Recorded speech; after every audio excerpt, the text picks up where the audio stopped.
ไผจะทำอันอย่างที่ไหนเมื่อใดอย่างใดเฮามักจะฮู้ดีหากบ่ฮู้ก็แสวงหาเพื่อจะเปิดเผยฮู้ขุดคุยขุดค้นเอากรรมเก่ามาเล่ากันก็จะได้พิษหัวกันแถมเนี่ยคนกรรมเก่ามาว่าฮือกันก็จะพิษหัวกันแถมจนบางเตื้อก่อความรำคาญแก่คนอื่นโดยบ่ฮู้ตัวนั่นก็คือสัญชาตญาณดิบซึ่งจำเป็นต้องแก้ไขมันเพราะมันทำอันอย่างฮู้ผู้เริ่มสร้างชีวิตใหม่เสียเวลาไปกับเรื่องที่บ่เป็นเรื่องน่าเสียดายเวลาอันมีค่าแทนที่จะมาดูแลเรื่องของตนเองให้นักขึ้นกับไปใจศูนย์เปล่าโดยบ่มีอันอย่างที่จะเกิดขึ้นเลยองค์สมเด็จพระสัมมาสัมพุทธเจ้าตรัสไว้เรื่องปาติกาชีวกวัตถุข้อความตอนหนึ่งกล่าวว่าบ่ควรใส่ใจถึงคำก้าวร้าวของคนอื่นบ่ควรไปพอการงานของคนอื่นว่าเขาจะเนี่ยหรือยังเขาจะทำหรือยังเขาจะปฏิบัติหรือยังควรพิจารณาดูแต่การงานของตนว่าทำแล้วหรือยังไม่ได้ทำเท่านั้นเองเมื่อการศึกษาคำสอนของพระพุทธเจ้าได้แล้วลองไตร่ตรองดูจะหันความเป็นจริงอย่างนั้นอย่าไปใส่ใจเรื่องของคนอื่นนักเกินไปอย่าไปยุยงอย่าไปวุ่นวายกับเรื่องของคนอื่นเขาจะขึ้นฟ้าเขาจะขึ้นขึ้นดอยลอยห้วงขึ้นจ้างลงมาก็เรื่องของเขาไม่ใช่เรื่องของเฮาเนาะโบราณเพิ่นว่าเพิ่นอู้เรื่องส่วนตัวบ่ต้องไปเงี่ยงหูฟังหาเพิ่นนับสตังค์ก็บ่ต้องไปใกล้เพิ่นกินของล้ำเนาะก็บ่ต้องไปพอหน้าเพิ่นนะอันเนี้ยเป็นสิ่งที่โบราณบัณฑิตพ่อแม่ครูบาอาจารย์สอนกันมาบ่ใช่อย่าไปยุ่งอย่าไปวุ่นวายกับเรื่องของคนอื่นเขาจะทำหรือบ่ทำมันก็เป็นเรื่องของเขาเอาตัวเองให้รอดปลอดภัยเถอะไม่ใช่เป็นการหันแก่ตัวแต่การรู้หน้าที่ของตัวเองนั้นรู้จักสร้างฐานะของตนเองให้ดีให้ได้ความเข้มแข็งก่อนที่จะไปช่วยเหลือคนอื่นหรือสังคมได้เราต้องมีความเข้มแข็งพอสมควรเมื่อตนเองยังอ่อนแอยังช่วยเหลือตนเองบ่ได้ยังต้องพึ่งพาคนอื่นก็ยากที่จะช่วยเหลือก็ยากที่จะไปช่วยคนอื่นในสังคมได้ไปด้วยดีเมื่อมีจิตใจที่ดีงามหวังที่จะช่วยเหลือสังคมให้มีความสงบร่มเย็นเป็นสุขก็ต้องสร้างตัวเองด้วยการสร้างงานทำงานปฏิบัติหน้าที่ของตนเองรับผิดชอบด้วยความเอาใจใส่คนที่ประสบความสำเร็จในชีวิตก็คือคนที่มีความมุ่งมั่นมองการงานของตนเองเป็นเบื้องต้นทำตามหน้าที่ก็คือการปฏิบัติธรรมเพราะธรรมะก็คือหน้าที่ทำตามหน้าที่ได้ที่ทุกคน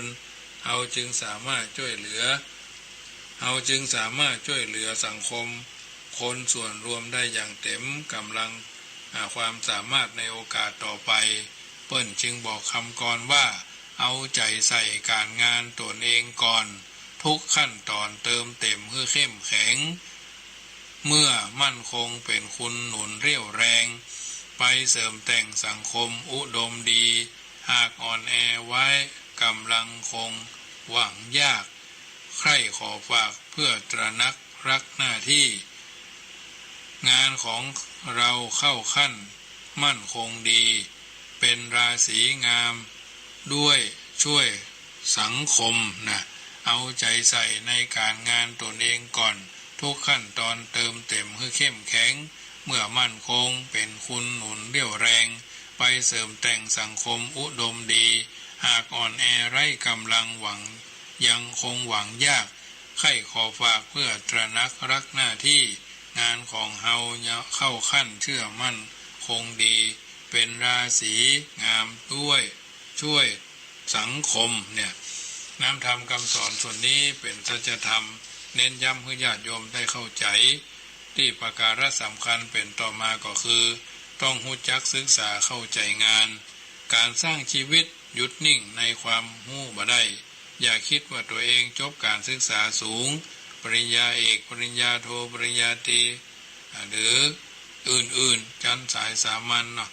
เอาไปบวชเอาไปเบ่งเอาไปข่มเหงเต่งแตกเอาไปข่มเหงเต่งแป้คนนั่นคนนี้เหียเนี่ยเพราะยังสิ่งที่เรายังบอกฮู้มีแห่งมากมายที่สำคัญความฮู้บ่ใช่คู่อยู่แค่เพียงในตำรายังต้องศึกษาเรียนรู้แถมต่อไปอย่าหยุดนิ่งวิชาการอยู่ทุกด้านเป็นศิลปะวิทยาเคยมีคนอู้ว่าการมีชีวิตอยู่ในโลกต้องมีถึงศาสตร์และศีลจึงจะเอาตัวเองรอดวิทยาการสมัยใหม่บางอย่างก็จำเป็นต้องมีที่จำเป็นต้องที่ตัวเฮาต้องพยายามเพื่อเรียนรู้ทันโลกทันสังคมหูเต้าเอาไว้กันหูตันเอาไว้แก้ ทันเหตุการณ์จึงบตกยุคมีพระบาลีกล่าวเอาไว้ว่าขึ้นชื่อว่าศิลปวิทยาไม่ว่าประเภทใดก็อำนวยประโยชน์ให้ได้ทั้งนั้นและให้พาหิยะและในพาหิยะชาดกกล่าวว่าศิลปวิทยาการใดใครศึกษาก็ควรศึกษาไว้เถิดคนที่เขาพอใจศิลปวิทยานั้นย่อมมีแน่สังคมปัจจุบันเป็นสังคมแห่งการเรียนรู้การที่จะก้าวไปสู่ความสำเร็จได้นั้นต้องเรียนรู้อยู่ตลอดเวลามีคำพลของนักปราชญ์กล่าวว่ารู้อะไรไม่สู้รู้วิชารู้รักษาตัวรอดเป็นยอดดีนะนั่นแสดงให้เห็นว่าการเรียนรู้ต้องอาศัยปัญญาเมื่อมีปัญญาก็สามารถที่จะเอาตัวรอดปัญญาที่จะเกิดมีได้3ทางใหญ่1ปัญญาอสุตมยปัญญาคือปัญญาเกิดจากการได้ยินได้ฟังจินตามยปัญญาปัญญาเกิดจากการเกิดจากการหู้จักใจความคิดและภาวนามยปัญญาปัญญาเกิดจากการลงมือปฏิบัติคนความทันสมัยของโลกยุคปัจจุบันถ้าเมื่อเฮาได้หันได้ยินเสียงได้ฟังอย่างค่อนข้างรวดเร็วทันใจเฮาสามารถที่จะย่อโลกกลมให้แคบลงได้จึงเป็นโชคดีของคนที่เกิดมาในยุคสมัยนี้ข้อมูลข่าวสารเพียบพร้อมจนกระทั่งคนหลายคนได้มุมมองว่าเป็นสังคมอุดมปัญญาการใช้ความคิดค่อนข้างจะน้อยถ้าหากเป็นความคิดที่เป็นคุณประโยชน์ส่วนมากเขามักใช้ความคิดไปในทางเหลวไหลไร้สาระอยู่กับเรื่องที่ไร้สาระมักติดตามกระแสบ่ชอบคิดเรื่องอย่างที่มันทวนกระแสเอาใจความรู้สึกนึกคิดน้อยนักน้อยมากน้อยจนเกรงว่าสมองทั้งสองซีกจะลดพลังความคิดอันยิ่งใหญ่เกรงว่าจะบ่เป็นไปตามคำสุภาษิตที่มุ่งหวังยิ่งใหญ่ของหัวคิดหัวคนอยู่ที่หัวคิดคนมีฤทธิ์เพราะหัวคิดสำคัญนะสังคมมากกว่าหัวคิดคนมีฤทธิ์เพราะหัวคิดสำคัญการลงมือปฏิบัติทุกคนอยาก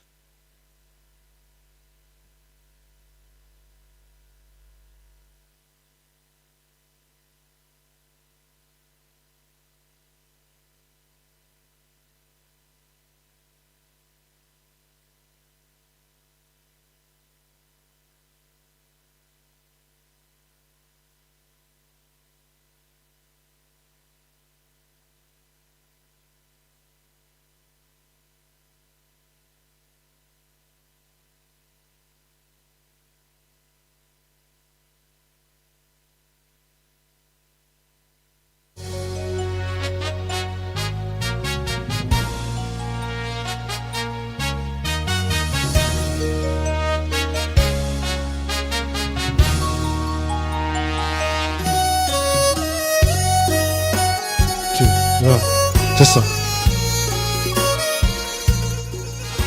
저기.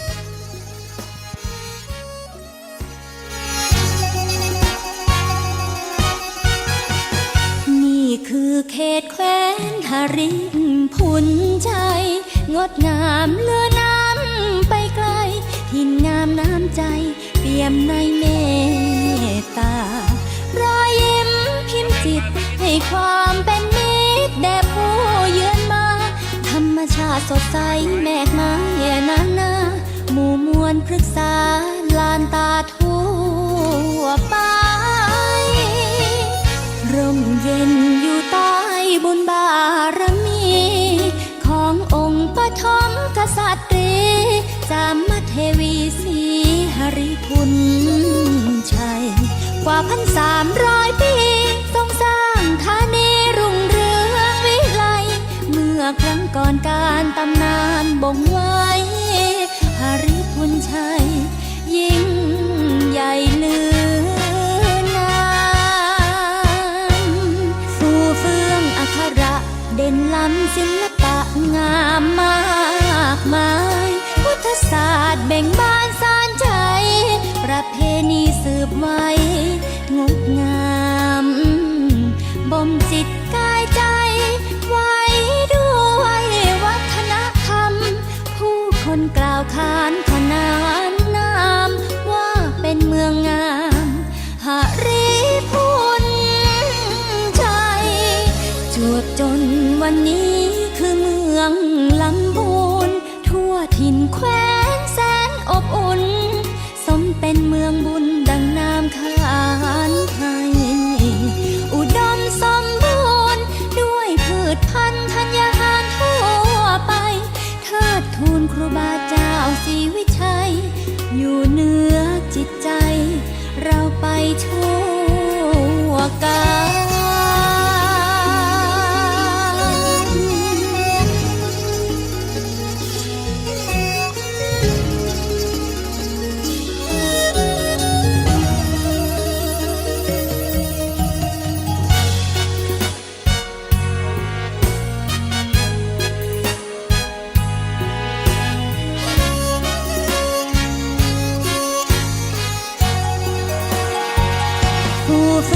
อักขระเด่นล้ำศิลปะงามมา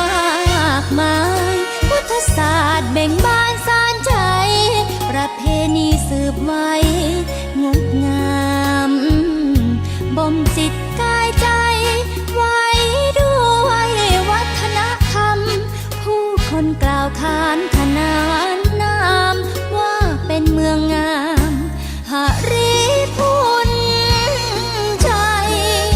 จวบจนวันนี้คือเมืองลำพูนทั่วถิ่นแคว้นแสนอบอุ่นสมเป็นเมืองบุญดังนามขานให้อุดมสมบูรณ์ด้วยพืชพันธุ์ธัญญาหารทั่วไปเทิดทูนครูบาเจ้าศรีวิชัยอยู่เหนือจิตใจเราไปทั่วกาล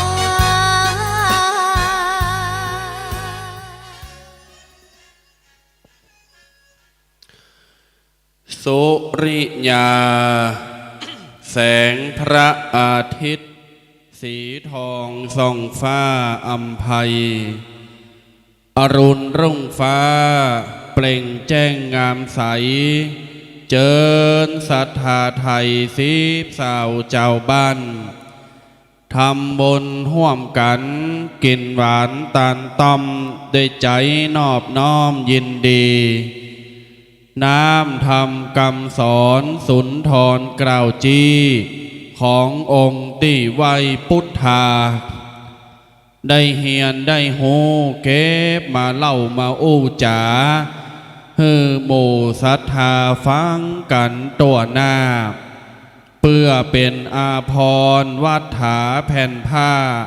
ประดับปัญญาอ่านคิดด้วยเมตตาธรรมกัลยาณมิตรเผยแผ่กว้างยาวไปสืบจตาวัดยังกำป่าสร้างวันนี้จื่นบานหวานใจเจิญศรัทธาไทยสิบสาวเจ้าบ้านสิบสาวเจ้าบ้านกตัญญูรู้คุณท่านสำคัญนัก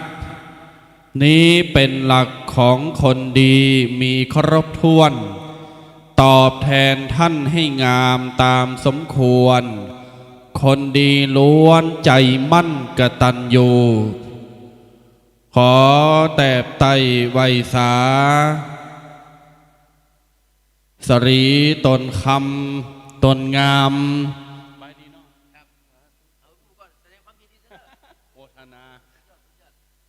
อันมีสมเด็จองค์พระสัมมาสัมพุทธเจ้าแตบไต้ไวสาพระมหาเถรานุเถระเจ้าคณะพระสังฆาธิการภิกขุตนงามทุกรูปแตบไต้ไวสาปรมีธรรมท่านอาจารย์พระมหาประสิทธิ์ธรรมาภินันโทเปรียนธรรม8ประโยคประธานหน่วยอบรมประชาชนประจำตำบลกอกเจ้าอาวาสวัดช้างคำอำเภอป่าซางละปูนผู้มีความเมตตาประสาทะผู้มีความรู้คู่คุณธรรมในวันนี้เป็นวันมหามงคลปิติจะบังเกิดขึ้นแก่ตนตัวของท่านอาจารย์ท่านพระมหาประสิทธิ์ตมามพาขอเจริญพรญาติโยมศรัทธาตันสาธุชนผู้ใจบุญพุทธบริษัทหมู่เฮาเราเจ้าข้าตันต่างหลายตลอดจนถึงศิษยานุศิษย์ลูกศิษย์ลูกหาลูกโยมลูกพระของท่านอาจารย์พระมหาประสิทธิ์ธรรมาภินันโททุกรูปทุกท่านเช้าวันนี้เรามีนัดกันเนอญาติโยมเนอเจริญพรตักตายเอิญยังญาติโยมศรัทธาสาธุชนที่กำลังนั่งฟังนอนฟัง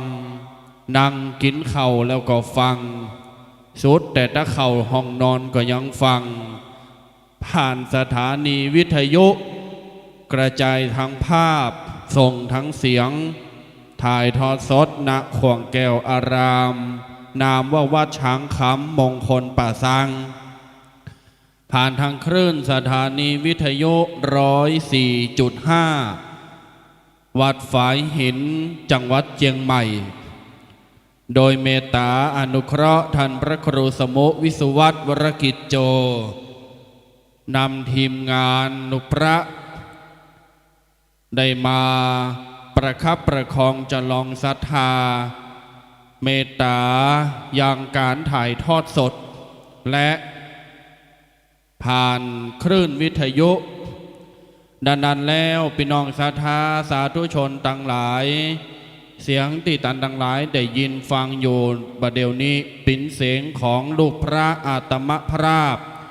นามว่าพระสมุกฤตนิธิทัตกิติโสภณเมธีเจ้าอาวาสวัดสปุงน้อยอำเภอป่าซางจังหวัดละปูนในนามผู้ดำเนินรายการวาทธรรมกำยองประจำเช้าวันเสาร์ 8 โมงถึง 10 โมงโดยประมาณญาติโยมสาธุชนพี่น้องศรัทธาท่านใดที่เดินทางมาถึงแล้วขอเจริญพรได้ไปกราบพระเจ้าองค์ใหญ่องค์งามตีบนวิหารวัดจังกำให้ก่อนเนอญาติโยมเปิ้นบอกว่าไผตีมาวัดจังกำหรือว่ามาป่าซางแล้วว่ายามบัดใดขึ้นไปไหว้สากราบพระเจ้าองค์งามตั้งประดิษฐานบนวิหารวัดช้างคำถือว่ามาบ่ถึงเนอญาติโยมเนอถือว่ามาบ่แผ่วแห่งประการหนึ่งแต่เจ้านี่ตั้งแต่ตี 3 ตี 4 ตี 5 6 โมงเจ้านี่ฝนตกญาติโยมสาธุชนต่างหลายเฮากับว่าปูโทงานนิมตึมปิ่นเลิงปิ่นทานแล้วอีเนาะ7 โมงแจ่งดีควายงามมาดักปิ่งนี่ญาติโยมสาธุชนต่างหลายท่านพระมหาประสิทธิ์เพิ่นเสกฟ้าเสกฝนเป่าน้ำพุทธมนต์ขึ้นบนฟ้าพระเรียบร้อยละ เป็นไหลฝุ่นไหลฟ้าไปปุ้นไปตกทางเวียงป่าเป่าปุ้นไปตกทางเชียงรายปุ้นเด้อมันมาตกทางจังกัมอีเบิดหนึ่งนี่มันจะบปินทานะก็มีฝนนี่ญาติโยมสาธุชนดังหลายมันเด่นเลยเป่งลึ่งละเฮาชัยสถานที่ด้านนอกปรำพำเปงที่ได้จัดแจงแต่งมงไว้ตั้งแต่ปีที่แล้ว2 ปีที่แล้วในพิธีหล่อเทียนพรรษาของคลื่นสีขาวเฮาคลื่นวิทยุเฮาตลอดจนถึงญาติโยมสาธุชนตีมาหลายมือหลายงานแล้วก็จะหันได้ว่าปรำพำเปงหลังนี้มีความอลังการยิ่งใหญ่ที่จะรองรับบรรจุญาติโยมสาธุชนมาหลายร้อยกว่าชีวิตตามการเวลาตามสภาพไปก็โดนแดดพองโดนฝนฟาดพองโดนลมปัดพองมันก็เลยทำให้มีจองมีหูแบบนี้ต้องการเจ้าภาพเลยญาติโยมเนอะ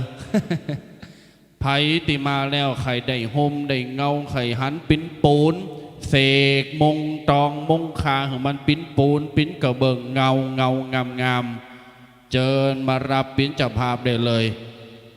ญาติโยมวันนี้เอาเงินก่อนมาตำใส่หน้าท่านมหาประสิทธิ์โบ๊ะ10 ล้านบาทวันผูกแป้งเลยนี่ตังวปปเวงป่าเป่าตังสันเขตปัตตปินเจ้าภาพกับฮุนเนอร์โดยสเก็ตก็มาวันนี้ญาติโยมสาธุชนหลายท่านหลายคนหลายครอบครัวหลายวัดหลายวาไผตีต้องการจะเข้ามุทิตาสักการะแต่ท่านอาจารย์พระมหาประสิทธิ์บึดใจก่อนเนอรอสักครู่นี่รอสักครู่เพราะท่านอาจารย์เป็นกำลังชั้นเข่าเซตได้สักกรรมเนี้ยกำลังไปแต่งเนอแต่งโตก็เดี๋ยวก็จะออกมาละโปรดเมตตาญาติโยมรอสักครู่เนอะญาติโยมเนอะ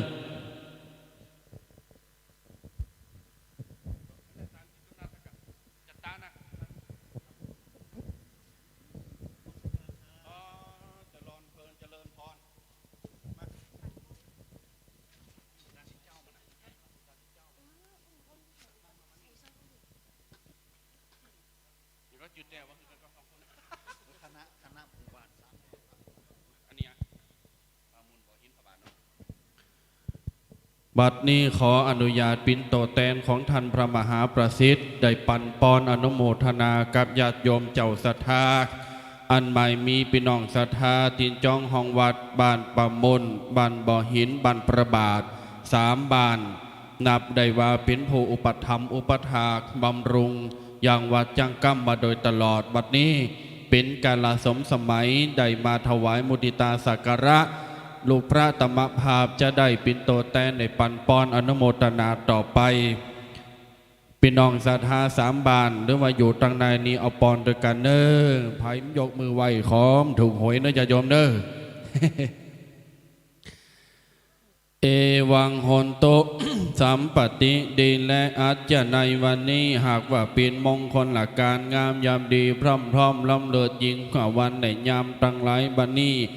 มหามงคลสมหลักสมัยอายุวัฒนะมงคล57 ปีท่านพระมหาประสิทธิ์ธรรมาภินันโทปรริยนธรรม8 ประโยคเจ้าวัดวัดจังกัมประธานหน่วยอบรมประชาชนประจำตำบลกอกอำเภอป่าซางจังหวัดลำพูนได้มาจัดการจัดงานสืบหุราจตาเพื่อเป็นสิริมังคลแก่ตนโตบัดนี้ไม่มีคณะศรัทธา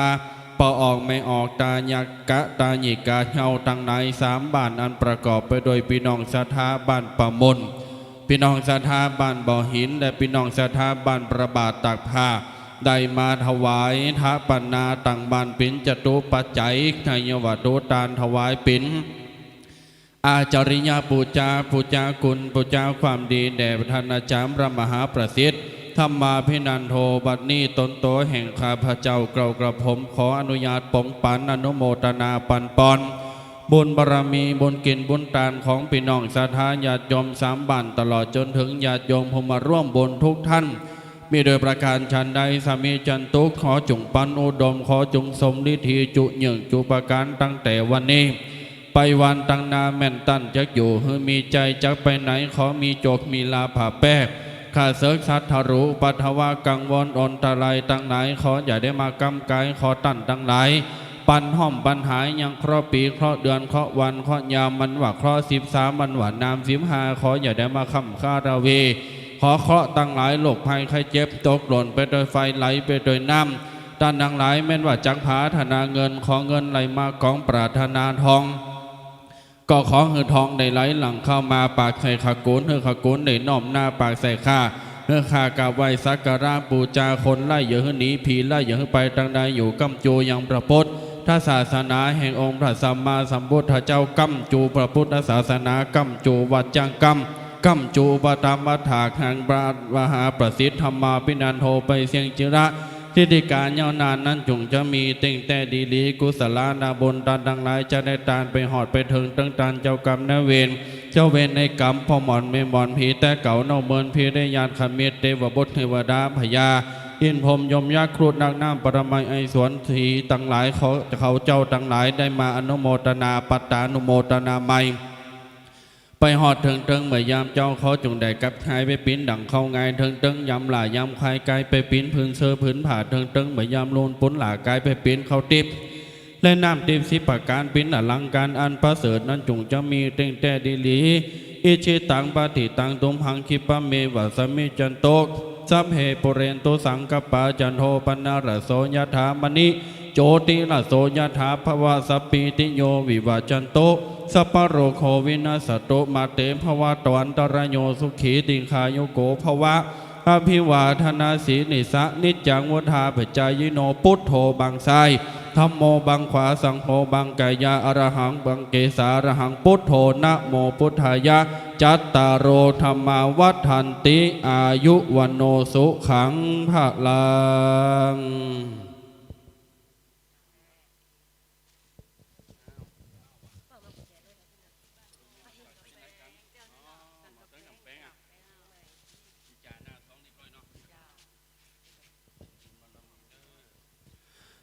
บัดนี้ขออนุโมทนาพี่น้องศรัทธาบัดหมอสันกำแพง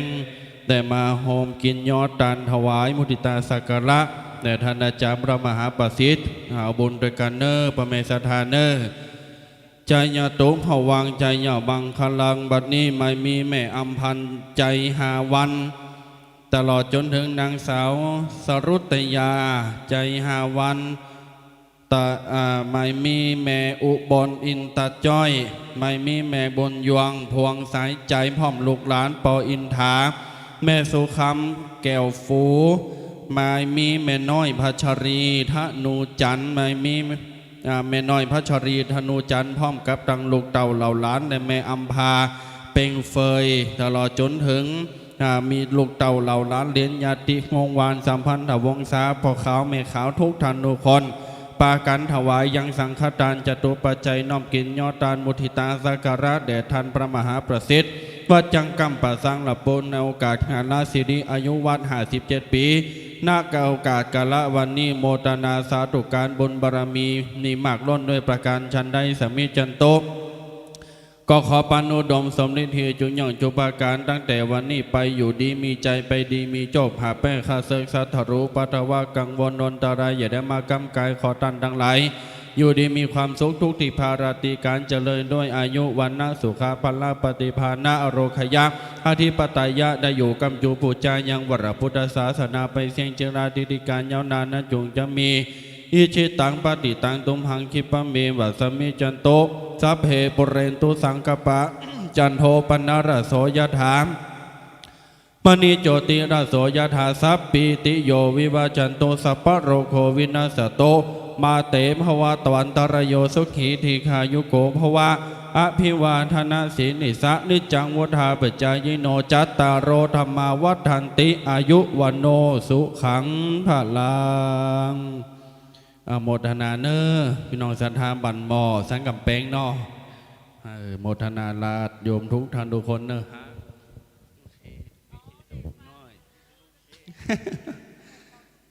อ๋อโมทนาตัวเนอสาธุสาธุวันนั้นก็ไปวังสิงคำบนนี้ได้ยังไม่อ๋อยังไม่น้อยแซมแปงเนี่ยนะอ๋อคนนี้ได้ถ้าทำแปงเป็นดีเป็นงามนี่เนาะงามพิลีมัน พอเหมือนกันฟังเหมือนกันเนาะขอบคุณจันไลเนอร์โมทนาเนาะแม่นะครับครับตาวาจารย์วังสิงคำวันประกอบมาเหมือนกันโมทนาเนอร์มากามาเหมือนกันหมดวันนี้นะวันนี้รวมศิลปินรวมเซเลบวันนี้นะ รวมเซเลบคลื่นวิทยุ โมทนาเนอร์ปุ๊กอะโมทนากับญาติโยมศรัทธาท่านสาธุชนพุทธบริษัทตินจองห้องวัดหมู่เฮาเจ้าข่าตันดังหลายเมื่อวาจันดังหลายที่จะมาถึงแล้วและหับชมหับฟังอย่างสถานีวิทยุ104.50ผ่านคลื่นความถี่ตีปิ่นสายบนสายกุศลในวันนี้ญาติโยมสาธุชนทุกท่านทุกคนพี่น้องศรัทธาลูกศิษย์ลูกหาลูกพระลูกโยมของท่านอาจารย์พระมหาประสิทธิ์ธรรมาภินันโทวันนี้เฮาดันทั้งหลายต่างคนก็ต่างมีความปิติชื่นชมยินดีท่านใดที่จะมาให้หอมอนุโมทนามาตั้งนาไดเนอร์นี่เลยโมทนาเนอร์โยมจำเรียงจินาบันไร่ป่าคามาให้มาหอมปัจจัยอนุโมทนาสาธุการเนอร์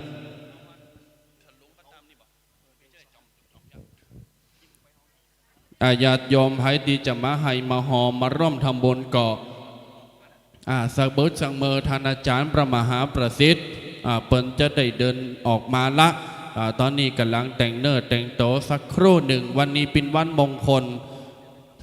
วันเกิดของเปิ้นเจ้าภาพจะต้องหล่อนี่ วันนี้เจ้าภาพจะต้องหล่อเล้านะญาติโยมนะกำเล้ากำได้วีพุ่มโหนี่ออกมาติ๊กอะ นี่ญาติโยมสาธุชนทั้งหลายเพราะฉะนั้นวันนี้ท่านอาจารย์พระมหาประสิทธิ์ถือว่าเป็นพระเอกเนอะวันนี้เป็นพระเอกในงานจะตอนหับญาติโยมตอนหับสาธุชนทนดีมีบุญทั้งหลายวันนี้ท่านเศรษฐีใจบุญนายทุนใจดีสาธุชนผู้มีบารมีทุกท่านจะเข้ามาสู่อารามนามว่าวัดช้างคำตำบลกอกอำเภอป่าสังจังหวัดลำพูนมาโดยสายฟ้ามาโดยสายฝนญาติโยมทางบันหมอสันแปลงฝนอ่อยกะฝนปอตกหลายเหมือนจังกำเนาะเหมือนตั้งป่าซางเหมือนตั้งสปุงนี่ญาติโยมสาธุชนต่างหลายวันนี้ปอาจารย์บุญเพลินเปิ้นจะได้มาปิ้นปอาจารย์ในการประคับประคองจลองศรัทธาภาษาตะในการประกอบพิธีทางศาสนาโดยเมตตาญาติโยมสาธุชนทั้งหลายได้มายอกินยอตาลพร้อมจิตพร้อมใจไปด้วยกันตลอดทั้งวันเนื้อญาติโยมแจ้งหือทราบว่าญาติโยมสาธุชนทั้งหลายเวลา 9:39 นาทีก่อนจะ10 โมงเราจะประกอบพิธีในการสืบภูราชตาแบบล้านนาจะสืบจะตามแบบล้านนาเนอ10 โมงนะญาติโยมเนออนุโมทนาโยมเมมาลัยพรหมชิตตมาศเนาะบันสันตับเต่าบันหงก็มาแล้วเนอญาติโยมเนอทัดนั่นมีญาติโยมศรัทธาแม่ออกนามว่าปอจรรูนแม่ทองสุขสีน้ำเงินนี่บันสันตับเต่าเหมือนกันบ้านหงละปูนมาแล้วนี่ญาติโยมเนอวันนี้สีน้ำเงินก็มีพองขดายสีแดงสีเทาสีมงบนนี้แม่เนอ ไผตีจะมาให้หอมร่วมอนุโมทนาทำบุญแม้กระทั่งหงตาลก็เอามาตั้งไว้ก่อนบืดหนึ่งก็นิมนต์ตุเจ้าพันเนนเปิ้นปันปอนเนออนุโมทนาเนอสาธุสาธุญาติโยมสาธุชนพุทธบริษัททั้งหลายไผติมาถึงแล้วก็เข้ามาให้มาหอมกันไดเนอโมทนาประพันธ์ลบบัวผันอุปหนองบ้านพระบาทนี่สาธุสาธุ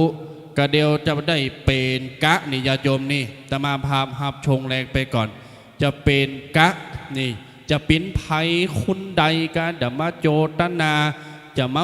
มาจามาจักจูงญาติโยมมากินมาตานมาจักมาตักมาตายกันก็เดียวเฮาก็จะได้มา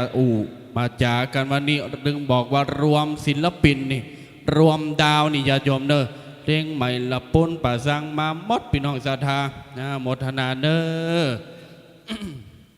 เอาใส่ขันใส่พานเลย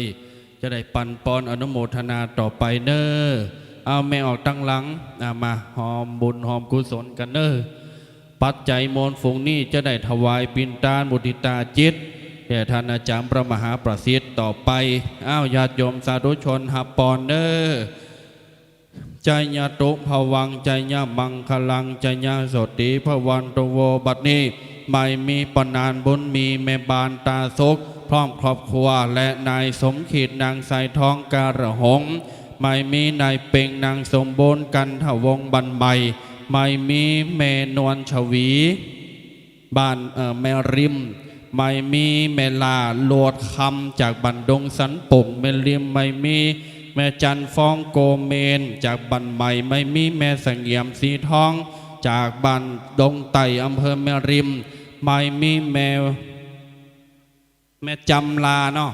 ไม่มีแม่จำลาอัมพาบันใหม่สันป่งไม่มีปอประจวบแม่ถนอมสีลาเมราเมระบันใหม่สันป่งแม่ริมเหมือนกันไม่มีนายสุชาตินางสีนวลจันทราแล้วก็ไม่มีปหลวงจันแก้วแม่หลวงวรรณภาซาปินดังหลายมาจากบ้านใหม่ก็มีมาจากหลายบ้านในจองหอเฮินมาโจตนาอนุโมทนาถวายบุญกินบุญทานปินพระมีทานจริยปูจาไม่มีแม่จื้นหีบทองแม่สายันฟองคำนางสาวบัวแก้วจันตาตานไหวไปพังหน้าไม่มีนางสาวยิ่งลักษณ์เขาอาจจือสะดุงเนอะก็ได้ว่ายิ่งลักษณ์เพิ่นมาขอลายเซ็นไม่มีนางสาวยิ่งลักษณ์บุญลอยพร้อมขอบโคไม่มีฟองจันหีบทองได้มาถวายปัจจัยเป็นอนุโมทนาทานบุญกินบุญทานบารมีมีมากล้นโดยประการชันใดถ้ามีจันตุขอจงได้ไปปันอุดมสมฤทธิจุเหยื่อจุประการตั้งแต่วันนี้ไป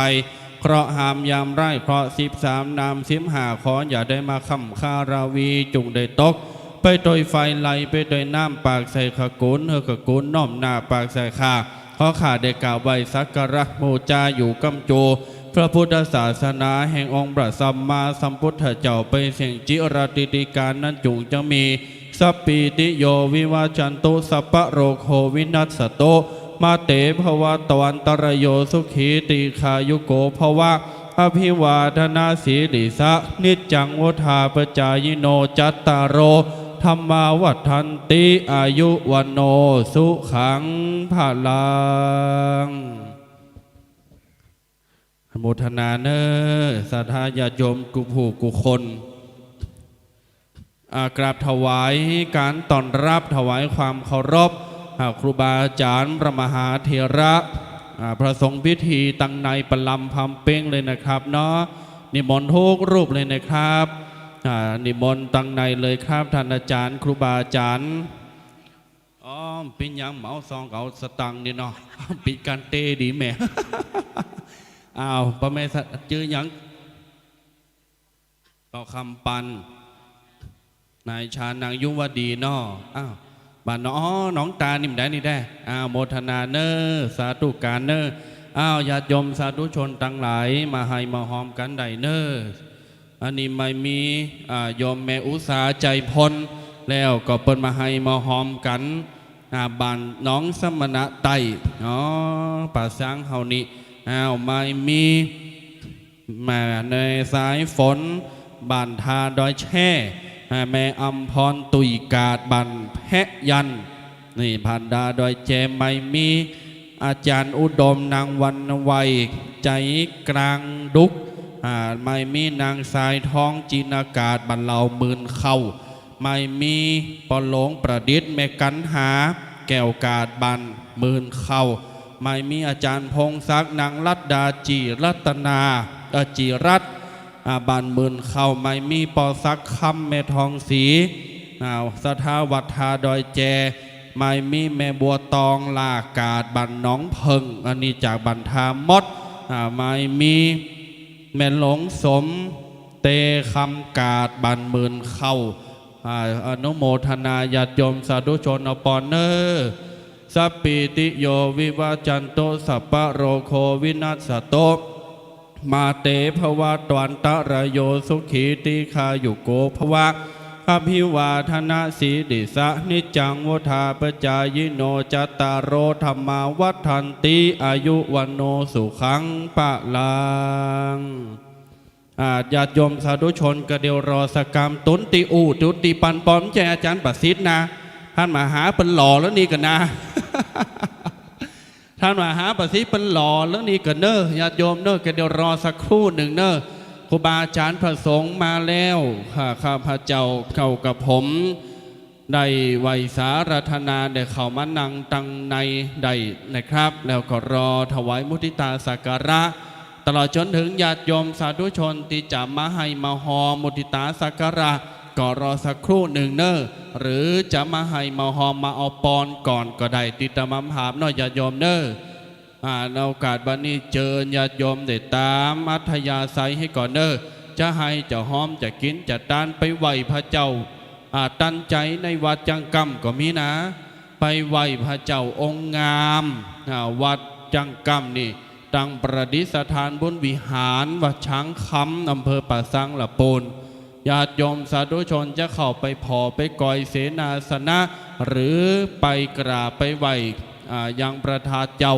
เจดีย์ไปไหวยังพระประธานวิหารดังศาลาก็เจริญปอนไดเนอร์ตามอัธยาศัยปอมมีเวลาอยู่เนอร์ญาติโยมเนอร์อีกครึ่งชั่วโมงครูบาอาจารย์ก็มาครบญาติโยมศรัทธามาพร้อมเฮาก็จะได้เริ่มประกอบพิธีขั้นตอนแรกก็จะเป็นลำดับการสืบชะตานะญาติโยมนะลำดับการสืบโหราชะตาแบบล้านนาเจงใหม่ละปนเจงไฮพะเยาลำปางแม่ห้องสอนน่านแพร่นี่ยืดเธอเอา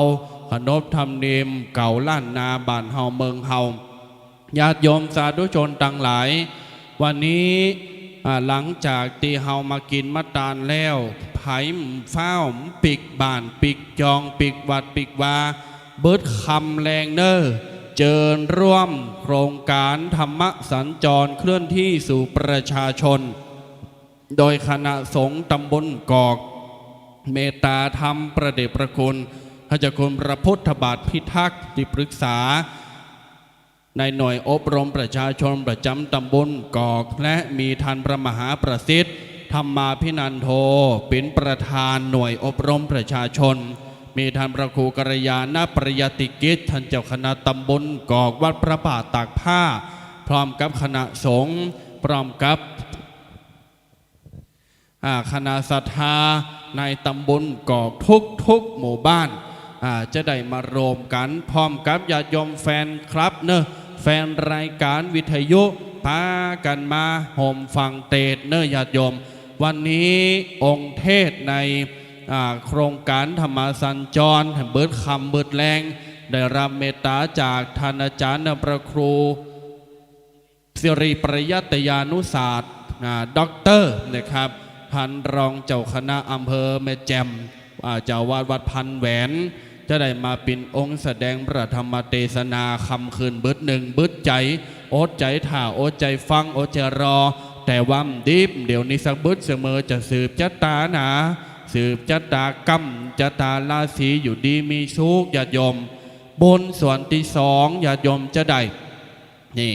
ฟังคือดีเนอะบนส่วนที่สองแล้วจากวัดช้างคำป่าซางบอกคนขับรถโชเฟอร์ปุงไปสูงอิเมวัดพระธาตุหริพุนชัยกันเหรอเปิ้นมีสลากย่อมสลากหลวงสลากย่อมหนึ่งเดียวในโลกญาติโยมหนึ่งเดียวในโลกงดงามอลังการตระการตามากวันที่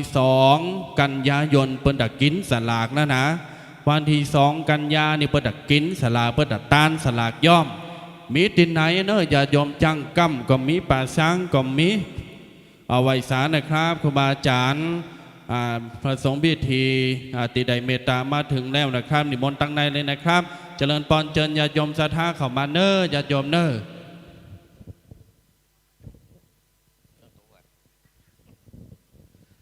รัตนะคือแก้วใดในโลกนี้แม้จะมีหลายหลากมากหนักหนา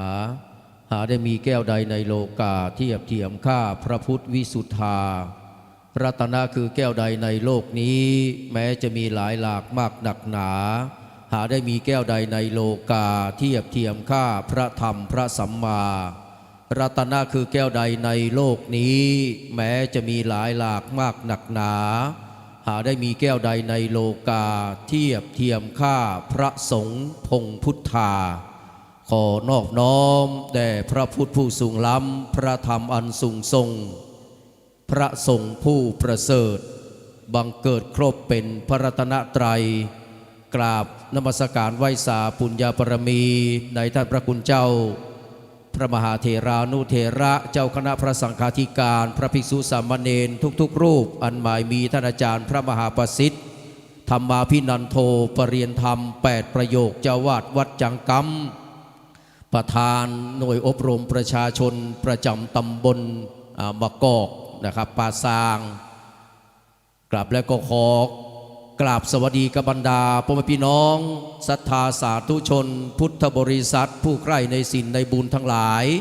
ที่กำลังทยอยกันมาจากสารทิศต่างๆนะครับวันนี้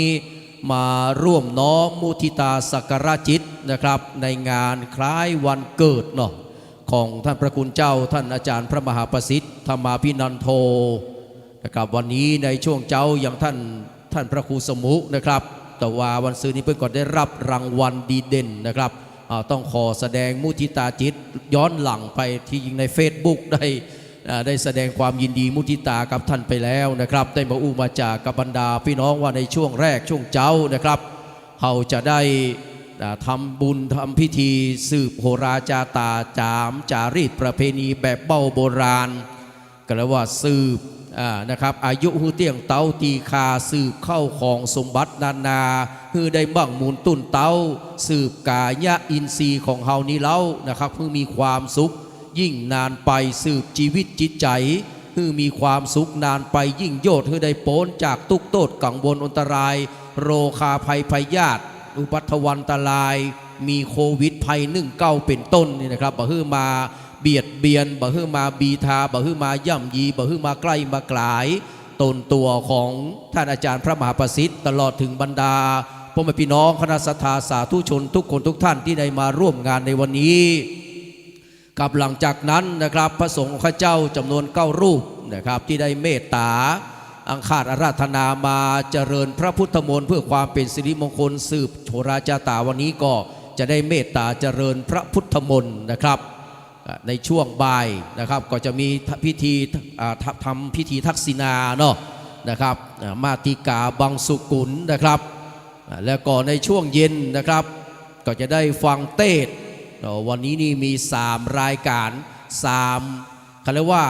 3มาก3ตัวนี้ขึ้นฮอตเลยพี่น้องวันนี้ทำบุญมาที่วัดจังกำที่เดียวนะครับได้3บุญด้วยกันนะครับดังนั้นก็มาสร้างความผิดหวังให้บรรดาพ่อพี่น้องนะครับเพราะเนื่องจากว่าก่อนหน้านั้นตี 3 ตี 4พระพิรุณได้โปรยปลายลงมาสาธุการอนุโมทนาสาธุกับท่านอาจารย์พระมหาประสิทธิ์ธรรมาภินันโทปีนี้เข้า56ปีนะครับก่อนจะบวชนี่พระอุปชาเพื่อนก็จะบวชว่าเพื่อนก็จะพร่ำจะเตือนจะสอนนะครับคือพระสงฆ์องค์ข้าเจ้าทั้งหลายโดยท่านเฉพาะท่านอาจารย์พระมหาประสิทธิ์บอกว่าอยู่แต่ในวัดหัดกรรมฐานอย่าหลงละรานเข้าบ้านบ่อยๆอย่าหลงเข้าไปถลายใจลอยจะตกหนองน้อยหน้าเวทนาเหมือนกับอาจารย์เพลินเนี่ยตกหนองน้อยไปเรียบร้อยละนะครับเหมือนกับผมกับนางยักษินีก็จับไปกินเรียบร้อยแล้วนะครับอย่าหลงเหลียวไหลตั้งใจให้มันรอดจงบวชตลอดสัก30 กว่าพรรษาเนี่ยครับอาจารย์มหาประสิทธิ์นี่ครับอย่าไปลุ่มหลงพะวงศรีกาเมื่อศึกออกมาคงได้คลอเคลียคู่มั่นคู่หมายก็อย่าไปมองถ้าเขามองจ้องก็ให้หลบตาเสีย อย่าไปเป็นทุกข์เรื่องลูกเรื่องเมียสักวันคงได้คลอเคลียเมตตาคมออกพรรษาได้โมทนากฐินเจ้าจะเปลื้องศีลก็จงดูให้เหมาะสมจะบวชจะศึกให้เขานึกนิยมให้เขาชื่นชมถึงอุปัชฌาย์พี่น้องนี่ครับดังนั้นนี่อานิสงส์ของการบวชเพื่อนว่ามาได้มาจากการสวดการฉันนะครับบุญจากฉลองมาได้เกิดจากการที่เจิญญาติโยมศรัทธาพ่อแม่พี่น้องมากินกันนะครับแต่ว่าอานิสงส์ของการบวชที่แท้จริงนั้นนะครับได้แก่การเลิกพยศลดมานะละความร้อนถอนความเมาบรรเทาความหลงแล้วก็มาปลงหื้อตกในท่านอาจารย์พระมหาประสิทธิ์นี่เพิ่นปลงตกเลยครับนะครับว่าจะเป็นอย่างก็ได้นะครับก็ขอให้ได้เป็นคนดีเป็นพระดีสี่แผ่นดินนะครับวันนี้เราก็มาแสดงมุทิตาสักการะจิตนะครับในเมตตาธรรมของท่านอาจารย์พระมหาประสิทธิ์ธรรมพินันโทที่ได้เผยแผ่พระพุทธศาสนานะครับอาศัยความรู้อาศัยปัญญาได้ร่ำได้เรียนมาเป็นปรริญญาธรรมเอกนะครับเขาเรียกว่าเป็นเอกไปแล้วก็เป็นเอกจันโทเนาะนะครับโทเอกหมายว่าปรริญญาธรรม8ประโยคนี่นะครับเป็นปรริญญาธรรมจันเอกแต่ว่ายังไม่ได้ถึง9ประโยคนะครับปีหน้านะครับหลังจากที่ฉลองนะครับอายุวัฒนมงคลไปเรียบร้อยแล้วครับปีหน้าฟ้าใหม่เราจะได้มีพระมหาปรริญญาธรรม9ประโยคนะว่าที่เจ้าคุณนะครับแห่งรูปหนึ่งนะครับของอำเภอป่าซางจังหวัดลำพูนนะครับวันนี้เรามาแสดงมุทิตาจิตเนี่ยตอนนี้แดดเนี่ยออกมาแล้วนะครับแสดงถึงเขาเรียกว่าเปิ้นได้โมทนาสาธุการไปเมื่อตะคืนเรียบร้อยแล้วนะครับมาทดสอบกำลังใจทดสอบกำลังปารมีของบรรดาพ่อพี่น้องนี่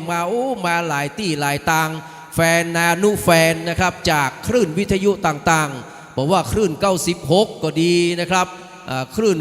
104.5นะครับของท่านอาจารย์พระครูสมุวิสุวัตรวรกิจโจท่านเจ้ารักษาการนะครับหรือว่าท่านรองเจ้าอาวาสวัดฝ่ายหินผู้อำนวยการสถานี104.5 เมกะเฮิรตซ์เมตตามาถ่ายทอดสดนะพี่น้องนะครับพี่น้องที่ฟังอยู่ทางบ้านโอ้โหวิปนาน74มาพดอย่างที่นะครับเมืองเวลุคามป่าซางให้เนี่ยนะครับมาที่ป่าวัดจังกำนะครับกับอันนี้ถือโอกาสได้มาถวายงานท่านอาจารย์พระมหาประสิทธิ์ธรรมาภินันโทนะครับในฐานะที่เฮาก็นะครับถวายตัวเป็นลูกศิษย์คนหนึ่งนะครับของท่านอาจารย์พระมหาประสิทธิ์มีงานก็มาช่วยกันนะครับมาช่วยประคับประคองวันนี้ท่านอาจารย์เพลินมาก่อนเลยนะครับมานั่งเดียวสกรรมเพื่อจะได้มาทำพิธีนะครับเป็นมัคคณายกนำกินนำตาลนะครับในช่วงเวลาถึง3เวลานะครับช่วงบ่ายพูดพ่อครูอ้วนถ้าจะเดินทางมานะครับเพราะว่าช่วงเจ้านี้เปิ้นติดงานที่วัดปู่ฮ่ออำเภอหางดงจังหวัดเชียงใหม่นะครับมีการวางศิลาฤกษ์นะครับก็ช่วงเจ้านี้นะครับอาจารย์พระมหาวิษณุก็ยังไม่ได้มาเตื้อนะครับจะไปที่วัดปู่ฮ่อก่อนขณะนี้ก็มีพระมหาเถรานุเถระเจ้าคณะพระสังฆาธิการพระภิกษุสามเณรตลอดถึงพระสงฆ์ข้าเจ้าที่ได้รับอังคาดอาราธนามาเจริญพระพุทธมนต์สืบโหราจาตานะครับก็เริ่มทยอยกันมาแล้วเมื่อมาถึงแล้วนะครับกล่าวกระผมขอกราบไหว้สาอาราธนาท่านพระคุณเจ้าได้มานั่งที่เทียบอาจส่งที่ต่างวัดจังกำคณะศรัทธาคณะสงฆ์ได้จัดเตรียมไว้การถวายการต้อนรับนะครับพี่น้องศรัทธาที่เดินทางมาถึงแล้วนะครับก็รอสักกรรมนะครับที่จะได้แสดงมุทิตาสักการะจิตนอบน้อมถวายอย่างต่างๆนะครับสำหรับเป็นการแสดงมุทิตาจิตต่อท่านอาจารย์พระมหาประสิทธิ์นะครับก็รอสักกรรมเนอะครับรอสักกรรมหรือว่าภัยใจฮ้อนก็ไปตั้งในก่อนก็ได้ครับท่านอาจารย์ประสิทธิ์กำลังแต่งเนื้อแต่งตัววันนี้เป็นวันมหามังคละของท่านนะครับก็ใจเวลาเหี่ยสักน้อยหนึ่งเนาะเดี๋ยวก็จะได้มาต้อนรับญาติโยมศรัทธาสาธุชนอย่างที่ผมบอกว่าเปิ้นอาศัยเมตตาธรรมนะครับอาศัยปารมีธรรมอาศัยความรู้ที่ได้ห้ำได้เฮียนมาเดินตามรอยพุทธบาทสัพพัญญูพระพุทธเจ้านะครับได้ปฏิบัติศาสนกิจโดยความภาคเพียรวิริยะอุตสาหะตลอดเสมอมาบางครั้งก็เผชิญกับอุปสรรคปัญหาต่างๆนานับประการแต่ด้วยอาศัยกำลังใจจากบรรดาพ่อแม่พี่น้องศรัทธาญาติโยมทั้งหลายนะครับได้หลั่งไหลมาให้กำลังใจบางเตื้อความท้อแท้ความทดถอยก็หมดก็หายไปด้วย นะครับกำลังใจจากบรรดาพ่อพี่น้องศรัทธาญาติโยมเนาะนะครับก็วันนี้ก็ขออนุโมทนาสาธุกับพี่น้องศรัทธาสาธุชนศิษยานุศิษย์นะครับที่มาจากทุกสารทิศเจียงใหม่ละปุนเจียงไฮ้เวียงป่าเป้านะครับที่ไหนก็ตามแต่เนาะครับที่มาวันนี้นี่นะครับมากันมากหน้าหลายตาวันก่อนนั่นก่อนว่าแสดงมุทิตาสักการะจิตกับท่านอาจารย์พระครูนะครับที่เพื่อนได้รับรางวัลเนี่ยสุดยอดนะครับนี่เนี่ยต้องขอแสดงมุทิตาจิตตัวนี่ก็เป็นพระดี4แผ่นดินเป็นพระดีของ4พระศาสนานะครับอันนี้เราต้องรักษาเอาไว้เนอกับบรรดาพ่อพี่น้องทุกคนทุกท่านยินดีนะครับเรียนเชิญเลยเนอนะครับมาถึงแล้วนะครับบุญนี่มาทำช่วยกันทำพี่น้องการสั่งสมบุญนำความสุขมาฮื้อเนาะนะครับบุญเป็นชื่อนะครับความดีของชีวิตบุญคือจิตหลั่งไหลในกุศลนะครับบุญคือค่าประทับใจกำไรตนนะครับเวลาทำบุญทำกุศลนักๆนี่มันมีความสุขพี่น้องนะครับเพราะฉะนั้นเราจะได้ดูหมิ่นดูแคลนบุญจำนวนน้อยนะครับบอกควรที่จะดูหมิ่นดูแคลนน้ำเนี่ยตกใส่ถังทีละนะครับหยาดทีละย้อยเนี่ยครับมันก็หูจักเต็มถังชันใดการทำบุญเขาก็สะสมกันไปเรื่อยๆนะครับทำด้วยใจที่บริสุทธิ์พุทธพองไม่ได้จำกัดอยู่ที่ยอดปัจจัยหรือว่ากำลังทรัพย์นะครับที่เรานำมาถวายอยู่ที่จิตเจตนาศรัทธาอันบริสุทธิ์นะครับทั้งคนฮื้อและคนฮับเป็นผู้บริสุทธิ์บุญนั้นก็จะสำเร็จนะครับตามความทรงประสงค์มีอิทธิฤทธิ์มีอนุภาพนักนะครับนั้นพี่น้องมาด้วยใจครับหลั่งไหลกันมาขอต้อนรับเข้าสู่อารามขวงแก้วนะครับผ่ามประรำพิธีที่จัดไว้หลายงานนะครับอย่างที่ท่านอาจารย์พระครูเพิ่นบอกไว้ว่าตอนนี้มันเริ่มผุพังไปตามกาลเวลานะครับใครจะมีเจตนาศรัทธาเป็นเจ้าภาพก่อนที่เขาจะเริ่มทำหลวงนะวันพุธวันหืนจะตั้งทำหลวงทำมหาจาร์กันแล้วนะครับในช่วงเดือนพฤศจิกายนเนาะนะครับก็จะได้ตั้งทำหลวงหรือว่าอาจจะตั้งก่อนตั้งหลังก็ไม่แน่ใจนะครับเพราะจะต้องใจผ่ามประลำพิธีที่นี่นะจะใจตองเนี่ยมุงนะครับมันม่วนดีมันเย็นดีอย่าใจคาก็ได้ใจตองก็ได้ดูแล้วมันเป็นธรรมชาตินะครับแล้วก็ราบรื่นตานะครับฟังแล้วมันดูแล้วมันนั่งแล้วม่วนอกม่วนใจนะครับดังนั้นก็ขอเรียนเชิญบรรดาพี่น้องตามเจตนาศรัทธาเนออีป้ออีแม่ทั้งหลายคนขับรถนะครับก็ซ่อหาที่จอดรถดีๆที่มันลมจะไปจอดเนอนะครับเพราะแต่คืนนี้ฝนมันตกนะครับที่แข็งๆก็กลายเป็นที่นุ่มไปนะครับซ่อหาที่จอดรถดีๆเอาอีป้ออีแม่มาจอดใกล้ๆจอดลงก่อนแล้วก็ไปซ่อหาที่จอดนะครับสำหรับรถที่นำบรรดาพ่อพี่น้องศรัทธานักศีลนักบุญทั้งหลาย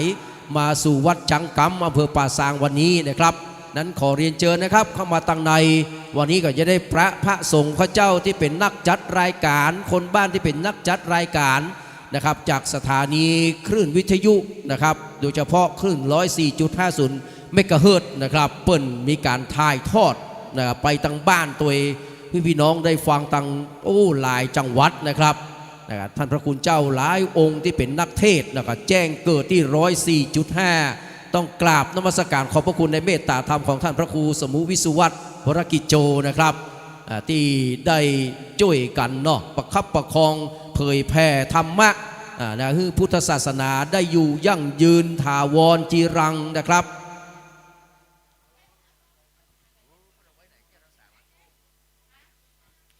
ครับเรียนเชิญเนอร์พี่น้องศรัทธาทุกคนทุกท่านนะครับเรียนเชิญทางด้านในนะครับ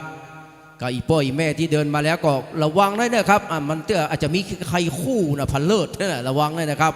มันมีฝนตกเมื่อตะคืนนี้นะครับเทวดาฟ้าดินนี่เปิ่นมาเขาเรียกว่าโปรยพระพิรุณนะแสดงความยินดีไว้ก่อนมาแสดงมุทิตาสักการะจิตก่อนเฮานะครับตี3ตี4เปิ่นมาแล้วนะครับเปิ้นมาแล้วครับท้าวทั้ง4ก็มาแล้วนะครับพระอินทร์สั่งมาเรียบร้อยแล้วแม่นางธรณีก็พร้อมจะเป็นพยานนะครับในการที่จะทำพิธีบุญใหญ่หลวงในวันนี้นะครับท่านพระมหาประสิทธิ์ก็เตรียมพร้อมแล้วเดี๋ยวสักกรรมก็จะได้มาปะกับศรัทธาญาติโยมพ่อแม่พี่น้องนะครับมานั่งเต็มเก้าอี้นะครับเอารองเท้าเข้ามาตัวเนอะนะครับเอาเกิบเข้ามาตัวนะครับ กับนิมนต์ครับครูบาอาจารย์สังฆเถระนะครับที่ได้เมตตามาแล้วนิมนต์ท่านอาจารย์กล่าวถวายการต้อนรับครับกราบไหว้สาหลวงพ่อธรรมพระครูวิวิทธรรมธาดารองเจ้าคณะอำเภอบ้านโฮงวัดทุ่งม่านหลวงพ่อเป็นพระมหาเถระรูปหนึ่งที่มีคุณวุฒิวัยวุฒิเป็นครูบาอาจารย์ที่มนตรงนี้ครับหลวงพ่อครับเป็นครูบาอาจารย์ที่ท่านพระมหาประสิทธิ์ได้กราบสักการะบูชามาโดยตลอดวันนี้หลวงพ่อธรรมพระครูวิวิทธรรมธาดาวัดทุ่งม่านรองเจ้าคณะอำเภอบ้านโฮงเมตตาเป็นอย่างยิ่งกราบไหว้สาราธนานะครับ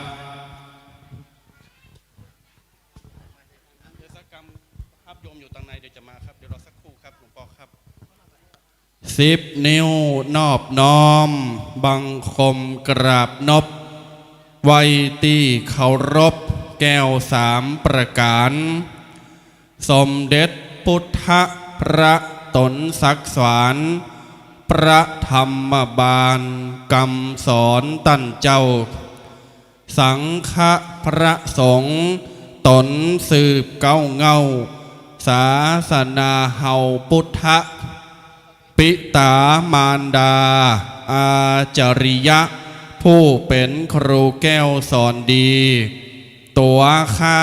ม่อนไทยขอเอาว่าจีเป็นกรอนวาตีโบราณข้าวซอยต่างดวงบุปผามาลาดอกน้อยถวายวันตาตั้นไทยแลเฮยขอกราบถวายความเคารพอย่างพระมหาเถรานุเถระเจ้าคณะพระสังฆาธิการทุกรูปด้วยความนอบน้อมอย่างสูงยิ่งนะครับเมตตารัตนาครูบาอาจารย์ทุกรูปได้มานั่งประจำอาสงฆ์ได้พักผ่อนตามอัธยาศัยในปรำพำเพลงที่ได้ตกแต่งสถานที่ตลอดจนถึงเจริญปอนญาติโยมศรัทธาสาธุชนทุกท่านที่มากินมาทานกันวันนี้ญาติโยมสาธุชนหลายที่หลายแห่งพี่น้องศรัทธาสันบะเค็ดกำลังมาเปิ้นหูจักเฮาแล้วเมินเสียเถอะอี โมทนาเนอญาติโยมสาธุชนตังดอยสะเก็ดก็กำลังลงรถมาละน้องศรัทธาตังบ้านเราก็มาแล้ว3 ยอดก็กำลังมาพี่น้องศรัทธาตังบ้านหม้อก็มาแล้วญาติโยมศรัทธาสาธุชนหลายบ้านหลายจองก็ได้เดินทางมาถึงอย่างวันนี้เป็นปีติซึ่งเฮาท่านทั้งหลายจะได้ประคับประคองจะได้จะลองศรัทธานโมทนาสาธุการในพิธีอายุวัดของท่านพระมหาประสิทธิ์ธรรมาภินันโทวันนี้ดังที่ตมาภาพและป้อนาน7 สีได้นำเรียนไปว่า9 โมงเกิงเฮาจะสืบจะตาญาติโยมสาธุชนที่ฟังรายการอยู่ฟังวิทยุอยู่ขับรถขับรากำลังจะปุ้งมาใจยินเนอจะไปฟ้าวอันนี้กำยองเปิ้นว่าอันจะไปฟ้าวนะใจยินเพราะว่าถนนมันมืดฝุ่นตกญาติโยมศรัทธาสันเข็ดตกสันบะเข็ดย่ำ100 ก็จ้างเติมเป็นอย่าง ญาติโยมสาธุชนทั้งหลายฝนตกก้อยย่ำก้อยมาเนอจะไปฟังจะไปฟ้าวหลายท่านหลายคนนี่ย่ำละ120 130 140ประสาบไหมมนาเบกจะไปฟังจะไปฟ้าวก้อยมาตึงถึงพี่น้องศรัทธากำมันฟังฟ้าวมันจะถึงอยู่2 ตีหนึ่งกำถึงตีจังกำกับปุ๊ดเนาะคำว่าจุดเพราะฉะนั้นใจเย็นเนอใจยินหงตานก็มีวันนี้หงตาน68 หงวันนี้นะร้านเจสีหงตาน68 หงอาจารย์บุญเพลินวันนี้ดูตั้งกินติ๋มตีเนอะกินปอห้ามห่อนะห้ามห่อไปเจงหายเด็ดขาด สันคงสำเค็ญนี่ระวังไว้นะไผ่ฮอนี่โดนคอนแซ่เนี่ยนะเนี่ยญาติโยมสาธุชนต่างหลายนั่นเขาจะว่าไปยองไปติกๆละ มันย่ำไผ่ที่มาแล้วเจริญปอนเข้ามาตังในเนอกระเดียวขอไหว้สารัธนาท่านอาจารย์พระมหาประสิทธิ์ได้เข้ามาปั่นปอนตังในนี่นะครับได้เข้ามารับญาติโยมลูกศิษย์ลูกหาตังในนี้และจะได้ถวายการต้อนรับครูบาอาจารย์พระสงฆ์ตัวนะครับเพราะฉะนั้นแล้วเมื่อท่านเสร็จภารกิจตั้งบนวิหารเรียบร้อยขอไหว้สาได้ลงมาตังในนะครับเพราะว่าครูบาอาจารย์เปิ้นก็เริ่มเดินทางมาละครูบาอาจารย์พระเถระจะได้ถวายมุทิตาสักการะท่านอาจารย์นะครับญาติโยมสาธุชนประการแห่งครั้งเนอไผ่ที่มาแล้วบัดต้องขึ้นไปในวิหารและบัดต้องขึ้นไปในวัดขอมาตังนอกเพเลยนะครับเนอทยอยกับมามุทิตามาตานตังนอกเพเลยบัดต้องขึ้นไปตังในแล้วเพราะว่าตังนอกนี้เป็นสถานที่รองรับยังมหาบุญยิ่งใหญ่ไผ่ที่ขึ้นไปแล้วก็ขึ้นไปบ่มีปัญหาแต่ว่าไผ่ที่กำลังลงรถกำลังจะเตียวเข้าวัดไหว้มาตังเพเลยเนอไหว้หน้าประเภทเลยเนอพ่อแม่ศรัทธาทั้งหลายเพราะฉะนั้นแล้วเพื่อเป็นอันหนึ่งอันเดียวกันขอเมตตาญาติโยมเนอวันนี้เฮาเป็นลูกศิษย์ลูกหาขององค์พระสัมมาสัมพุทธเจ้าเฮามีป้อองค์เดียวกันป้อของเฮาก็คือพระบรมศาสดาญาติโยมสาธุชนทั้งหลายและเฮามีใจเดียวกันก็คือใจที่เป็นบุญใจที่เป็นบุญย่อมจะนำมาซึ่งความสุขญาติโยมจะนำมาซึ่งความสุขเพราะฉะนั้นแล้ววันนี้ตึงกินตึงตานตึงตานตึงกินจ้อยเหลือเฟ้อกันไปสามัคคีมีค่ามหาศาลตลอดการก่อเกิดประเสริฐผลพลังงานสร้างโลกให้โสพลพลังคนช่วยเร่งรัดพัฒนา1+1+1ก็จะถึงล้านสมัครสมานจิตใจไว้เถิดหนา1 สมอง2 มือคือศรัทธาย่อมฟันฝ่าอุปสรรคถึงหลักชัยนี่คืออานิสงส์ของความสามัคคีวันนี้เราท่านทั้งหลายทั้งคณะสงฆ์ทั้งญาติโยมสีขาวพี่น้องศรัทธาแฟนรายการวิทยุจะได้มาช่วยกันสร้างความสามัคสามัคคีญาติโยมสาธุชนบ้านเฮาเมืองเฮาประเทศไทยเฮานี้มีอยู่2 ว1 วัง2 วัดเมื่อวังกับวัดมาปะกันย่อมเกิดลูกที่3คือวัฒนธรรมประเพณีเพราะฉะนั้นแล้ววันนี้3 ววังวัดวัฒนธรรมถามว่าวังนี่เกิดขึ้นจังกรรมจะใดวังสิงคำก็จะมาตัวลงวังสิงคำจะมาพี่น้องสะท้อบรรลุโดยแดนมาแล้วเนอะอย่าโยมเนอะโดยแดนบันหุงปเนอะวันนี้ความงดงามของพระพุทธศาสนาของเราจะบังเกิดขึ้นที่นี่มาว่าญาติโยมจะใส่สีในก็ตามขออย่างเดียวญาติโยมทุกเจ้าขอห้ามโชว์3 นิ้วก็เดี๋ยวคอจะปุ๊ดงานนี้ห้ามมี3 นิ้วแต่เราจ้อยกันกราบ3 ครั้งนี่3 นิ้วไม่ต้องมาเอาไปสันเคสปุ้นมด3 นิ้วนะโตภัยโตปนโปรดโจทย์ว่ายังบัดดี้ก็สันมาเคสอ้าวญาติโยมไม่เลี้ยงวันเพนวันแลนเดอร์โมทนาไม่เลี้ยง100 ล้านเจ้าของร้านผ้าฝ้ายวันเพนบาติกผ้าฝ้ายเจ้าของ100นี่ลูกหลานเปิ้นเป็นมหาเศรษฐีนิญาติโยมเนอเปิ้นเป็นคนอุปถัมภ์อุปถากบำรุงสาธุเนอแม่เลี้ยงวันเพนบันป่ามุนมุไก่เฮียมนี่เนาะสบายดีเนาะกินดีลืมดิมุนไปเนาะ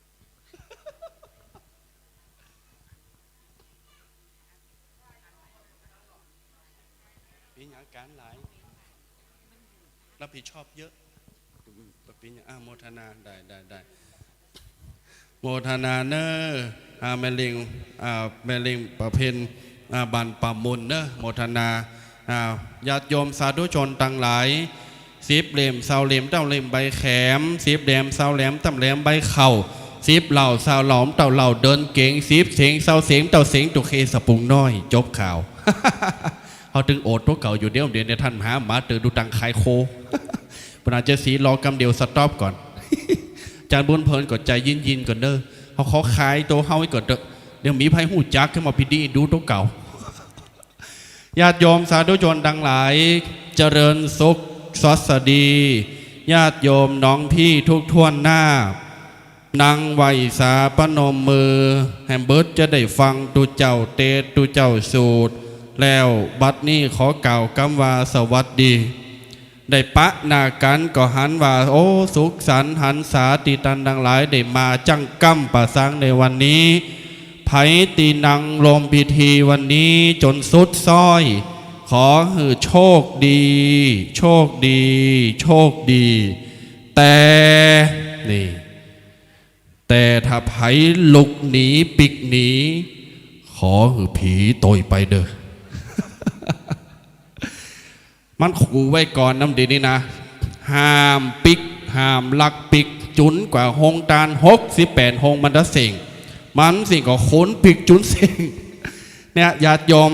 ถ้าไผฟังวิทยุเดี๋ยวนี้ได้มานี่ปุ๊ดตื่นมันตึงโอ้ยเสียดายปุ่นน้ำตึงได้หันหน้าท่านมหาประสิทธิ์ปุ่นเนาะ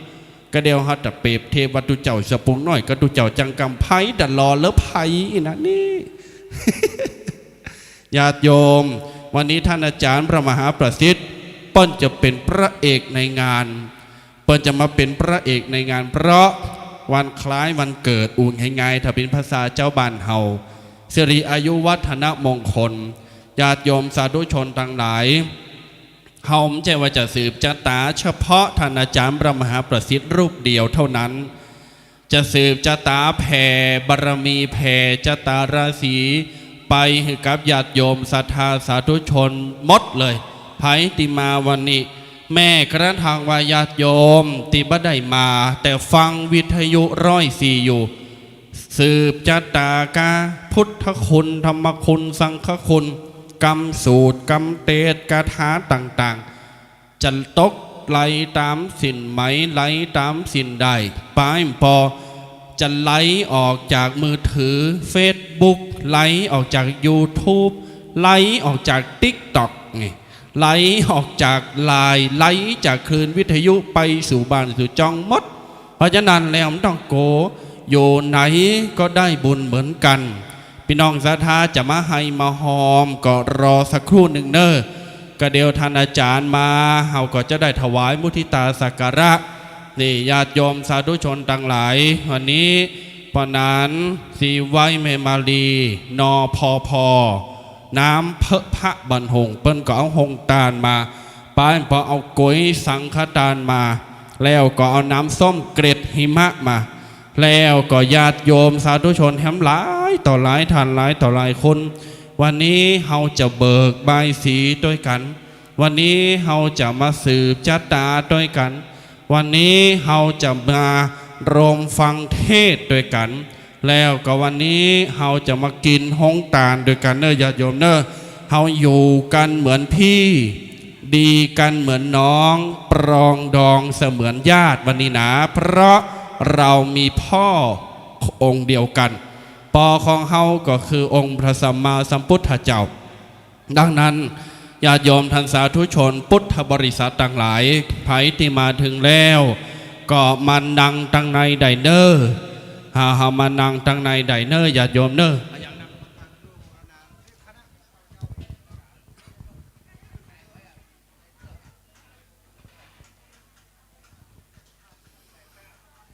เพราะฉะนั้นแล้วไผที่ได้เดินทางมาถึงแล้วขอเจริญพรเนอเข้ามาตั้งในเนอญาติโยมวันนี้อยู่ดีมีใจไปดีมีโชคไผเข้ามาตั้งบนมาตั้งในพิสัมได้หลายนะญาติโยมมาเจ้าจะได้บุญหลายกะไผมาขวายจะได้บุญน้อยเดี๋ยวเนอวันนี้นะเพราะฉะนั้นไผอยู่ตั้งบ้านตั้งจองหอเฮินก็กระใจเข้ามา วันนี้ท่านอาจารย์พระมหาประสิทธิ์บอกว่าก๋วยเตี๋ยวมี150กิโลบอกหมอกมันกำล้อกูเตอร์จมในกบปเตอร์กบปประเดี๋ยวนี้150กิโลญาติโยมก๋วยเตี๋ยวจะตุ่มอยู่ตั้งในปุ่นเนอก๋วยเตี๋ยวอยู่ในวัดเนอเอามาตั้งหลังตัวเจ้านิ่มปินทาตัวเจ้าสืบชะตาไปอินตาจัตตาเทวาจัตตานำลายไหลไปตัวนิ่มปินทานะเพราะฉะนั้นแล้วญาติโยมสาธุชนที่มาถึงแล้วเจริญปอนเนอเจริญปอนเข้ามานั่งตั้งในใดรถราเจ้าหน้าที่ขอจอยเคลียร์ตัวเนออาจจะไปถึงมันมีปัญหาอย่าให้เกะกะในการสัญจรเดินทางเช่นรถโรงทานเมื่อมาจอดแล้วก็ไปอยู่ตั้งนอกในหงเฮนว่าจังกำหลายกำแป้งวัดก็ยังมีนะตีกอดรอตีกอดวันตีจอดร้อยกว่าไฮเนอะอย่าโยมเนอะปากันมาได้เนอะอย่าโยมเนอะขอนโมทนากับตั้งปอจานันไว้บ้านน้ำเพื่อพระและขอบคุณแม่สุมาลีกัลยาเนาะพร้อมกับญาติธรรมกัลยาณมิตรญาติพี่น้องวันนี้ขอบขอของท่านได้มาถวายพุทธิตาสักการะหลายอันหลายประการด้วยกันว่าจะเป็นหงทานนำส้มเกล็ดหิมะตั้งแต่ว้ามาละเมื่อว่าจะเป็นสังฆทานกาว่าจะเป็นตุนไม่ตุนตอกอย่างต่างๆแต่ว่าก็มาจอยกันห่างกันด้านเนี่ยนะครับเนาะแล้วป้ายปอก็ยังมีแม่สายทองธัญแก้วบ้านห้วยการแม่สายทองธัญแก้วนี่เป็นแฟนครับตัวยงการโทรมานิ่มว่าตุเจ้าตุนไหนอย่างปตวาข่าววากรหือฟังมดนะแม่สายทองนี่นะแล้วก็มีแม่สีไพ่ชัยยองบัดดงดาสีบันหงแล้วก็มีนางสาวประนอมใบโพอันนี้เจ้าหน้าที่องค์การบริหารส่วนตำบลหนองปลาสวายแล้วก็มีเปิ้นได้ถวายคลองแครงกองเพชรกาวอาจเป็นคลองแครงแบบสุมาตเฮาสีอยากเข้าแต่ตัวเจ้าดีนะเป็นว่ากองเพชรอาจเป็นคลองแครงแบบถวายตุนกองเพชรกองเงินกองทองจำนวน200 บาทแล้วก็มีนายเวชชัยยันกัลยายมต่อมยมบ่มบานดงเป่าไว้เจียงใหม่ตาน้ำส้มเกล็ดหิมะ100 ขวดเนอ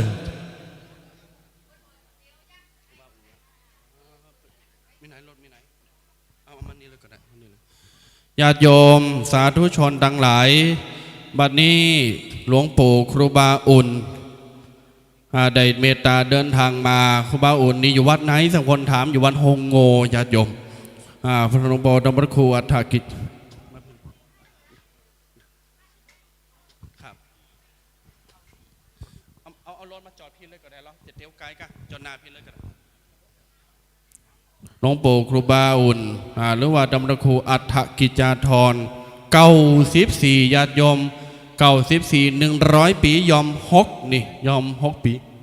ญาติโยมไหวสาเนอร์กระเดียวหลวงปู่จะได้เดินตาเดินทางลงมาขอนิมนต์ตุเจ้าพระเนรวัดช้างคำออกมาตังนอกนอปันป้อนหงตาลตังในเรียบร้อยมาปันป้อนหงตาลตังนอกเนอหงตาลในไม่ได้ตุเจ้าพระเนรปันป้อนห้ามเปิดเด็ดขาดนะห้ามเปิดเด็ดขาดเนอวันนี้เขาจะตาลก่อนกินลูนใจจะเป็นบุญเป็นกุศลเนอญาติโยมเนอปอจันบุญเพลินจะได้ไปถวายการต้อนรับหลวงปู่ครูบาอุ่นวันฮงโงหลวงปู่เก่า14แล้วญาติโยมเนอพระเรามีคุ้มโหคุ้มเก่าหมู่ลูกหมู่หลานลูกพระลูกโยมเป็นบารมีที่สุดวันนี้ญาติโยมสาธุชนทั้งหลายจะได้ไหวสาสักการะบูชานะครับขอนิมนต์ท่านอาจารย์พระมหาประสิทธิ์ได้เมตตาออกมาตั้งนอกนะครับจะได้ถวายการต้อนรับครูบาอาจารย์พระสงฆ์และญาติโยมสาธุชนติปนมาให้มาหอมากินมัตตาน้อขอไหวสารัตนาตั้งนอกเลยนะครับ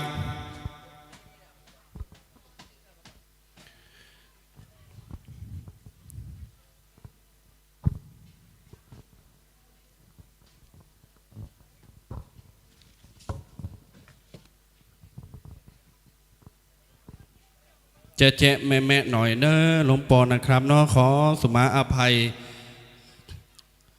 ญาติโยมสาธุชนทั้งหลายนี่คือความงดงามของพระมหาเถระผู้ทรงศีลทรงธรรม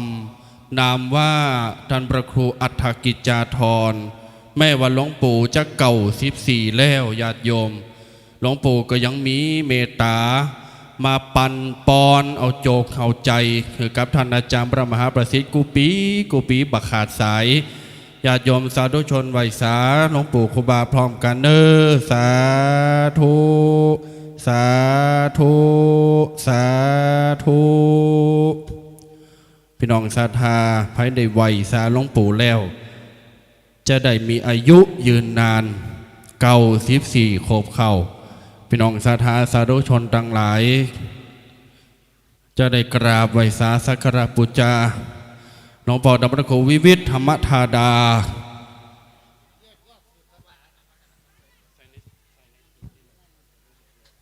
หลวงพ่อดำรงครูวิวิทธรรมธาดารองเจ้าคณะอำเภอบ้านหงวัดทุ่งม่านนะครับจะได้กราบถวายการต้อนรับต่อไปต่อแต่นั้นเมตตาท่านพระครูสมุวิสุวัตรวัดฝายหินนะครับได้เมตตาอำนวยการคลื่นสถานีเคลื่อนที่มายังวัดจังกำเลยได้ถวายการต้อนรับหลวงปู่ต่อไปนะครับนิมนต์สามเณรและพระเนรวัดจังกำนะครับได้ยินแล้วนิมนต์เข้ามาตังนอกนี่เข้ามาตังนอกว่ะนิมนต์ออกมาตังนอกตัวนะครับเน้อจะได้ปั่นปอนโมทนาอรญาติโยมท่านสาธุชนทั้งหลายท่านใดติเมตตาเดินทางมาถึงแล้วเสาะวาหาตินังได้เลยเก้าอี้วันนี้เราตั้งไว้ 2,563 เหตุใดถึง2563เพราะจับพศปีนี้ตัว2563ตอนนั้นแล้วญาติโยมกำมันปอนี่พอลายนิสีทาจำปอสัก3 ปันคนนี่อาจจะได้อยู่นะครับเนอะเอาละญาติโยมท่านสาธุชนทั้งหลายลูกพระอัตมภาพจะได้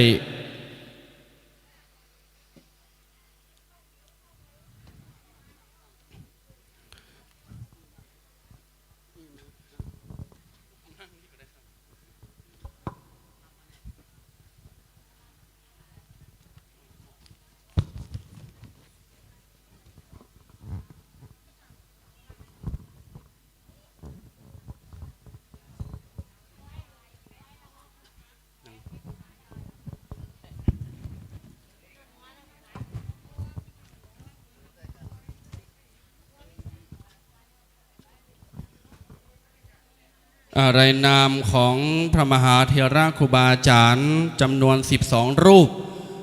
ตีได้มาเป็นประสงค์พิธีเจริญพระพุทธมนต์วันนี้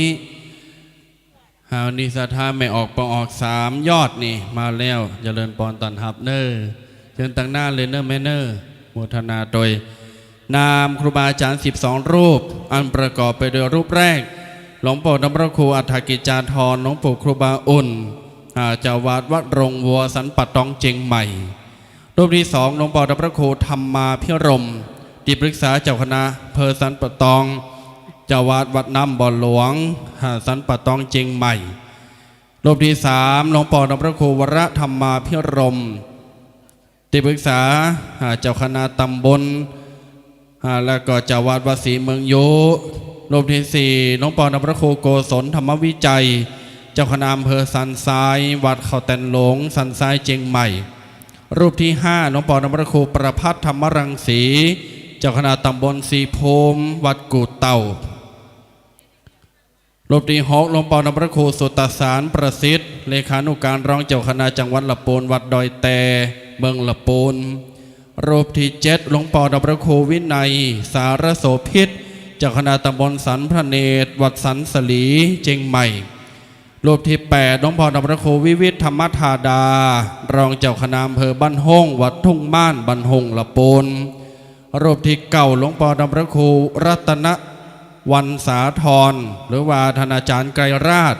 รัตนวันโนสำนักปฏิบัติธรรมอุโบสถดอนตองป่าซางละปูนรูปที่10 ท่านหลวงพ่อนำพระครูสมโภชวิสุวัตรวรกิจโจผู้อำนวยการสถานี4.50 วัดไฟหินเจียงใหม่รูปที่11หลวงพ่อนำพระครูปฏิภาณธรรมทินเจ้าวาดวัดประทาจอมพอเวงป่าเป่าเจียงไฮและรูปที่12หลวงพ่อนำพระครูวิมลธรรมจารีรองเจ้าคณะอำเภอป่าซางวัดสะปุงหลวง12 รูปวันนี้เมตตามาปิ่นประสงค์พิธีในการสืบชะตาแบบล้านนาเพราะนั้นแล้วญาติโยมสาธุชนทั้งหลายเบื้องต้นนั้นเวลา 9:39 นาทีโดยประมาณ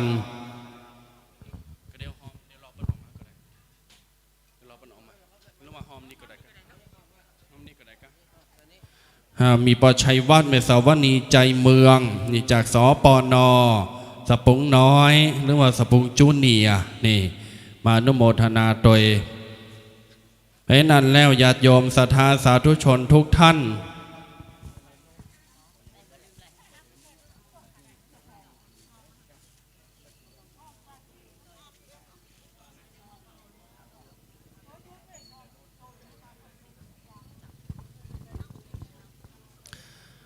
ญาติโยมศรัทธาท่านสาธุชนทั้งหลายบัดนี้ครูบาอาจารย์ประสงค์พิธีต่างก็ได้เดินทางเมตตามาถึงบางรูปตอนนี้หลวงพ่อนำพระครูปฏิภาณธรรมทินวัดประทาจอมพอก็กำลังเดินทางเมตตามาถึงกราบไหว้สารัตนาเข้ามาตั้งในนะครับ และพระมหาเถระครูบาอาจารย์เจ้าคณะพระสังฆาธิการทุกรูปเมตตาได้เดินทางเข้ามาญาติโยมสาธุชนทั้งหลายจะมาภาพจะเน้นย้ำแหมอย่างหนึ่งเน้อเมื่อศรัทธาญาติโยมได้เข้ามาตะบะลำพำเป้งเรียบร้อยพี่น้องศรัทธาขอความเมตตาอย่าเข้าใกล้แล้วก็ห้ามเต้วกายเด็ดขาดห้ามเต้วกายหากเบิ่งหน้าครูบาอาจารย์ประสงค์แถวนี้ห้ามเลยตั้งแต่ศาสตร์ตั้งแต่แถวนี้นะครับครูบาอาจารย์เปิ้นจะนั่งอยู่ตั้งหน้าถ้าเฮาดันดังหลายเตียวกายมันจะเป็นภาพบางงามจะไปจิใส่เปิ้นนะครับ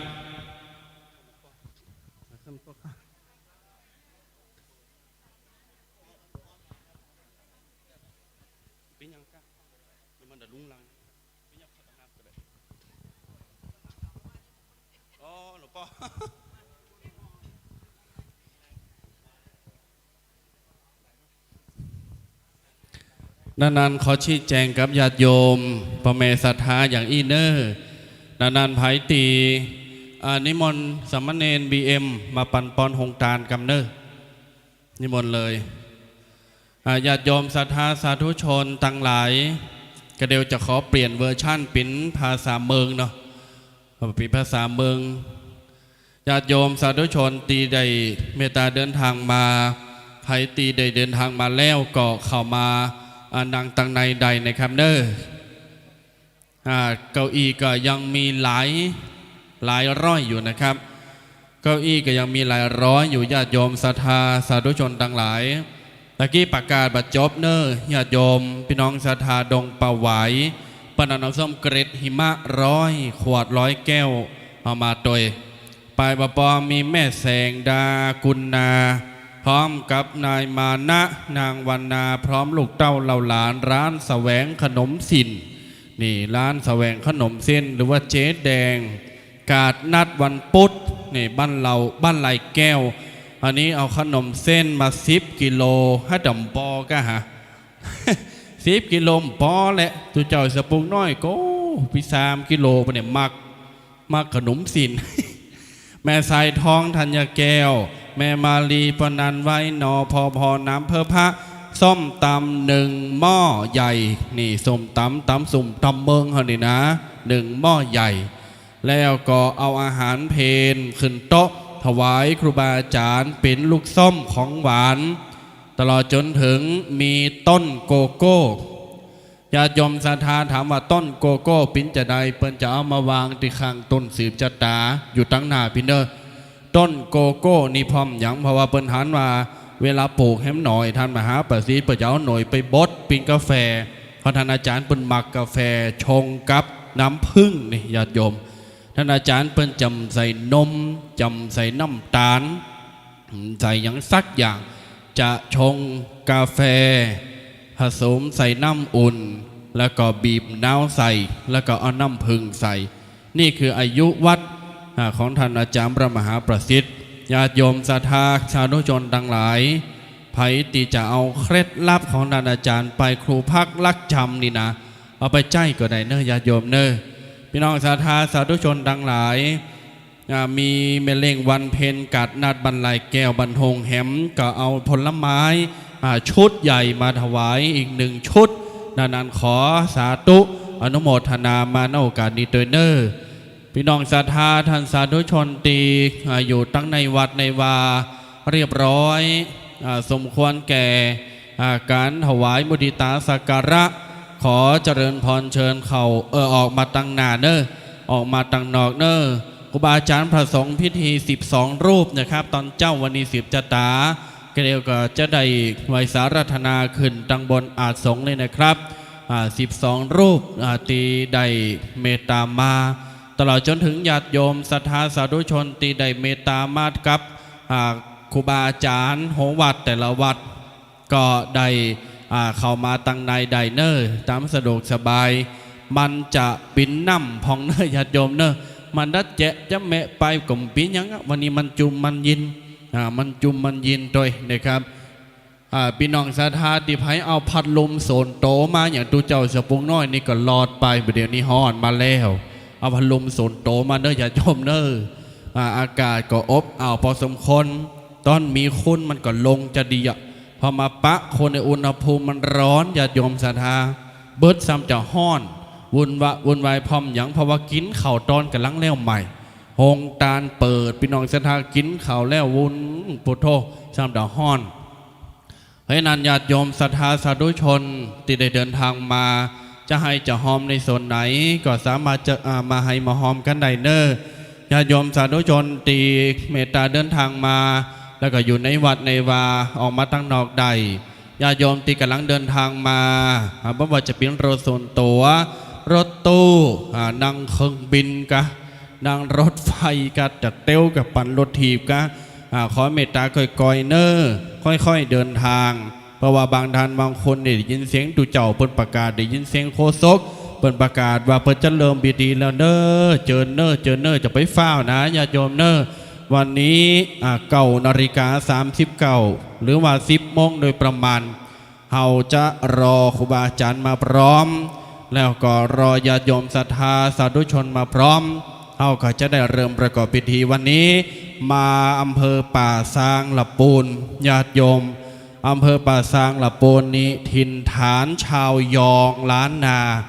ถิ่นฐานเจ้ายองเหตุใดจะมาพาถึงอู่กำยองตั้งแต่เจ้าเพราะเฮาท่านทั้งหลายจะได้แลกเปลี่ยนกันจะได้ฟังกำยองโดยสำคนว่าฟังยองแล้วมันโมนสำคนได้สามีเป็นคุณยองป่าซางละปูนสามคนได้ภรรยาเป็นคนละปนคนเจงใหม่เปิก็มียองตังเจงไฮก็มีบาดเดี๋ยวนี้หลายตีหลายแห่งมีชุมชนคนยองมดละญาติโยมเนอะเพราะฉะนั้นแล้วเป็นว่าคุณยองอยู่ไหนก็โมนคุณยองด่ากอมเจ็บอีนะดังนั้นแล้วพี่น้องศรัทธาสาธุชนดังหลายท่านอาจารย์พระมหาประสิทธิ์ได้พระเอกในงานนี่พระเอกในงานในเมตตามาละกระเดียวไผตีจะถวายมุทิตาสักการะก็เจิญใดก่อนที่จะเริ่มพิธีเนอะก่อนที่จะเริ่มพิธีท่านอาจารย์พระมหาประสิทธิ์ในเมตตาเดินทางมาจะได้กราบไหว้สาถวายการต้อนรับพระมหาเถระอันมีหลวงปู่ครูบาอุ่นหรือว่าท่านพระครูอัฏฐกิจจาธรวัดหงงัวครูบาอาจารย์พระมหาเถระหลายรูปวันนี้ท่านอาจารย์พระมหาประสิทธิ์ให้เมตตารัตนามาเป็นตนเมตตาเป็นผู้ประกอบพิธีสืบชะตาในงานคุ้มเฮาคุ้มเก่าคุ้มหัวญาติโยมสาธุชนจะมีโจกมีใจจะได้อยู่ดีมีความสุขเดี๋ยวญาติโยมเด้อนามของวัดจังกำก็เป็นมงคลงามของท่านอาจารย์พระมหาประสิทธิ์ก็เป็นมงคลหลวงพ่อนำพระโคสุตสามประสิทธิ์นะครับได้เมตตาเดินทางมาถึงแล้วไหวสานะครับเหตุใดถึงว่าเป็นมงคลญาติโยมสาธุชนทั้งหลายประการที่ คำว่าช้างคำจางปู้กำงาเขียวนิยาโยมเป็นช้างข้าศึกกูบนบารมีของพระแม่เจ้าจามเทวีบารมียิ่งใหญ่ของจังหวัดละปูนบาเดลนี้ตุเจ้าเสปงน้อยโคทรงมิตินางแล้วถ้าสอนนางไหนก็มได้ฮัตปิกวัดแล้วเฮ้ย เขาลายเขาแล้วอย่างที่สองญาติโยมอย่างที่สองคำว่าประสิทธิ์นี่นามของท่านอาจารย์พระมหาประสิทธิ์คำว่าประสิทธิ์จะได้ประสิทธิ์วิชาความรู้จะได้ประสิทธิ์ปอนใจตั้งสี่มีอายุวันนะสุขภละจะได้ประสิทธิ์บุญบารมีเสกสอมย่อมยกหือกับบรรดาญาติโยมศรัทธาสาธุชนต่างหลายต่อไปดังนั้นแล้วพี่น้องศรัทธาท่านสาธุชนต่างหลายตีเมตตาเดินทางมายังสถานที่มณฑลพิธีวัดจังกัมได้ไหวสาครูบาอาจารย์เป็นตีเรียบร้อยได้มานั่งพักผ่อนตามมัธยาศัยในปรำพำเปงเนอญาติโยมเนอมาถ้าโกแล้วโยปืนฟ้าจะไปโกฝนอยู่ใต้ฟ้าห้ามกลัวฝนเด็ดขาดมันดัดตกก็ไปมันตกไปเขาจะเสกคือมันตกบินไปมันได้แต่ญาติโยมสาธุชนทั้งหลายแต่เจ้านี่ฝุ่นตกบัง7 โมงไป8 โมงท่านมหาประสิทธิ์เสกเรียบร้อยพวกไปมึงไปตกสันเข็ดปุ้นอีตกเรียบร้อยเดี๋ยวนี้จังข้ามป่าสังดักปิ่งยินไว้แล้วมีแล้วญาติโยมเบิดหนึ่งเกาะปลากันมาแฮมเนอร์ญาติโยมสาธุชนมีธรรมาสัญจรแฮมหนาพิธีวันนี้3 พิธีกรรมด้วยกันนั้นยิ่งใหญ่หลวงพ่อดับพระครูวิวิธธรรมธาดารองอำเภอบันหงได้ถวายการต้อนรับครูบาอาจารย์และปกำนันตำบลกอกได้มาเป็นตัวแทนของญาติโยมศรัทธาสาธุชนบ่อหินป่ามนพระบาท3 บ้านอุปธรรมอุปถากกำจูยังวัดจังกำอยู่เพราะฉะนั้นแล้ว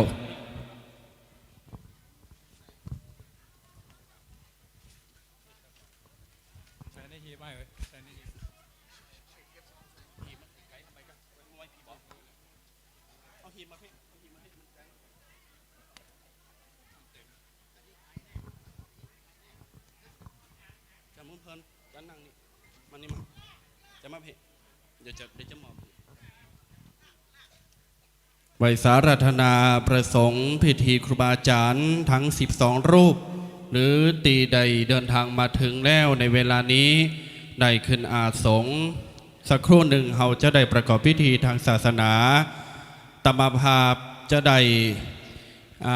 ยกเวลานี้ให้กับอาจารย์บุญเพลินได้เป็นผู้ในการเบิกบุญเบิกบารมีจะได้เจิญญาติโยมศรัทธานำกินน้ำตาลในโอกาสบัดนี้ขอเจริญพรเรียนเชิญนะครับครับนอบน้อมไว้สาบารมีคุณมาเทราจารย์ทุกรูปทุกตนด้วยความเคารพอย่างสูงยิ่งครับโดยเฉพาะพระเดชคุณหลวงปู่ฮอเดอร์ครูบาท่านเจ้าครูบาอุ่นไปที่ไหนอุ่นเนื้ออุ่นใจอุ่นกระเป๋าอุ่นบุญอุ่นตานนะครับวันนี้ผมอาจารย์เพลินนักวิชาการศึกษาจากมจร.วิทยาลัยสงฆ์ละปุ่นชำนาญการได้มีโอกาสมาถวายสักการะได้หลวงพ่อแล้วก็จะได้ดำเนินขั้นตอนในพิธีกรรมต่างๆในวันนี้นะครับกลับมากับวันนี้หลายท่านหลายภาคส่วนครับจักได้มุทิตาสักการะจะได้แล้วนะครับในขณะนี้ก็สามารถเข้ามาได้เลยนะครับเนาะอธิหารปามุ่นนะครับแล้วก็แฮมหลายๆคุณด้วยกันนี่ตะกี้อาจารย์ปนอูยองเนาะคนยองนะครับเปิดบุคคลบทสวกคนยองก็มีเตาอีนะครับเนาะเป็นคนดีตัวกันตึงมนคนยองกินยำจิ้นไก่ถ้าไก่โตได้จุนการกระดุนโลนะครับเนาะเป็นบารมีวันนี้56 ปีแล้วครับพระทรงดีศรีสงฆ์ดำรงศาสตร์พระชาติลาดเลื่อมใสได้สรรเสริญพระสงฆ์ดีศรีศาสตร์ราชจำเริญเหมือนชวนเชิญให้ชื่นชมนิยมกันครับอาจารย์พระมหาประสิทธิ์อายุวัฒนะมงคล56ฟังอีกครั้งนะครับ 56 ออดระวังหูดีละปุ่นเจงหมายหอมแดงโปเซงครับโดยอายุวัฒนะมงคลหลวงปู่เฮามางานแล้วเนออาจารย์พระมหาปริยนธรรมถึง8ประโยคปีหน้าคาดการเก่าประโยคเมื่อใดเขาจะแห่รอบเนาะอำเภอป่าซางโลงเขานี่รถโทษเป็นป้าเรามีตียิ่งใหญ่นะครับเนาะวันนี้เด้อพุทธศาสนิกชนเนาะบำเพ็ญศีลเพื่อเป็นสะพานบำเพ็ญทานเพื่อเป็นเสบียงไว้ไปหน้าศีลทรงทำมือเฮาสูงครับศีลจูงทำมือเฮาสวยศีลนำทำให้เรารวยศีลช่วยทำให้เราอยู่รอดปลอดภัยอย่าคิดฆ่าตัวตายเด็ดขาดมลปูนเฮาอันดับที่2อย่าลืมสู้มาแง่ตดมาบ่มีค่ามันเมนเปิ้นอย่าเอากับต่ำสมหาลมเอาใส่จอผักกาดตบจุ่มจะลิงขมขนาดเอาแป้งยาบลิตไม้อยู่บนฟ้าแม่ลงมานะเฮาเผาเอาหนังสือพิมพ์ไทยรัฐเอาหนังสือพิมพ์เดลินิวโหดแฮมล้างน้ำมันบะลำซอยน้ำป่าที่บรรลดใส่กับลาบควายลำจะเบยตอนนั้นอันตรายพอสมควรร้านคนละปูนต้องสู้พระแม่เจ้าจามเทวีศรีสุริยวงศ์บรมราชคติยกุมารีรัตนกัลยาละโวบุรีลาชัยสวนชื่อพระแม่เจ้า96 ปีพระแม่นะครับจ้างผู้กำงาเขียวอย่างหลวงพ่อท่านอาจารย์พระบาทเปิ้ลได้อูดกี้ปูกำงาเขียวจ้างนี้ได้มาจากดอยหลวงเจียงดาวเป็นจ้างกู้บารมีของพระแม่เจ้าจามเทวีม้าอาชาไนนี่นะครับได้มาจากดอยสะเก็ดเวียงป่าเป้าติดกันเสนามาหันอังกาบเจิญมาเป็นม้ากู้บารมีของเจ้าอนันตยศมหันตยศและพระแม่เจ้าไก่แก้วนะครับวิเศษได้มาจาก12 ปันนาพี่น้อง12 ปันนาไก่นี่บินขึ้นสูงแสดงว่าจะมีศัตรูการว่าบินเหมาะมาให้บดีแสดงว่าเกลือเป็นหนอนต้องมีคนมาใส่ร้ายต้องมีคนมาทำลายหาริปุ่นใจอันนี้เป็นสัญลักษณ์3ตัวนี้ครับเป็นมหามงคลเนาะพระแม่เจ้าอายุ96 ปี7 เดือน2 วัน97 ปี96 ปี7 เดือน2 วันเพราะนั้นจำไว้ให้ดีเนอะพี่น้องเนาะเพราะนั้นแล้วหมู่เฮาเจ้าค่าล่มบารมีของพระแม่สืบสานมาถึงปัจจุบันนี้ครับด้วยความเป็นอุดมมงคลในขณะนี้ครับขอทุกท่านมีโชคมีใจเนอะกราบหิปันมาหาปันใดเกิดใจหรือปันถูกมีลูกมีเต่าอยู่ไทยฟังกำมีเงินมีคำติ้มธนาคารกรุงเทพกรุงไทยทกสอยุธยา TMB ธนชาติมันจะกิกลำเลือดกับได้รวยได้เฮงนะครับขอบคุณเด้อบรรดาพ่อแม่พี่น้องศรัทธาเขาร่วมกินยอตานด้วยการขณะนี้ครับนาบุญกินนาบุญตานศรัทธาเนอผู้ให้และผู้รับพระจำพระมหาประสิทธิ์เป็นผู้ให้ตลอดนะครับบอกว่าโครงการใดๆในส่วนนี้หลวงพ่อตั้นเจ้านะครับเป็นครูบาอาจารย์ตีมีวิชาองค์ความโหผมได้ปรริญญาธรรม4หลวงพ่อได้8พอเหรออย่างปีนันในส่วนของปีนัน74ได้อูดกี้นะครับเนาะก็ด้วยว่าบุญปารมีผมเขาบรรณักปีนัน74ก็ไปใจนะครับผมก็มาใจแบบชีวิตคฤหัสถ์เพราะนั้นแล้วก็ถือว่าเป็นบุญปารมีได้มาครับใจพระพุทธศาสนาของเฮาวันนี้กากุสันทะพระพุทธเจ้าจุยกรรมโกนาคมณะพระพุทธเจ้านำต่อเต้ากัสสปะพระพุทธเจ้าสลีเปิงเปาโคตมะพระพุทธเจ้าสืบเงาพุทธาอริยเมตยาสืบศาสนาพระพุทธเจ้าหือโคบหาปันพระวชาจิมโตเจ้าพระเจ้าครูบาพรหมพรหมจักโกจะปั่นปอนใจละเฮรูตังเก่งตังใจเฮรูตังใหญ่ใจตันเฮได้ทุกทามประการมีพระมีปันเป็นยอดเอาก็สาธุบุญปารมีครูบาเป็นนักเป็นหลายนะครับอาจารย์พระมหาประสิทธิ์ก็เป็นลูกศิษย์ขิ้นของครูบาเจ้าเช่นเดียวกันนะครับกำลังใจเติมสุขนี่จงเริ่มต้นชีวิตใหม่แต่ละวันด้วยใจอันผ่องใสนะครับด้วยบุญปารมีสักครู่หนึ่งคณะสงฆ์ที่อาราธนามาวันนี้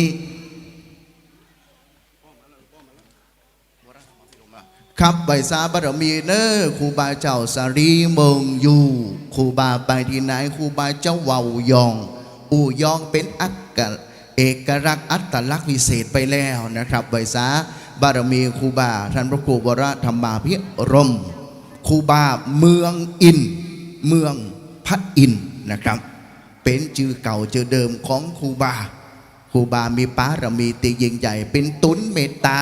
ไปที่ไหนพระเทพรัตนนายกพระเดชพระคุณท่านเจ้าคุณอาจารย์เจ้าไหวจะซาครูบาเจ้าเมืองอินคือเมืองมนุษย์ของเฮาเนาะตีอยู่อาสไลตีเฮาอยู่ตึงวันนี้เป็นเมืองพญาอินพญาพงเนาะครับโดยบุญโดยปารมีเนอไหวสาบารมีครูบาโดยความเคารพอย่างสูงส่งนะครับค่ะเดี๋ยวจนไก่เวลามาติ๊กๆแล้วเนอครับไก่เวลามาติ๊กๆแล้วผมก็เป็นลูกครึ่งนะครับวิแม่เป็นย่องเนาะตามไข่ดีแล้วไปแอวหาวิแม่แม่อายุ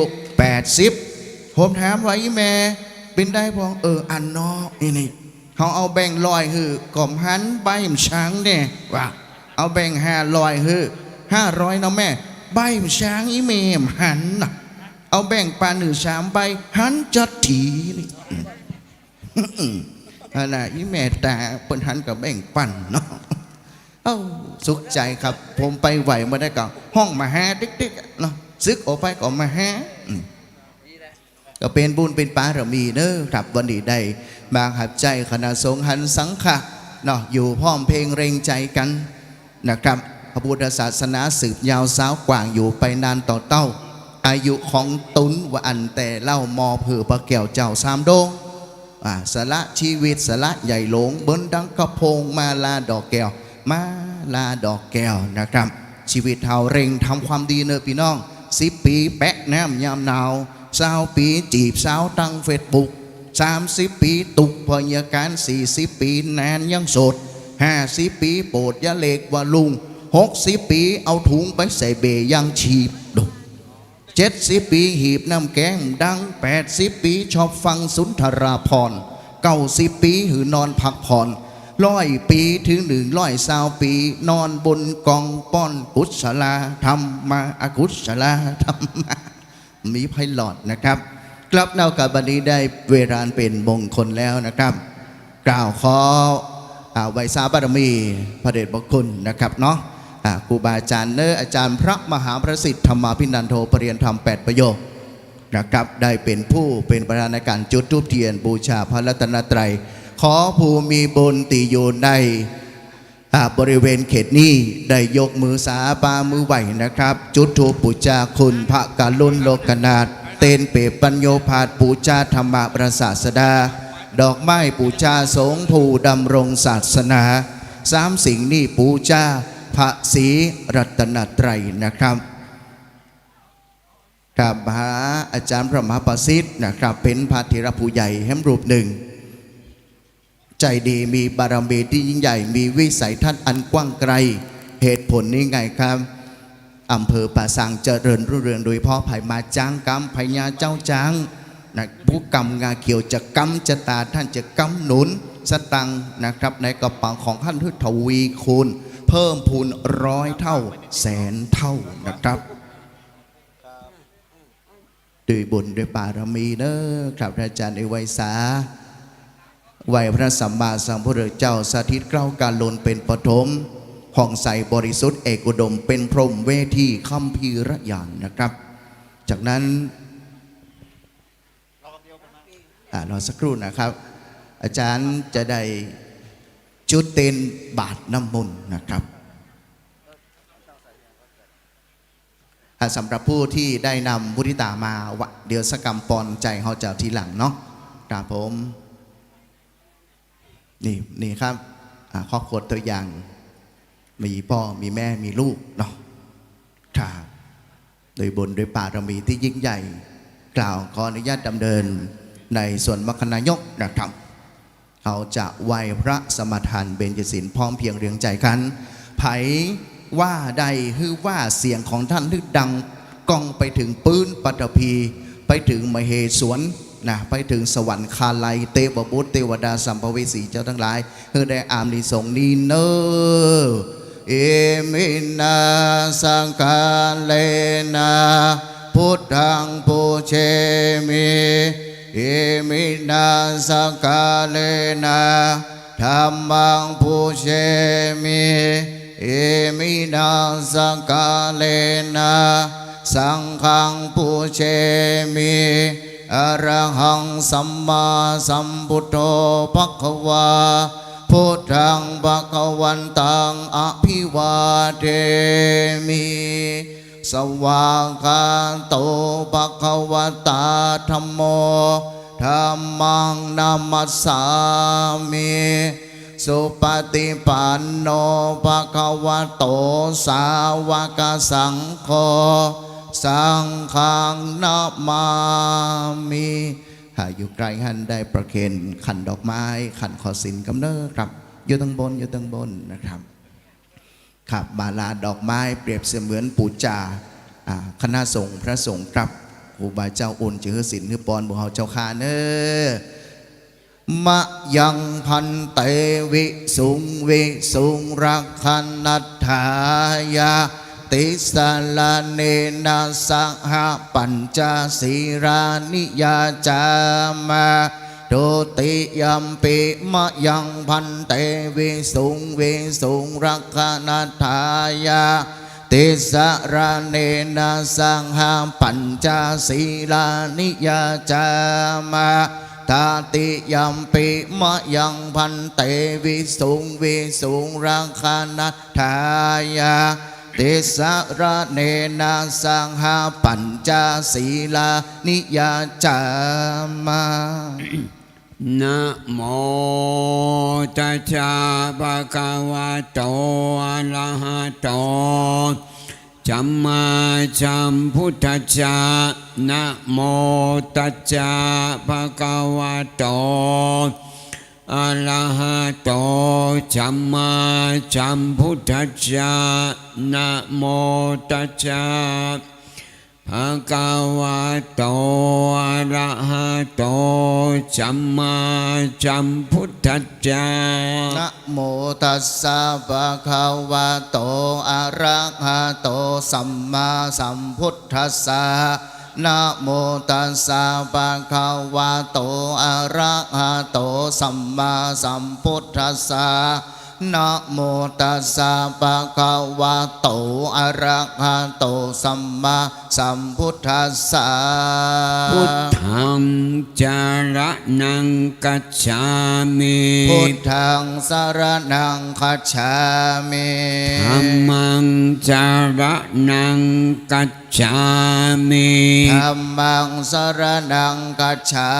มิสังฆังจารนังกัจฉามิสังฆังสรณังคัจฉามิตุติยัมปิพุทธังจารนังกัจฉามิตุติยัมปิพุทธังสรณังคัจฉามิตุติยัมปิธัมมังจารนังกัจฉามิตุติยัมปิธัมมังสรณังคัจฉามิตุติยัมปิสังฆังจารนังกัจฉามิตุติยัมปิสังฆังสรณังคัจฉามิตาติยัมปิพุทธังจารนังกัจฉามิตาติยัมปิพุทธังสรณังคัจฉามิตาติยัมปิธัมมังจารนังกัจฉามิตาติยัมปิธัมมังสรณังคัจฉามิตาติยัมปิสังฆังจารนังกัจฉามิตาติยัมปิสังฆังสรณังคัจฉามิปานาติปาตาวิรมณีสิกขาปะทังสมาธิ ยามิ ปานาติปาตาเวรมณีสิกขาปะตังสมาธิยามิ ตินนาตานาเวรมณีสิกขาปะตังสมาธิยามิ อตินนาตานาเวรมณีสิกขาปะตังสมาธิยามิ กาเมสุมิชาจาราเวรมณีสิกขาปะตังสมาธิยามิ กาเมสุมิชาจาราเวรมณีสิกขาปะตังสมาธิยามิ มุสาวาตาเวรมณีสิกขาปะตังสมาธิยามิ โมสาวาตาเวรมณีสิกขาปะตังสมาธิยามิ สุลาเมรยามจาปมาตฐานาเวรมณีสิกขาปะตังสมาธิยามิ สุราเมรยมัจจปมาทฐานาเวรมณีสิกขาปะตังสมาธิยามิ อิมานิปัญจสิกขาปทานิชิเลนะจุกติยันติชิเลนะโภคสัมปตาชิเลนะนิพุติยันติตัจจมาจิลังวิโชทะเย สาธุสาธุสาธุวิปติปฏิปหายาสัพพสัมปติสิทธิยาสัพพทุกขวินาศายาปริตังโพธมังครัง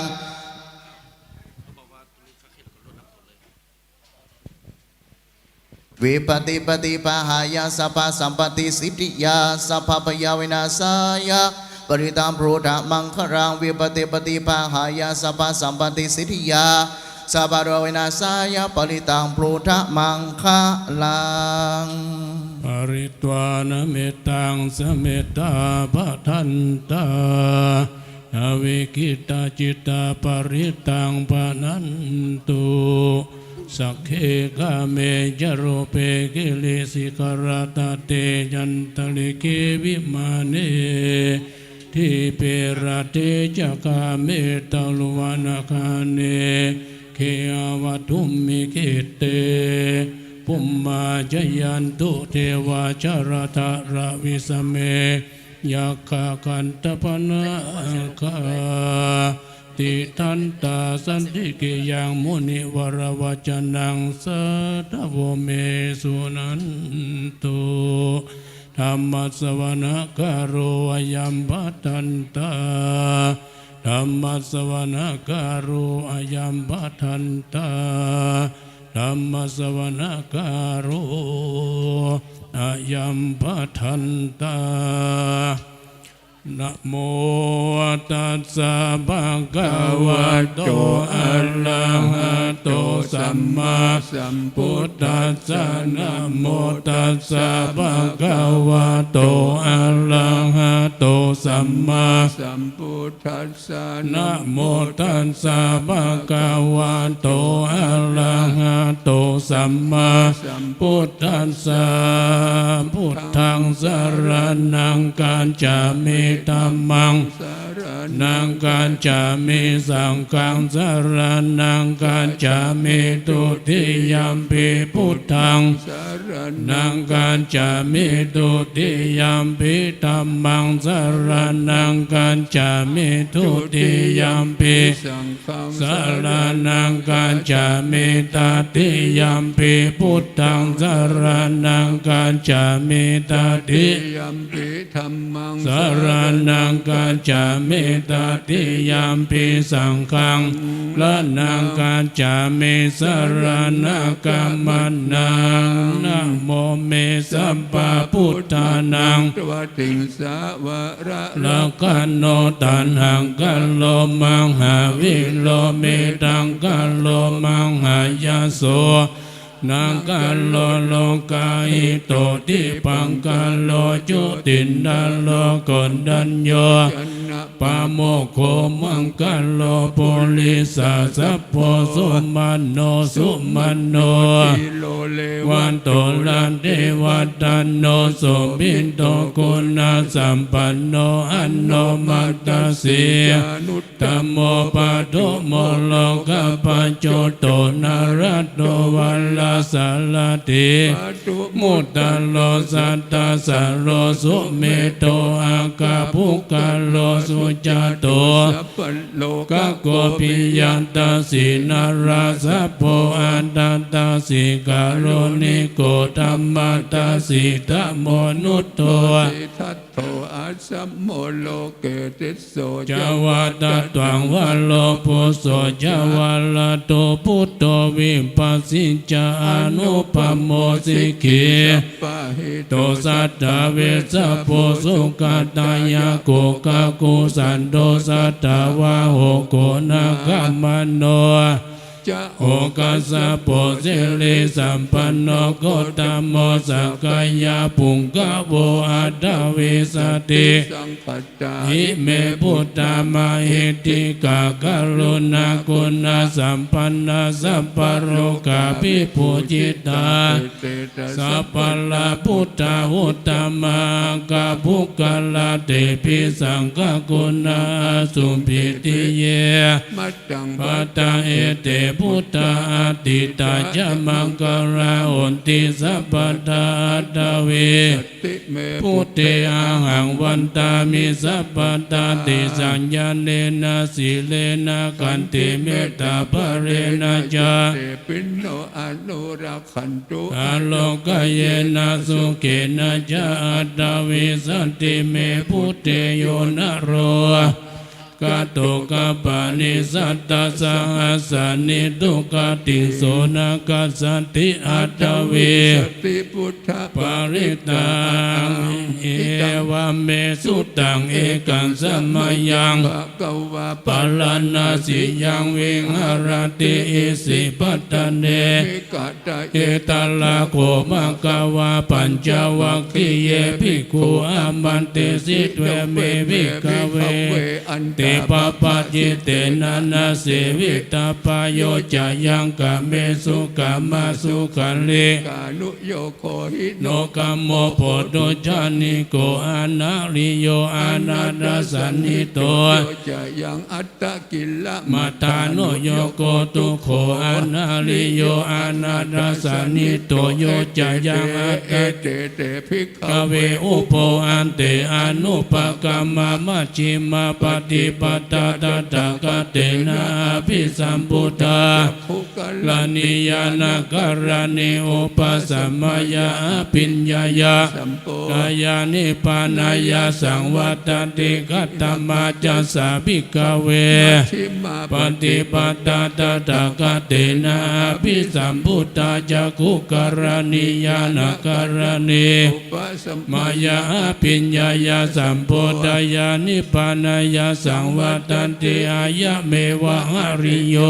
ทังกิโก มะโกสยติตังสัมมาทิฏฐิสัมมาสังกัปโปสัมมาวาจาสัมมากัมมันโตสัมมาอาชีโว สัมมาวายามโม สัมมาสติสัมมาสมาธิอายังโคสาภิกขเวมัชฌิมาปฏิปตาตถากเตนะภิสัมพุทธา ภูกะลนิยานะกัล ลานิอุปสัมมายาปิญญายาสัมพุทธายะ นิปาน ายาสังวัตาอิตังโกปานาภิกขเวทุกขังอริยสัจจัญชาติปิทุกขา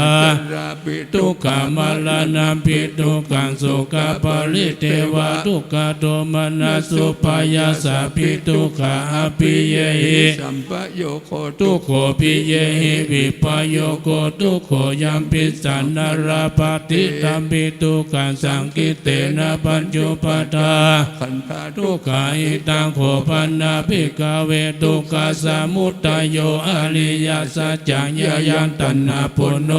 วิกานันติลกาสหกตาตละตละพินันตินิสยติตังกามตัณหาภวตัณหาภวตัณหาอิตังโขปันนาภิกขเวทุกขานิโรโธอริยสัจจังโยตัสสะเยวะตัณหายาอาเสสวิรานิโรโธจักโกปตินิสโกมุติอนารายโยอิตังโขปันนาภิกขเวทุกขานิโรธกานิปฏิปตาอริยสัจจังอายะเมวะหาริโยอาตังกิโกมะโกสยติตังสัมมาทิฏฐิสัมมาสังกัปปุสัมมาวาจาสัมมากัมมันโตสัมมาอาชีโวสัมมาวายโมสัมมาสติสัมมาสมาธิอิตังทุกขังอริยสัจจันติเมภิกขเวบุพเพ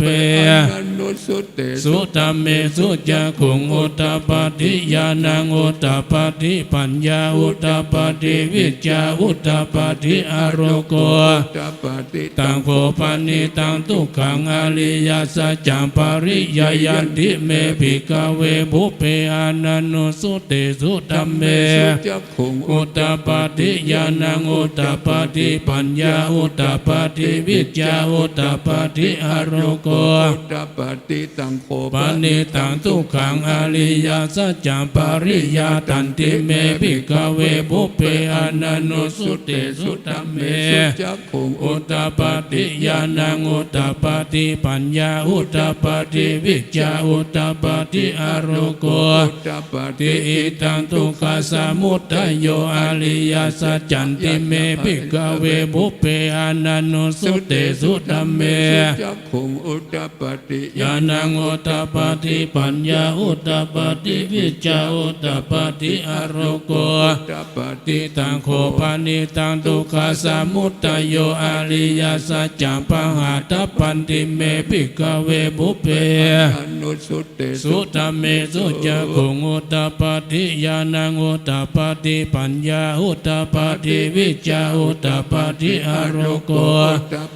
ตังโขปานิตังทุกขสมุทัยโยอริยสัจจังปะหินันติเมภิกขเวบุพเพ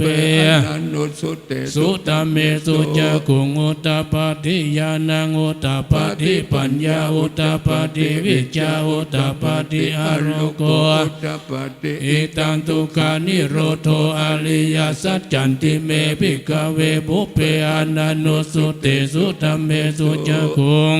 ปฏิญาณังอุตตปาทิปัญญาอุตตปาทิวิจจาอุตตปาทิอโรโกอุตตปาทิตังโขปานิตังทุกขานิโรโธอริยสัจจังสัสสิกาตปันติเมภิกขเวบุพเพอานันโนสุเตสุตัมเมสุจักขุงอุตตปาทิญาณังปัญญาอุตตปาทิวิจจาอุตตปาทิอโรโกอุตตปาทิตังโขปานิตังทุกขานิโรโธอริยสัจจังสัสสิกาตันติเมภิกขเวบุพเพอานันโนสุเตสุตัมเมสุจักขุงอุตตปาทิญาณังอุตตปาทิปัญญาอุตตปาทิวิจจาอุตตปาทิอโรโกอุตตปาทิอิตังทุกขานิโรธกามินิปฏิปตาอริยสัจจันติเมภิกขเวบุพเพอานันโนสุเตสุตัมเมสุจักขุงอุตตปาทิญาณังอุตตปาทิปัญญาอุตตปาทิวิจจาอุตตปาทิอโรโกตังโขปานิตังทุกขานิโรธกามินิปฏิปตาอริยสัจจังภเวทัปปันติเมภิกขเวบุพเพอนุสุเตสุธัมเมสุจักขุงอุตตปาทิญาณังอุตตปาทิปัญญาอุตตปาทิวิจจาอุตตปาทิอโรโกอุตตปาทิตังโขปานิตังทุกขานิโรธกา นิปฏิปัต ตาลิยาสัจจัมภาวิตันติเมภิกขเวบุพเพอนันโนสุเตสุตเมสุจักขุงอุตตปาติยานัง ตปฏิปัญญา อุตตปาติวิจาอุตตปาติอารโกอุตตปาติกิวันจะเมภิกขเวอิเมสุจตุสุอาลิยาสัจจิสุเอวันติปริวัตังตวาตัสสะกาลัง ยะถาพุท ตายานาตัสสะนานาสุวิสุทังอาโหสิเนวตาวะหังภิกขเวสเตวะเกโลเก มาลักเก สัพพะมะเกสัสสะมณะพระมณิยาปัจจยาสเตวะมนุสายา อนุตตรัง สัมมาสัมโพธิงอภิสัมพุทโธปัญจยาสิญญาโตจักโขเมภิกขเวอิเมสุจตุ อริยสัจเจ สุเอวันติปริวัตังตวาตัสสะกาลัญญตาพุทธัญญาณตัสสะนสุวิสุทัง โหสิ อาตังภิกขเวสัตเทวะเกโลเกสมารเกสพรหมเกสัสสะมณะพระมณิยา จายสัตเตวมนุสยา อนุตตรังสัมมาสัมโพธิงอภิสัมพุทโธปัจจยาสิญาณัญจปนาเมตัสสะนังอุตตปาติอากุปะเม มุติอาย ยามันติมาจตินาทิตานิปุณปะโวติตัมมาโวจะภะคะวะตัมมนาปัญจวัคคียา ภูภกวะโต ปาสิตังอภินันตุติมัสสมิงพัญญมณีอายาสมาโตโกนัญญาสวิราชวิตมาลัง ธรรมจัก คงอุตตปาติยังกินจิสมุตตยะธรรมังสัพพันตังนิโรธธรรมันติภวติติจะภะคะวะตาธรรมจักเก มาเทวา สัตตมนุสาวิสุงเอตัมภะคะวะตาปาลนาสิยังอิสิปัตตเนมิกตเย นุตตลัง ธรรมจักกังภวติตังอปฏิวัติยัสสะมะเนนวา มันเนนวะ เทเวนะวามาเลนะวาพมุนาวาเกนะจิวาโลกัสสมินติภูมานังเทวานังสัตตังสุตวา จตุมหาราชิกา เทวาสัตตมนุสาวิสุจตุมหาราชิกานังเทวานังสัตตังสุตตาวาติงสาเทวา ตมนุสสะเวสุงตาวะ ติสานังเทวานังสัตตังสุตายามาเทวาสัตตมนุสาวิสุญญามานังเทวานัง สัตตังสุตตะ ตุสิตาเทวาสัตตมนุสาวิสุตุสิตานังเทวานังสัตตังสุตานิมมา ลาติเทวา สัตตมนุสาวิสุนิมานาลตินังเทวานังสัตตังสุตาภาลนิมิตาวาสวัตติเทวา สาวิสุปาลานิมิตาวาสวัตตินันเทวานังสัตตังสุตตาภมาย กะอิกะ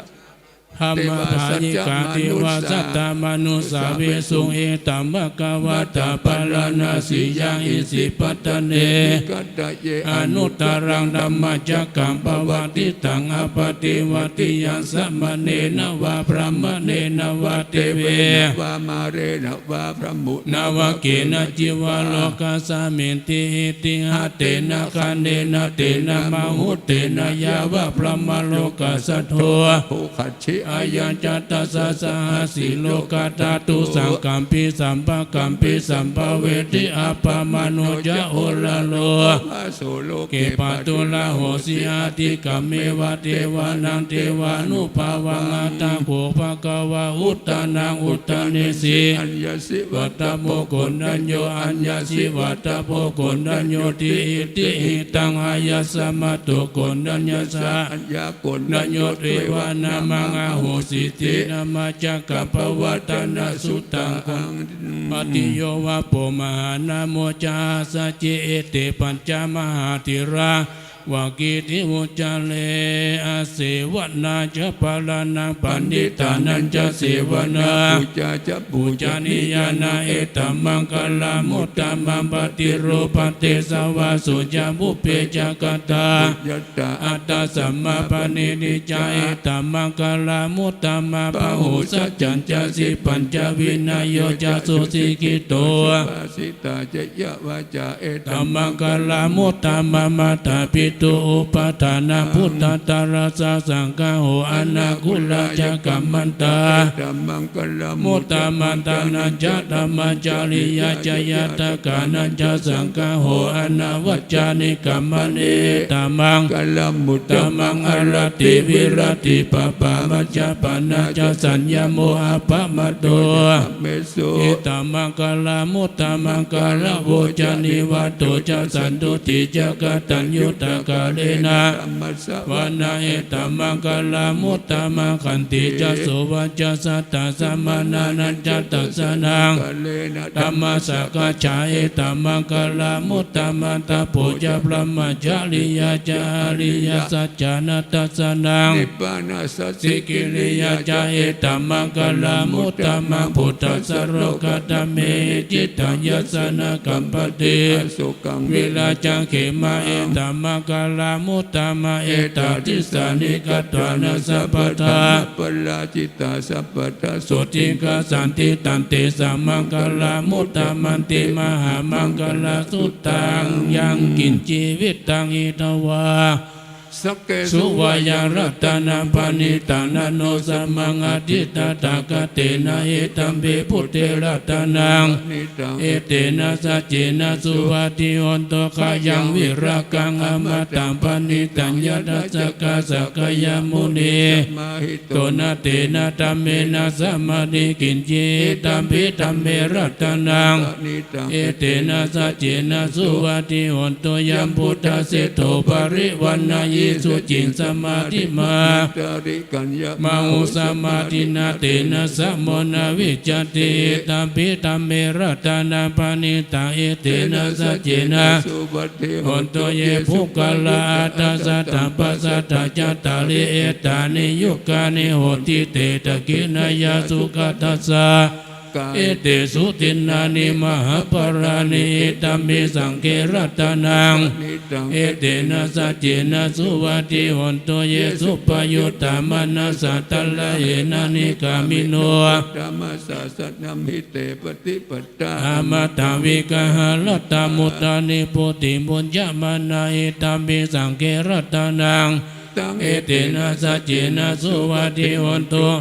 ปุราณังนาวังนาติสัมภวังวิลาตาจิตตายติเกภวัสสมิงเตขีนาภิชา วิรุล ลาหิสันตานิปันติติรายตายัมปติโพหิตัมปิสังเกรัตนัง นิตัง เอเตนะสัจเจนะสุวัติโอนโตยานิดาพุทธานิสัมมา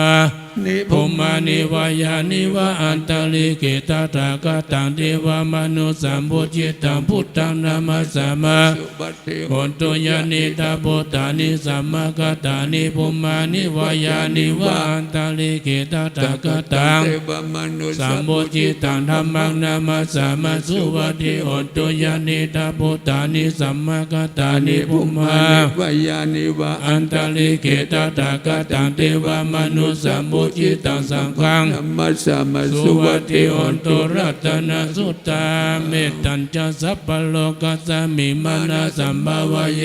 ปริ มานังอุตังอโดจติลิยัญจาสัมปตังอเวลังสัมปตังติตัญจลังนิสินโนวา ยาโนวายาวัตส วิกตามิโตเอตัสสติงอติตายาพระมเมตตังวิหาระเอตามหุติติงจานุปกรรมศิรวา สเนนะ สัมปันโนกามิสุวินัยเกตนาหิจตุกาปัสสยัง นันเล ติลิการณิยเมตตาสุตังอภมโนพุทโธธัมโมอัปปมโนสังโฆปมาณวันตานิสิลิสปานิอาหิวิจิกาสัตตปฏิอุณา มีสัน ลาภโมสิกากตาเมลากากตาเมปริตาปฏิกามัตุพุทธานิสุอานะโม กวัตโต นะโมสัตตานัสสัมมาสัมพุทธานาติขันธาปาลิตังอธิโลเกศิลากุโนสัจจันสุจยานุตยา เจนะสัจเจนะกะหามิ มิสัจจกิริยามนุตตรังอวาสิตวธรรมพลังสลิตวภุปังเกสิเนสัจจปรมาวสายสัจจกิริยา หังสันติปะกะปัตตนาสันติปัตตาวัจนะมัตตพิตาจานิขันตาจัตตาวิทา ปฏิกรรม สหัสจิกติมหังมหาปัจจาริโตสิกิวัจเจสิโสลสกลิสานิอุตกรรมตยถา ขีสัจเจนะเม สมุนาทิเอสเมสัจจปารเมติติปิโสภะคะวะอะระหังสัมมาสัมพุทโธ วิจาจารณะสัมปันโนสุขโตโล กาวิโตอนุตตโลโพลิสัตตมสสารติสัตตเทวมนุสสานะพุทโธภะคะวะติสวากาโตตัตโมสันติติโกอาการิโกเอหิปัสสิโกโอปัญญิโกปัจจตังเวทิตาโพ โยหิติ สุปฏิปันโนภะคะวะโตสาวกสังโฆจุปฏิปันโนภะคะวะโตสาวกสังโฆยายาปฏิปันโน กวะโต สาวกสังโฆสามิจิปฏิปันโนภะคะวะโตสาวกสังโฆยะติตัญญตาริปุริสาก านิอัฏฐ ปุริสาภุกลาเอสะภะคะวะโตสาวกสังโฆอาหุนยโยปาหุนยโย นโย อัญจลิการณิโยอนุตตรปุญญเกตังโลกัสส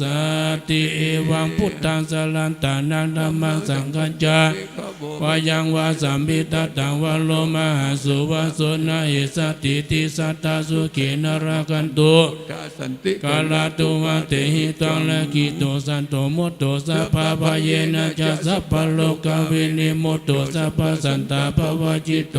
ปเวระมติ กันโตนิพุทโธจตุวัมหาวาสัพพิติโยวิวัจจันโตสัพพะโรโกวินาสันตุมาเตภวัตตันตรายโย ขีติกายุโกภวะ อภิวาทนาสิลิสานิจังวุฒาปัจจายโนจัตตารโอวัฏันติอายุวันโนสุขังพลังพุทธังโกสติสังฆโตธัมมานังวิจโยจัตตาวิริยัมปิติปัสสติ โอชังกา จัตตาดาปะเลสัมมาตุปิกาปุสังฆาสติติสัพพะตัสสินา มุนีนา สัมมาตคาตาภาวิตาปะโหลิกัตตาสังวัตตันติอาภิญญายานิพพานายาจะปุริยา เตนะ สัจจวะเจนะสุติเทวันโตสัพพตาเอกสัมมิงสัมมาเยนะโตโมกขลานัญจา สัพพังกิลาเน ตุกิเตติสวาโพสังเกสัตตเตสะเยเตจาตวังอาภินันติตวโรกามุตจิงสุตังคะเน สัจจ วะเจนะสุติเทวันโนสัพพตาเอกตาธัมมราชาภิเกลัญเยนะปิปิลิโตจุนตเตเลนะตัญเยวะปนาเพตวา สาธลัง สมโมติตวจาปาตาตัมมาวุตาสิตานาโสเอเตนะสัจจวะเจนะสุติเทวันโตสัพพตาปะหินะเต อาปาทาตินันนัมปิ มเหสินังมกาตะกิเลสาวะปตานุปติธัมมาตังเอเตนะสัจจวะเจนะเทวันโตสัพพตายันตุนิมิตังอาวามังกลัญจโยจามนะปุสกุณาสัสสะโต ปะกะโห โตโสปินากันตังพุทธานุภาเวนะเวนะสะเมตุยันตุนิมิตังอาวามังกลัญจโย มนาโพ สกุณาสัสสะโตปะปะกะโหโตโสปินากันตังธัมมานุภาเวนะเวนะสะเมตุยันตุนิมิตัง วะมังกลัญจะโยจาม มานาโพสกุณาสัสสะโตปะปะกะโหโตโสปินากันตังสังฆา ภาเว นาวินาสเมนตุสัพเพพุทธาปรปัตตาปัจเจกานัญจยังพลัง อรหัน ตานัญจติเจนะลังกัมปันดามิสัพพะโสภาหุงสหัสสมาปินิมิตสาหุตันตัง เมฆลัง อุติลาโคลาสาสีนามาลังธนาทิตัมมาวิตินาจิตตวามุนินโดตันเตจัสสะภวตุเตจยมังคลานิ มาลาติ เลกามาปิโยสิตาสัพพารติงโคลัมปนาลาวกามกามตตายากังกันติสุตันดาวิตินา มุนินโด ตันเตจัสสะภวตุเตจยมังคลานินาลาคิลิงกาจวลังอติมัตตาภูตังดาวกิจักกามัสสานิวาสุธา นันตังเมตัมภูเสก วิตินาจิตตวามุนิโนตันเตจัสสะภวตุเตจยมังคลานิอุคิตกะกามติหัตถสุตารุนันตัง วันติโย จันนาปะตังคุลิมาลาวันตังอิติปิสังกตมโนจิตตวามุนินโด เตจะสาภ วั วะ ตุเตจยามังกาลานิกาตวานกตามุตตรังอิวะกะเพนิยาจินจายตุตวะจานัญชนะกายามะเช เตนะ โสมวิตินาสิตวามุนิโนตันเตจะสาภวะตุเตจยามังกาลานิสัจจัง หายามติสัจจะกวาทะเกตุงวาทาภิโล ปิตามันดังอาทิอันตาภูตปัญญาปฏิปัจจลิโตจิตตวามุนิโนตันเตจะสาภวะตุเต มัง กาลานินันโตปานันดาพุชกังเวพุทธมหิติพุทเตนะติระพุชเกนะตัมมาปยันโต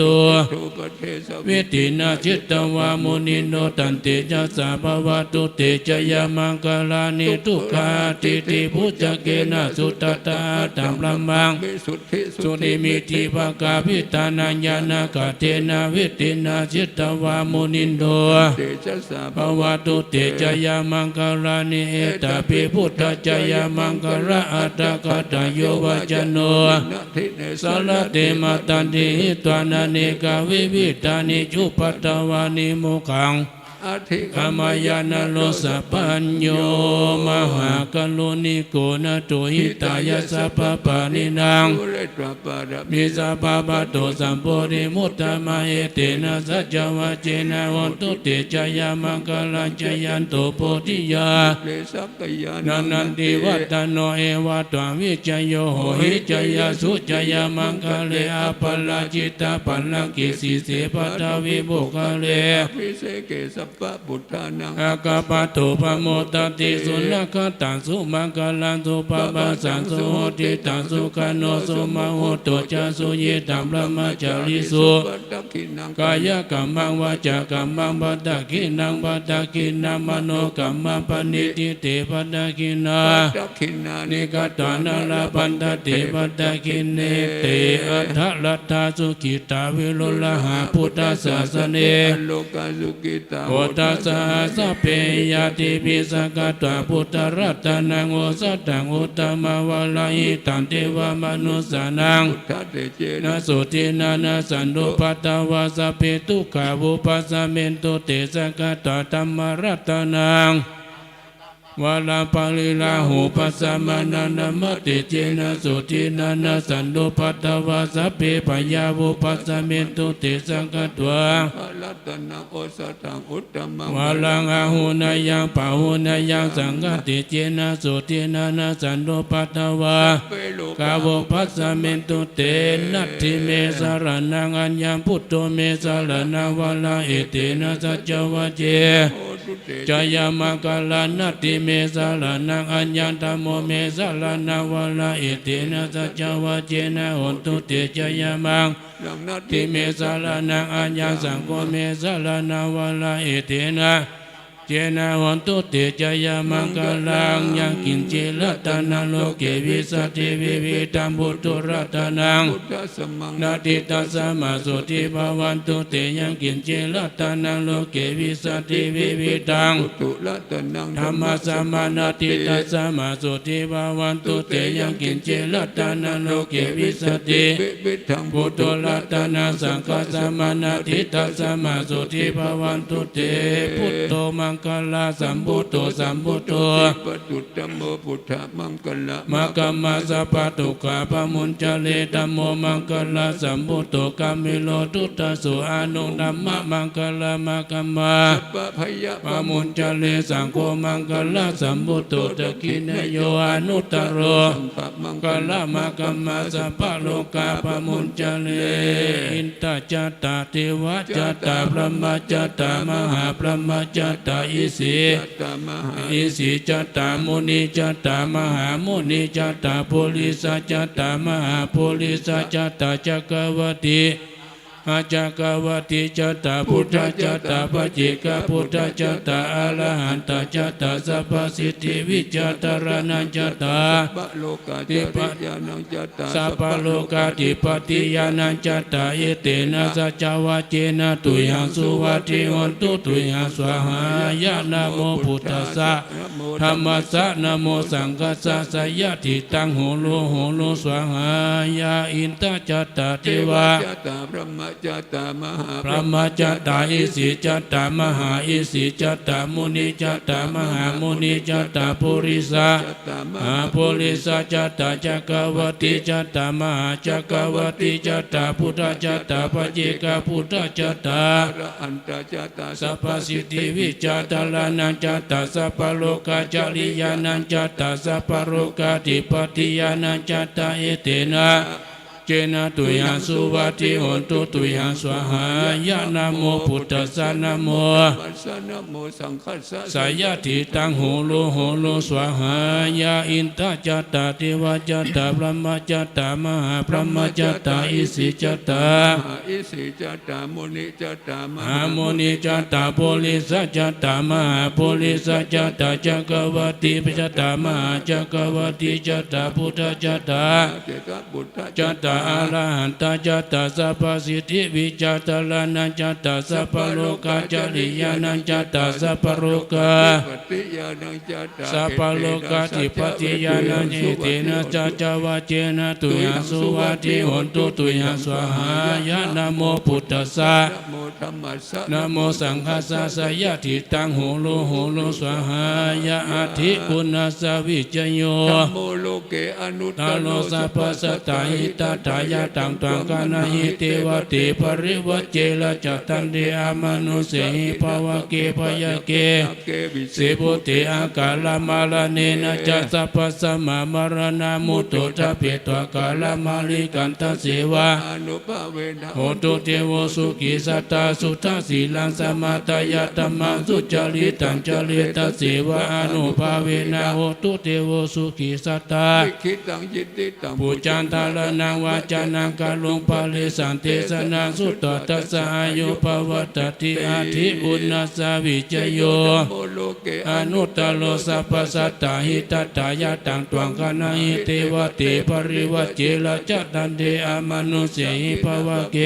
ยะเกนะเกบิเสภูเต อากาลมาลเนนะจัสสะปัสสะมามาลนามุตโตทะเปตวกาลมาลิกันตเสวะอนุภาเวนะโหตุ เตโวสุขิ สัตตาลิกิตัง ตังยุสัมมะนะ ธรรมสุจาริตังจาริตเสวะอนุภาเวนะโหตุเทวสุขิสัตตาลิกิตังจินติตัง จังทาลานังวะจันัง กาลุงปาเลสันเทสนาสุตตตัสสะอายุภวัตติอาทิอุณสสวิจโย โลเกอนุตตโล สัพพสัตตาหิตตายะตังตังกานาหิเทวติปริวัจเจละจัตตันเดอามนุเสหิภวะเกภยเก นะเกบิเสภูเต อากาลมาลเนนะจัสสะปัสสะมามาลนามุตโตทะเปตกาลมาลิกันตเสวะอนุภาเวนะโหตุเทวสุขิสัตตา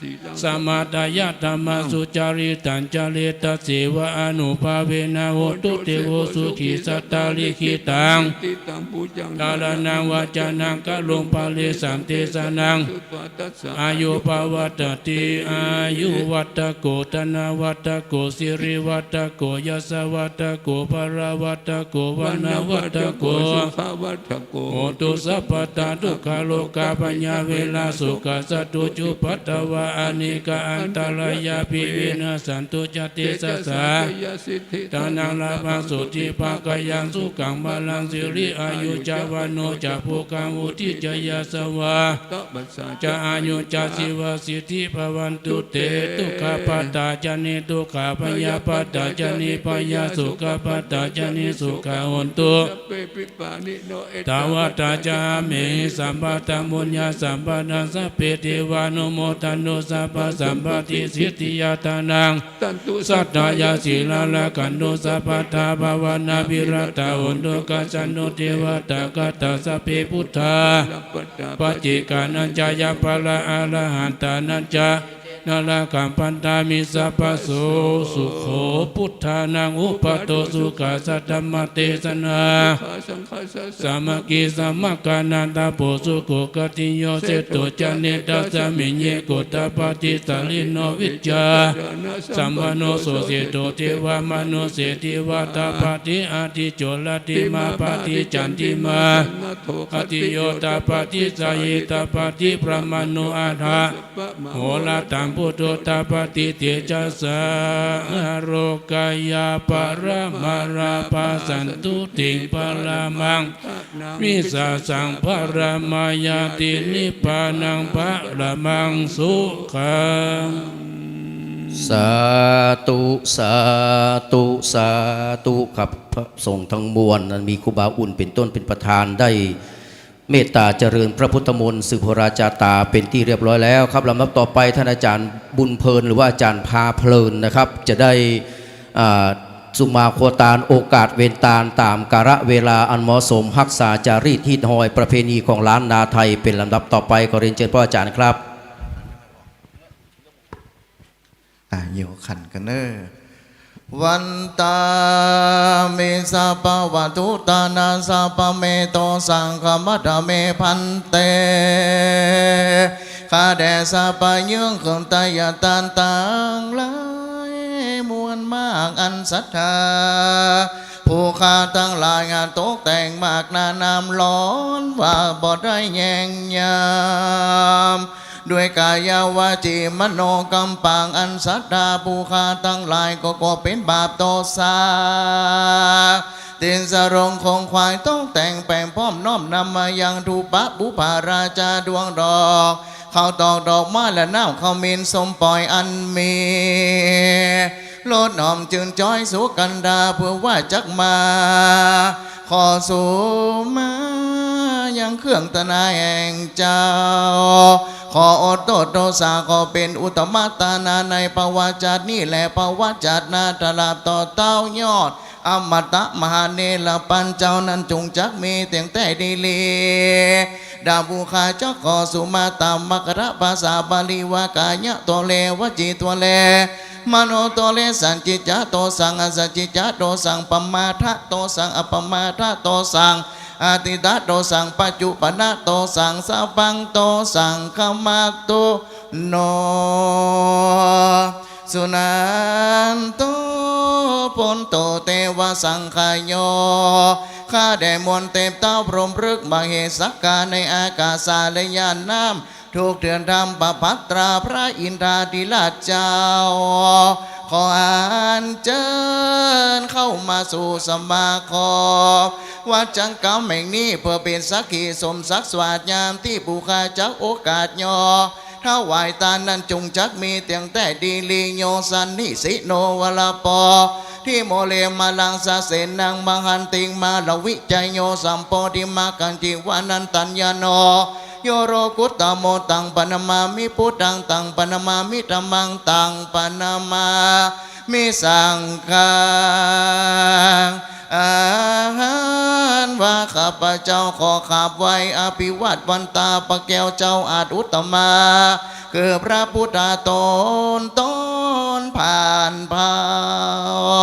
พระธรรมเจ้าอันเป็นโลกุตระไว้พระสงฆ์โลกสิบพระชินวรรวมทั้งสามพระแก้วเจ้าเป็นมังกรบัสสาวใส่เสเป็นมังกรดิเทสาธุโอกาสสิริวิสุทธิมากุตปาวโรสดอุดมบรมพุทธาติรัตนผ่านแววพระแก้วเจ้าดังสามประการยังพ่องกวีงามบานสันเตืองเรื่องกวนจักเธอสมณะสัตตาและมูลสัตตาได้กระทำยังตานะปารมีศีลปารมีตลอดปารมี30ตัดกูบาเจ้าสี่เวลตลอดญาวาจิวังบาทนี้ก็เป็นวันดีตรงกับวันจันทร์ที่31เดือนสิงหาคมพุทธศักราช2563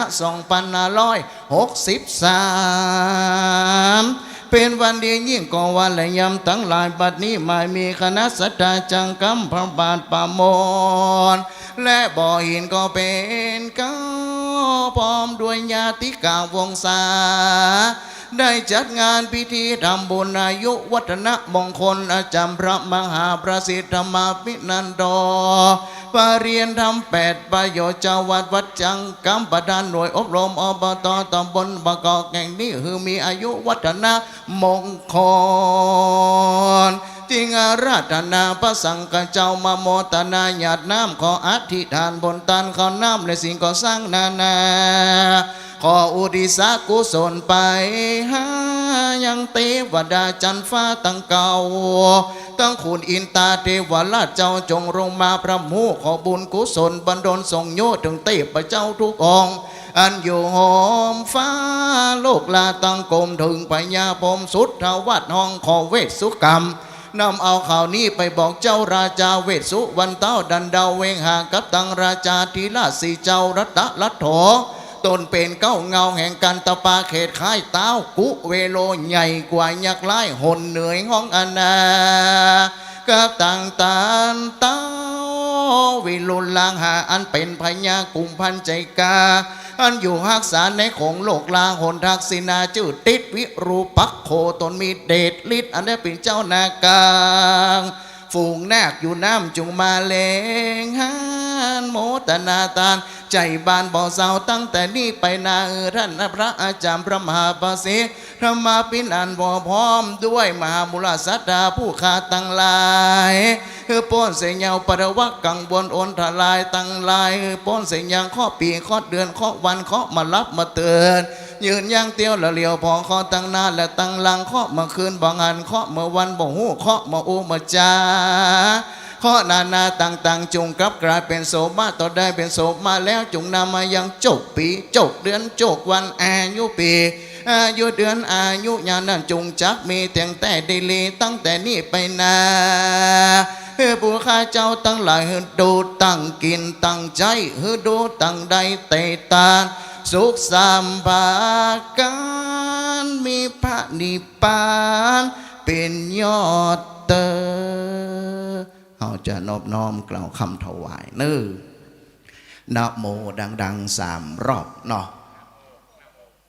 นะโมตัสสะภะคะวะโตอะระหะโตสัมมาสัมพุทธัสสะนะโมตัสสะภะคะวะโตอะระหะโต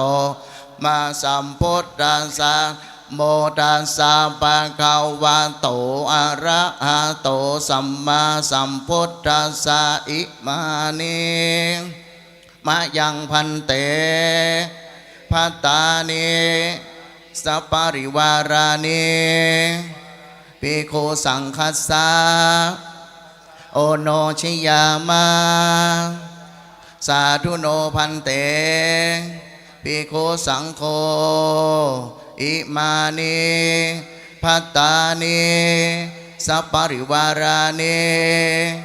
ปฏิคันหาโตอัมหากังติคารตังหิตายาสุขายา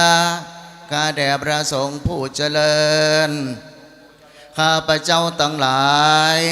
ขอน้อมถวายภัตตาหารกับทั้งบริวารทั้งหลายเหล่านี้แก่พระสงฆ์ขอพระสงฆ์จงรับภัตตาหารกับทั้งบริวารทั้งหลายเหล่านี้ของข้าพเจ้าทั้งหลายเพื่อประโยชน์และความสุขแก่ข้าพเจ้าทั้งหลายแก่ปิยชนทั้งหลายมีมารดาบิดาเจ้ากรรมนายเวรพ่อเกิดแม่เกิดเป็นต้นตลอดกาลนานเทินสาธุ ญาติโยมศรัทธาสาธุชนต่างหลายวันนี้ครูบาอาจารย์พระมหาเถรานุเถระได้เจริญพระพุทธมนต์10 จตาไปเป็นที่เรียบร้อยโอกาสตอนนี้ไปจากได้น้อมเรียนเชิญญาติโยมศรัทธาสาธุชนทุกท่านจำนวน14 ท่านได้เป็นผู้แทนในการน้อมเกณฑ์เวรตาลเครื่องทายธรรมแด่ครูบาอาจารย์ณโอกาสบัดนี้อันดับแรกนั้นเข้ากับผมขอกราบราธนาท่านพระมหาประสิทธิ์ธรรมาภินันโทได้นอบน้อมประเคนเครื่องทายธรรมกันประพุทธและเจริญพรเรียนเชิญตัวแทนของพี่น้องบ้านต้องฝ่ายดอยแดน1 ท่านนะครับได้ประเคนการทายธรรมเนืองหลวงปู่ครูบาอุ่นกันแรกบ้านต้องฝ่ายดอยแดน1 ท่านเนอออกมาเลยนะครับและท่านที่2ตัวแทนของพี่น้องศรัทธาเวียงป่าเป้าจังหวัดเชียงรายทางนี้เป็นแฟนคลับคลื่นรายการวิทยุ ที่ได้มาร่วมกินตานกับวันนี้นะครับท่านที่สองเจริญพรเรียนเชิญแม่จิรพันธ์โมป้อน้อมถวายพระสงฆ์รูปที่สามท่านที่สี่นั้นเจริญพรเรียนเชิญโยมแม่บุญศรีสางเล็งนะครับและด้านต่อไปท่านที่ห้านั้นตัวแทนพี่น้องศรัทธาแฟนรายการจากอำเภอดอยสะเก็ดเชียงใหม่จากอำเภอดอยสะเก็ดเชียงใหม่จำนวน1ท่านนะครับต่อไปเจริญพรเรียนเชิญโยมแม่มริวันเจริญเนตรโยมแม่มริวันเจริญเนตรตัวแทนของพี่น้องศรัทธาอำเภอสารพีเชียงใหม่1ท่านออกมาเลยนะครับและเจริญพรเรียนเชิญโยมแม่บุญโยงบ้านป่าเหวตำบลอุโมงค์ละปูนและเจริญพรเรียนเชิญแม่กำนันวันเพ็ญคำปัญโยเจริญพรเนอร์ทั้งหมดนี้เป็นผู้แทนของญาติโยมสาธุชนที่มาร่วมแสดงมุทิตาสักการะแด่ท่านอาจารย์พระมหาประสิทธิ์วันนี้ท่านพระมหาประสิทธิ์ได้เข้านอบน้อมไหว้สาได้ให้หลวงปู่ครูบาอุ่นได้เมตตาผูกข้อไม้ข้อมือเพื่อเป็นขวัญและกำลังใจและจะได้อยู่บำรุงพระพุทธศาสนาอยู่กู้บุญปั่นปอนให้กับญาติโยมศรัทธาสาธุชนศิษยานุศิษย์แฟนคลับแฟนรายการ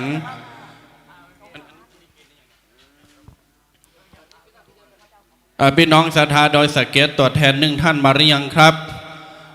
มาแล้วนอแล้วแม่มริวันมาแล้วนอแม่มริวันเจริญเนตรมาตังบนนี่เลยนะครับตัวแทนพี่น้องศรัทธาอำเภอสารพีเชียงใหม่พี่น้องศรัทธามาเลยเนอตัวแทน1ท่านลงมาเลยแม่บุญยงปลาเหวมาหรือยังเจิญแม่บุญยงปลาเหวเจอเลยโยมแม่เกณฑ์เลยในกำนันวันเพ็ญมาเกณฑ์แล้วเนาะเกณฑ์แล้วแม่กำนันมาเกณฑ์แล้ว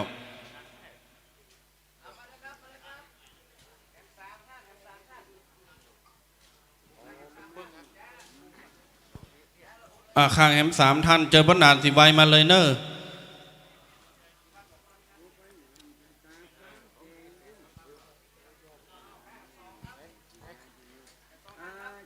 ข้างแหม2ท่านแม่ลุกมาเลย2ท่านอันนี้เกณฑ์แล้วเหลือตี้เดียว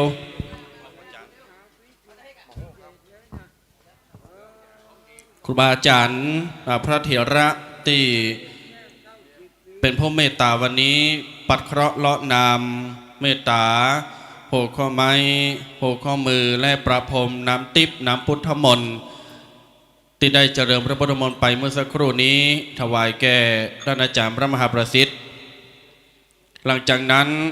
ครูบาอาจารย์ต่างหลายจะได้เมตตาอนุโมทนาให้ปอนพี่น้องศรัทธาก็จะได้น้อมรับปอนจากครูบาอาจารย์ต่อไปวันนี้เชิญญาติโยมได้เกี่ยมพร้อมนำหยาดเนอจะได้รับปอนแก่ครูบาอาจารย์อันมีหลวงปู่ครูบาอุ่นหรือว่าหลวงปู่ธรรมพระครูอัฏฐกิจจาธรวัดหงงัวอำเภอสันปะตองเชียงใหม่ในโอกาสวันนี้ไหว้สาหลวงปู่ได้อนุโมทนาต่อไปนะครับ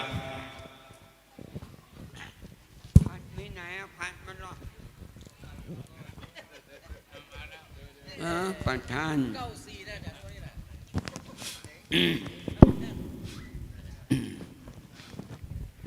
ยะถาวาลิวะปุระปนิปุเรนติชาคาลังเอวะเมวะอิโตทินังเปตานังอุปกัปปเตอิจิตังปฏิตังตุมังคิปะเมวะจะมิจตุจะเพปุเรนโตสังกปาจันโทปนาดาโจยะธามะนิโจติระโจยะธา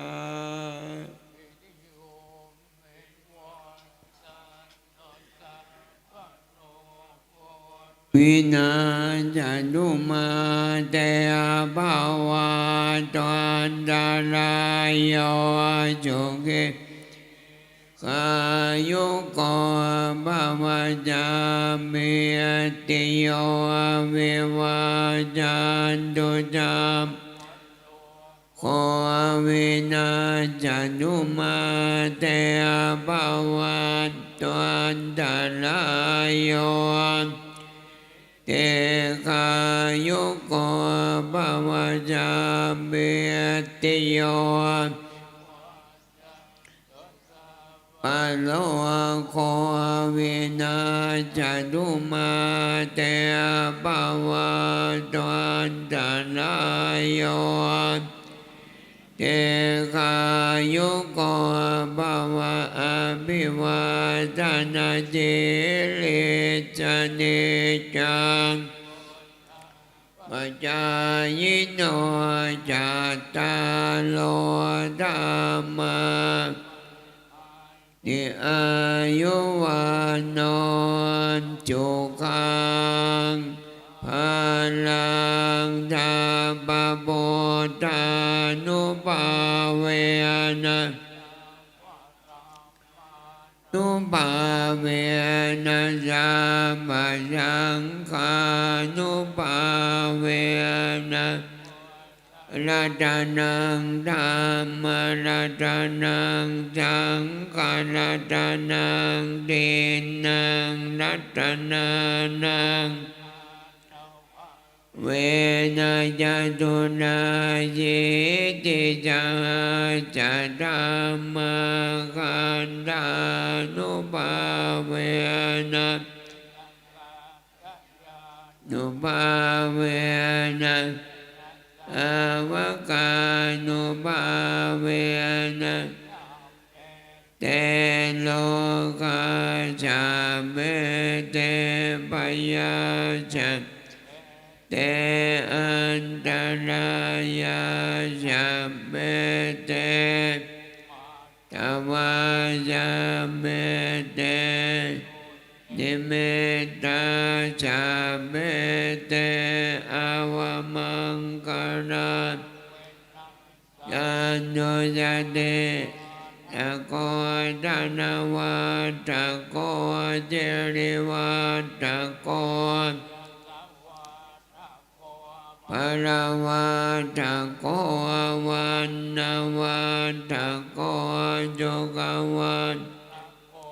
โอโนนัมปะทาโนกะโลกัมปยาโจกาญาตุจุปัฏฐวาอเนกาตลายาบิวินายันตุจัตเตยัญญาติทานังราบังโสเทปะกะยังโยขังบานังโยจาวันโนจะโพคังโวเดจยัจจวันสา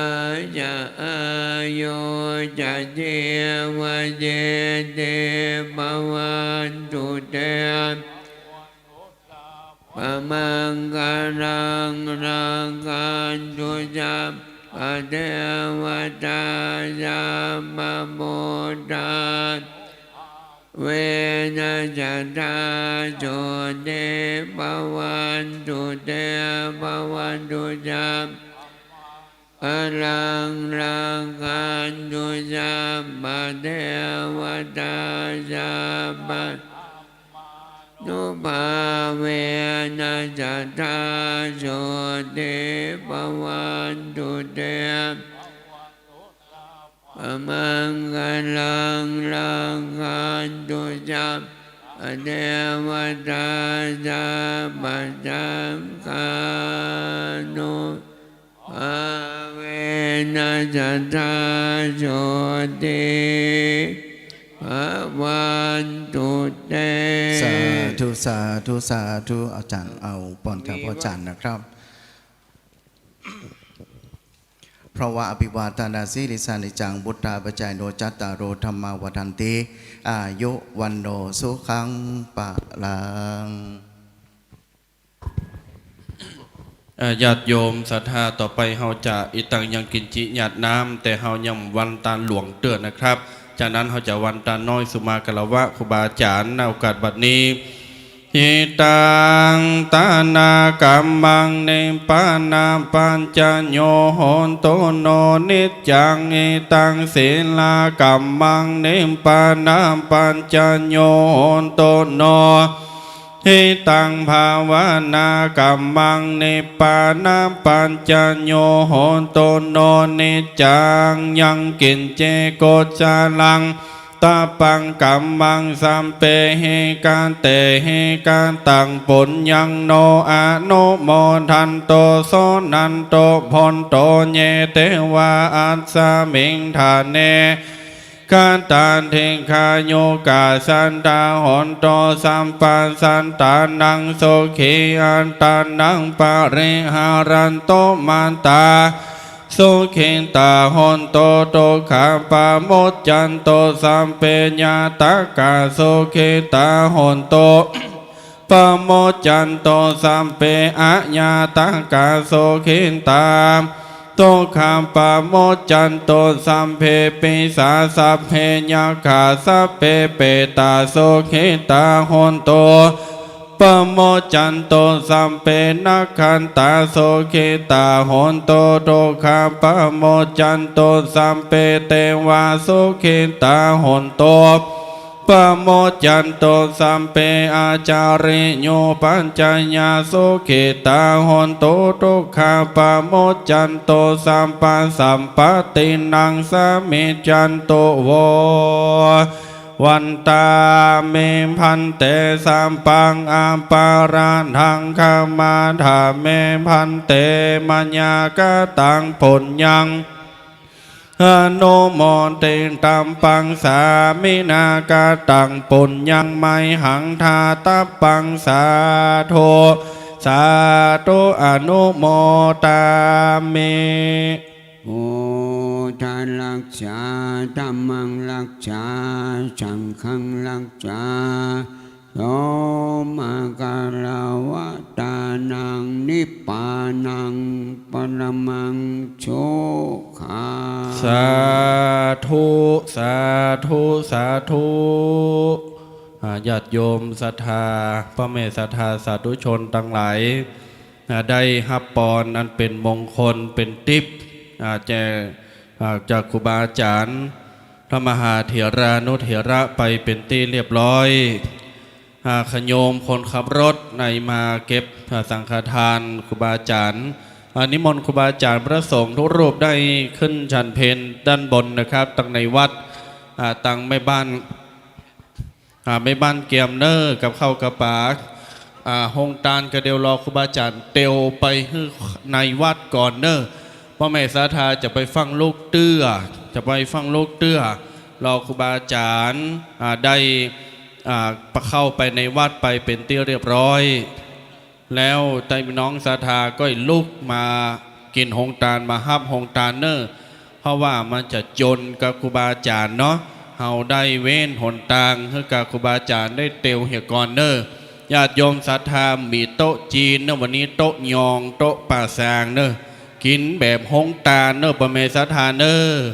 กินอาหารกลางวันแบบหงตาเนอโต๊ะจีนมี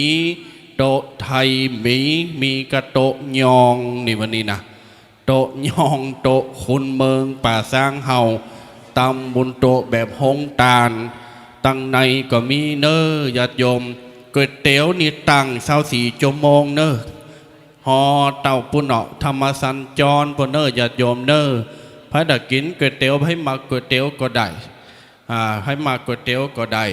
พวกนี้ต้าละเนอกำพวกมาก็กินได้อยู่แต่ถ้วย20 บาทจบข่าวนี่เมื่อครูบาอาจารย์ได้เข้าสู่วัดเรียบร้อยชันเพนครูบาญาติโยมศรัทธาก็เปิดห้องตาลได้เนอญาติโยมเนอเปิดห้องตาลได้สักกรรมหนึ่งเนาะรอครูบาอาจารย์ได้เข้าไปเรียบร้อยก่อนเพราะว่ามันดัดจุนใส่ครูบาอาจารย์มันดัดปิ้นบาปปิ้นกรรมเนอะญาติโยมเนอพ่อแม่ศรัทธาตีฟังรายการวิทยุอยู่คณะตีได้พักกินข้าวตอนนิญาติโยม ก็จะได้ฟังเพลงกันไปเนอะเพลงแห่กามหยังต่างๆ ก็เปิดไปเนอะดีเจเนอะแล้วก็สักเบิดใจญาติโยมเวทีก็จะมีพิธีทักษิณานุปทานแห่งกรรมหนึ่งเนอะในภาคบ่ายก็เดียวก็ฟังสัญญาณจากวัดจังกรรมเนอะพี่น้องศรัทธาตีจะมาในภาคบ่าย หรือญาติโยมศรัทธาตีอยู่เต้าหอดถึงแรงถึงบ่ายก็ได้แห่งบ่ายนี้จะมีพิธีแห่งรอบหนึ่งเนอะศรัทธาญาติโยมเมตตาอยู่เป็นกำลังใจคือแก่ท่านนั้นพระมหาประสิทธิ์คือแก่ท่านอาจารย์แห่งกรรมหนึ่งก่อนเนอะจะไปฟังปิกปอกเด้อญาติโยมเด้อเอาเลยศรัทธาพี่น้องศรัทธาโรงทานเปิดได้เลยโรงทานเปิดได้เลยพี่น้องศรัทธาก็ก้อยๆเตียวเนอร์มันมืนพองหนาดัดดาวขลบบบบนี่มันโตไผ่โตมันเนอก้อยๆเตียวเนอร์อย่าโยมเนอร์พออันดีเจเปิดเพลงไปเรื่อยๆก่อนเนอร์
ร่วมบุญร่วมกุศล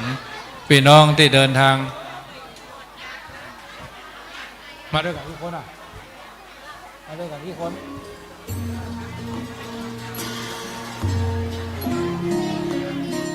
สำหรับพี่น้องที่เดินทางมาจากหลายอำเภอเนาะส่งตัวแทนนับยอดมาเนอะและจะเอาหนังสือมอบเพื่อสันกำแพงสันทรายสารปีเวียงป่าเป้าเนาะสำหรับวันประมุนบ่อหินพระบาทนี่เขาห้าทีหลังเพราะพี่น้องเดินทางไกลก็จะมีการทำลายรอบอยู่พี่น้องที่เดินทางมาจากหลายอำเภอสันกำแพงดอยแดนนี่แจ้งยอดมา30เนาะก็จะได้มอบเพื่อญาติโยมที่มาท่านที่มาเนี่ยนะท่านที่บ่มาก็มาเอาทีหลังได้เอาที่มาเนี่ยมอบเพื่อทีหลังได้เลยช่วงนี้รับประทานอาหารได้ในวัดก็เป็นก๋วยเตี๋ยวเนอะกินให้เต็มที่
เ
ระเนนวัดจังกำถ้าฉันพัฒหารเพลแล้วมาหาเจ้าอาวาสกันเนอะพระเนนวัดจังกำนะท่านนัดท่านสมพรเนนเอ็มถ้าฉันเพลแล้วมาหานี่กำ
แบบพี่น้อง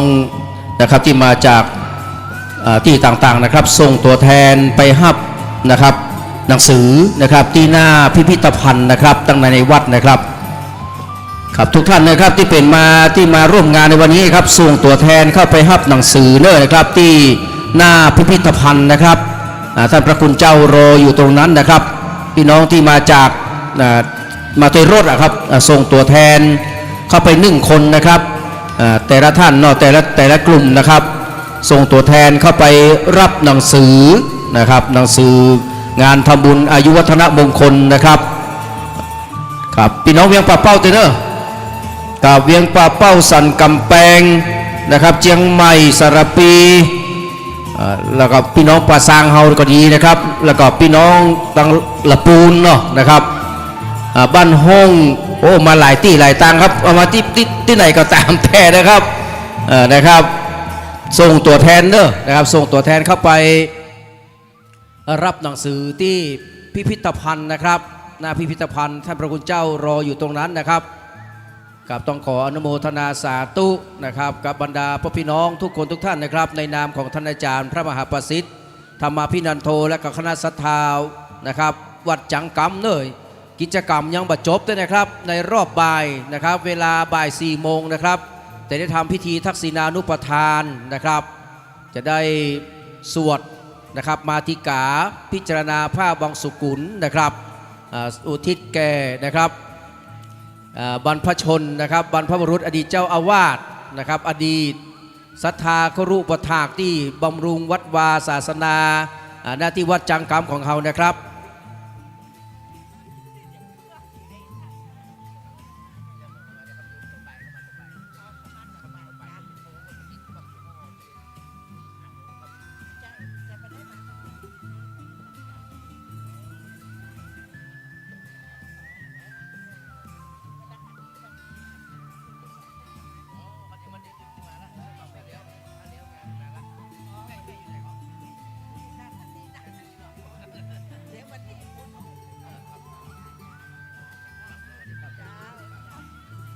ครับก็เรียนเชิญเนอร์นะครับในช่วงบ่ายเขาก็ยังมีงานทักษิณานุปทานในช่วงเย็นก็จะได้ฟังเทศนะครับจากท่านพระคุณเจ้าท่านพระครูสิริปริยติยานุศาสตร์นะครับดร.ดวงจันทร์นะครับพุทธจิตโตนะครับเรียนธรรม5 ประโยคผู้ช่วยศาสตราจารย์ด็อกเตอร์นะครับรองเจ้าคณะอำเภอแม่แจ่มเจ้าวาดวัดปันแวนที่พิพิธภัณฑ์ด้านในวัดนะครับหน้าพิพิธภัณฑ์นะครับเอาไปเอาหน้าพิพิธภัณฑ์เนอร์สำหรับหนังสือนะครับโอ้ซึ่งเป็นเล่มงามนะครับเพราะน่ะเจสีก็ยังได้รอที่ท่านมหาสมภัทรก่อนอาจารย์จะประสิทธิ์ก่อนนะครับเรียนเชิญเลยนะครับพี่น้องศรัทธาญาติโยมเขาทุกคนทุกท่านนะครับครับที่หน้าพิพิธภัณฑ์ในวัดจังกำเขานะครับท่านพระคุณเจ้ารออยู่ตรงนั้นนะครับที่จะแจกเนาะหนังสือนะครับครับมอบหนังสือนะครับเป็นการอนุโมทนาขอบคุณกับบรรดาพ่อแม่พี่น้องศรัทธาที่มาช่วงเจ้านะครับจะไปฟังปิกกันเสียงนั่นเนอะครับอนุโมทนากับหงทานทุกท่านเนอะนะครับตานเข้าตานน้ำได้ถึงอายุได้ถึงวันณะได้ถึงความเป็นเศรษฐีร่ำรวยวันพรุ่งนี้นี่ถูกหวยและก็โรยแชร์บอกว่าจะหวยลาวหวยเวียดนามหวยไทยนะครับหวยที่ไหนก็คือถูกกันทุกคนทุกท่านเนอะนะครับขอบพระคุณอนุโมทนาทุกคนทุกท่านเนอะนะครับเจ้าภาพปัจจัยเจ้าภาพสังฆทานที่มาร่วมกินร่วมทานโอ้นิมนต์ครับท่านพระคุณเจ้าเนาะนะครับครูบาสังฆเถระนะครับที่มารอบบ่ายก็มีรอบเจ้าก็เรียบร้อยไปแล้ว12 รูปนะครับรอบบ่ายแหมนักอยู่นะครับแล้วก็ตอนเย็นก็จะฟังเทศกันนะครับพี่น้องเขากินข้าวกินปลาแล้วก็ฟังปิกกันเนอร์นะครับใครจะมามัดมือก่อนเรียนเชิญเนอร์นะครับมาผูกข้อไม้ข้อมือเอาโจกเอาใจนะครับกับท่านอาจารย์พระมหาประสิทธิ์ธรรมาภินันโทนะครับเรียนเชิญเนอร์นะครับหลวงพ่อรองเจ้าคณะอำเภอพุทธเกียรตินะครับตังบ้านห้องพุทธนะครับเตียวไปทางพุทธนะครับนิมนต์นะครับนิมนต์เนอร์แล้วก็เรียนเชิญพี่น้องศรัทธาเขาไปเอาหนังสือนะครับส่งตัวแทนเข้าไปเนอะหนังสือของท่านอาจารย์พระมหาประสิทธิ์นะครับปีนี้56 ปีนะครับวันนี้เป็นต้นหญ้าเนาะนะครับวันนี้เป็นต้นยังเป็นต้นหญ้าอยู่นะครับ เป็นปีวันนี้เป็นต้นไม้นะครับเป็นใบไม้นะวันหน้าจะเป็นกอไผ่ที่งดงามนะครับท่านอาจารย์ประสิทธิ์ก็สั่งสมปุญญาบารมีนะครับนะครับวันต่อไปก็จะเจริญรุ่งเรืองไปตามลำดับพรรษายุกาลนะครับนะครับปีหน้าเพื่อจะพยายามจะสอบปรริญญาธรรม9ประโยคคือได้นะพี่น้องเนอนะครับเอาใจช่วยนะอนุโมทนาสาธุกับอีแม่เนอนะครับวันต่อไปก็มามีโอกาสได้ปะกันนะครับพ่อแม่พี่น้องทุกคนทุกท่านเนอนะครับปั่นโจกปั่นใจเหมือนกับที่ท่านอาจารย์ประสิทธิ์ได้ปั่นให้หมู่เฮาแล้วทุกคนทุกท่านเนอนะครับจะไปทางใดก็ฮือพบแต่ความผาสุกสิริสวัสดิ์พิพัฒนมงคลอุดมพูนผลไปด้วยจตุรพิธพรชัยทั้ง4ประการอายุวันนะสุขภรปฏิพานธนสารสมบัติเสี่ยงจิรการเจโตปณิธานแม้นว่าจะปรารถนาสิ่งใดที่บะแคล้วคลาดจากทำนองครองธรรมคำสอนของพระจินวรศาสดาพระสัมมาสัมพุทธเจ้าบพิดกับกฎหมายบ้านเมืองก็ความปรารถนาอันนั้นจงประเทืองสมอารมณ์หวังเหมือนกันจุคนจุท่านเนอนะครับครับขอขอบคุณอนุโมทนาเนอนะครับวันนี้เรามาร่วมทำบุญด้วยกันมาที่วัดจังกำได้3บุญครับบุญแรกเป็นบุญสืบชะตาเฮาได้สืบชะตาสืบชีวิตจิตใจสืบกายะอินทรีย์ของเฮานะครับคือมีความสุขนานไปยิ่งโยดเนาะนะครับพ้นจากทุกโทษกังวลอันตรายทั้งหลายนะครับว่าจะเป็นเคราะห์ปีเคราะห์เดือนเคราะห์วันเคราะห์ยามนะครับบ่ฮือมาใกล้มากายกับหมู่เฮาเนอะนะครับเคราะห์เมื่อคืนบ่หันเคราะห์เมื่อวันบ่หูเนาะบ่ฮือได้มาสุขอยู่ในกายาฮือโตกไปกับกรรมสวดนะครับของพระปริตนะครับพระปริตนี่นะที่พระคุณเจ้าครูบาอุ่นเนี่ยอายุ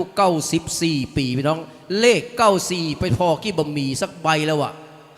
เอาไปกันหมดแล้วนะพ่อหลวงเอาไปยัง พ่อหลวงจันแก้วยังไม่ได้เอาไปเท่านั้นนะครับนิมนต์ครับครูบาสังฆเถระนะครับที่มาช่วงบ่ายก็มีช่วงเจ้าก็มีนะครับ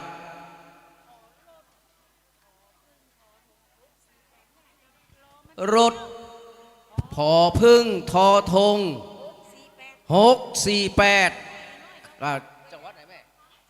เจียงใหม่พอพึ่งทอทง648ขอย้ายรถว่าอีแม่จะออกว่าอีแม่ตาลหงตาลเรียบร้อยอีแม่ใครออกมาได้เตื้อนะครับขอรถพอพึ่งทอทง468นะแม่เนาะ648เลขเด็ดเนอะไปมีที่ไหนก็เก็บเสี่ยงเนอะ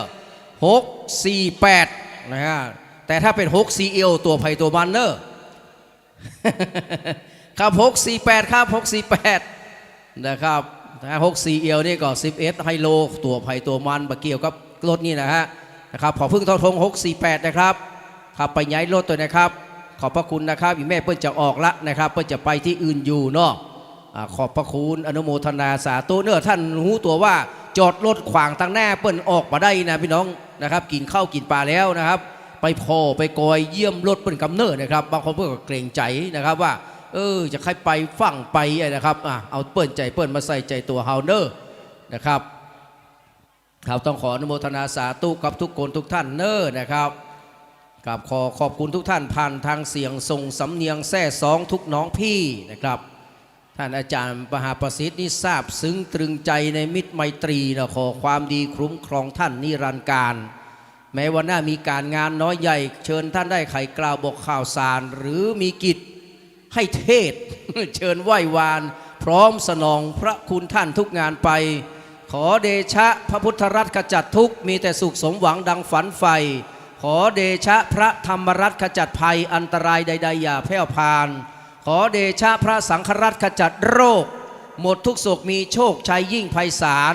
ขอเดชะพระรัตนตรัยได้บันดาลให้ทุกท่านสลานร้นหายจนเทินครับวันพรุ่งนี้วันที่1นะครับแล้วก็ทุกวันที่1และวันที่16ครับพี่น้องขอร่ำรวยนะครับซื้อหวยตัวใดห้ามลอดวางขาไปเด็ดขาดนะครับ นะครับถูกเหมือนกันทุกรางวัลเนอนะครับขออนุโมทนาสาธุกับทุกคนทุกท่านเลยนะครับ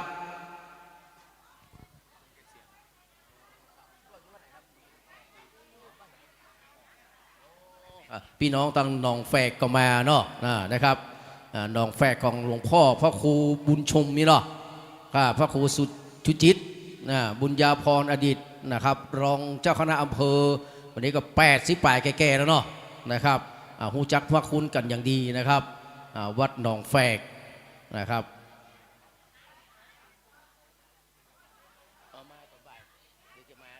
หลังจากวัดไปวัดปู่ฮ่อครับไปวัดปู่ฮ่อก็อยู่หนองแฝกอ่ะดีละมาแล้วมาตัวไผ่ดีละมาแข่งคนจะไปลืมเนอะครับพี่น้องศรัทธาญาติโยมนะครับ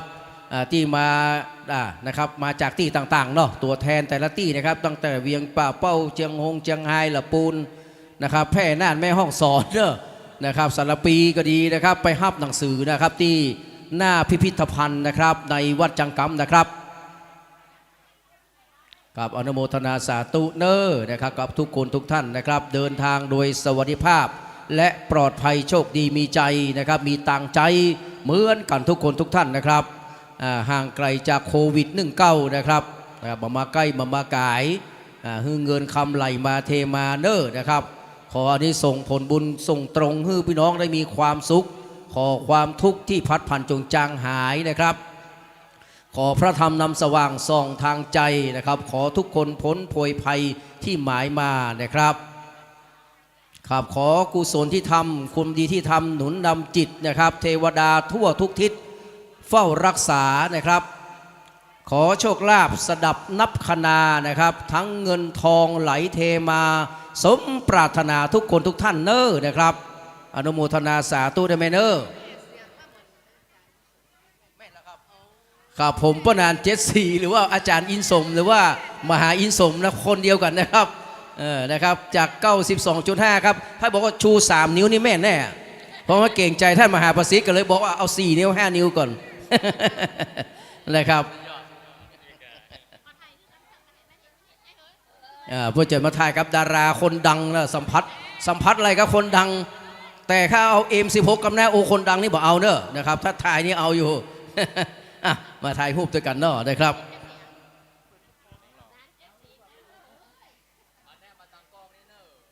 พอกล้อง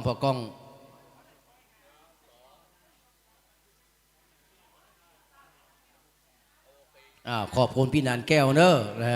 นะครับ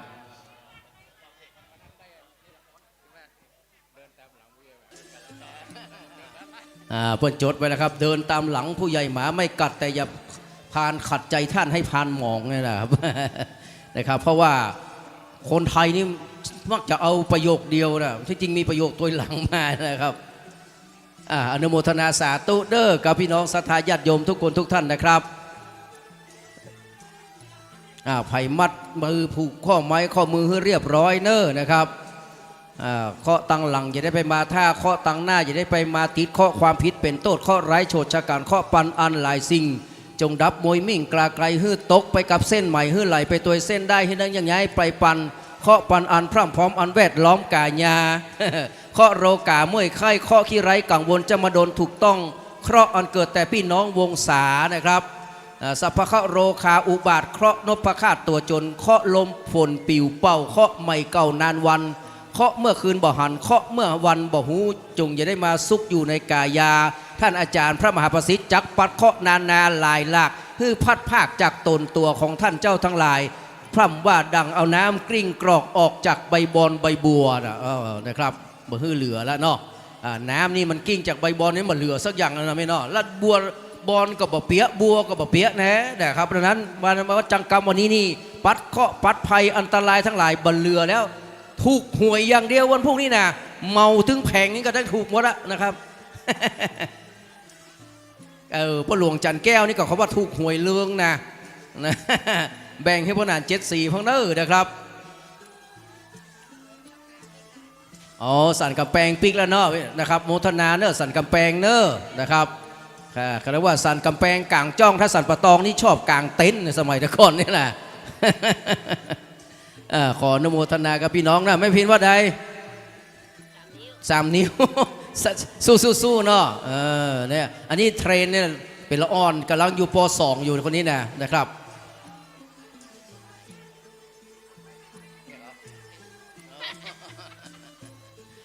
อนุโมทนาเนอะครับปล่อยแม่นะครับพี่น้องศรัทธาทุกคนทุกท่านเนอะบางเตื้อนี่ได้ยินก็เสียงกันเนาะนะครับมาได้หูจักพักคุ้นกัน ต้องกราบขอสุมาอภัยนะครับผมนี่ถ้าบ่ให้พิธีคงจะมาแนะนำตัว อันนี้ตัวจริงเสียงจริงนะครับกราบเรียนเชิญเลยนะครับใครไปได้หนังสือก็ไปรับหนังสือที่หน้าพิพิธภัณฑ์นะครับพี่น้องเขาทุกคนทุกท่านเนอที่ส่งตัวแทนเข้าไปรับหนังสือนะครับกับว่าในช่วงบ่าย4 โมงนี่เขาก็จะมีทำพิธีทักษิณานุปทานนะครับอุทิศส่วนบุญกุศลให้กับอดีตบุรพาจารย์อดีตเจ้าอาวาสนะครับหนังสือ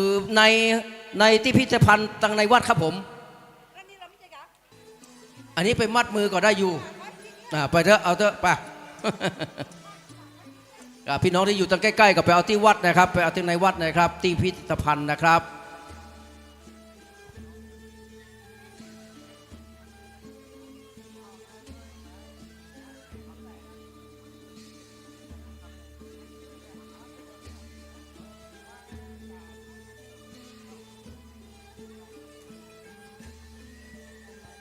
โอ้วันนี้นี่หงตาลนักขนาดนั้นนะครับแต่เสี่ยงเนี่ยพี่น้องเขากินเสี่ยงนี่แหละครับขออนุโมทนาสาธุนะแม่เนาะโอ้บุญกุศลแต่เนอมันใช่ว่าลูกใกล้ๆมานะอย่างผมนี่ลูกพุทธะจังกัมสารปีพุ่นมานะ มาตั้งแต่6 โมงปลายแล้วแม่นะครับเฮาบอกขึ้นว่า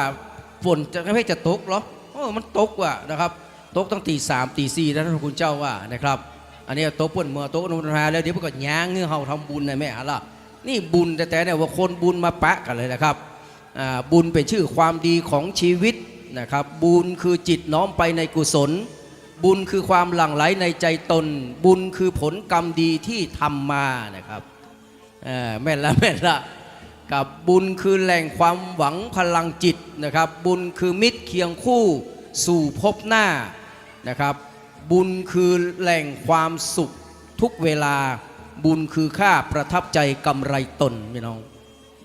อย่าดูหมิ่นบุญกรรมจำนวนน้อยมันจะคอยตอบต้องสนองผลเหมือนตุ่มใหญ่เปิดหงายรับสายชนนะครับย่อมเต็มล้นด้วยอุทกที่ตกลง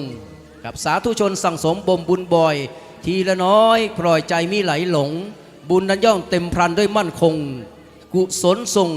สู่สถานวิมานแมนพี่น้องนะครับนี่คืออานิสงส์ของการทำบุญสุโขปุญญสะอุจโยนะครับ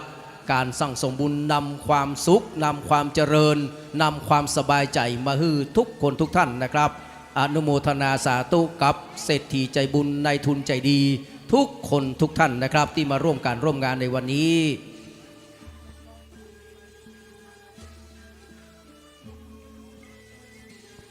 ไปหับหนังสือเนอร์นะครับหนังสือที่หน้าพิพิธภัณฑ์นะครับแล้วก็มาผูกข้อไม้ข้อมือปัดเคราะห์ปัดภัยจากท่านอาจารย์พระมหาประสิทธิ์ธรรมาภินันโทนะครับ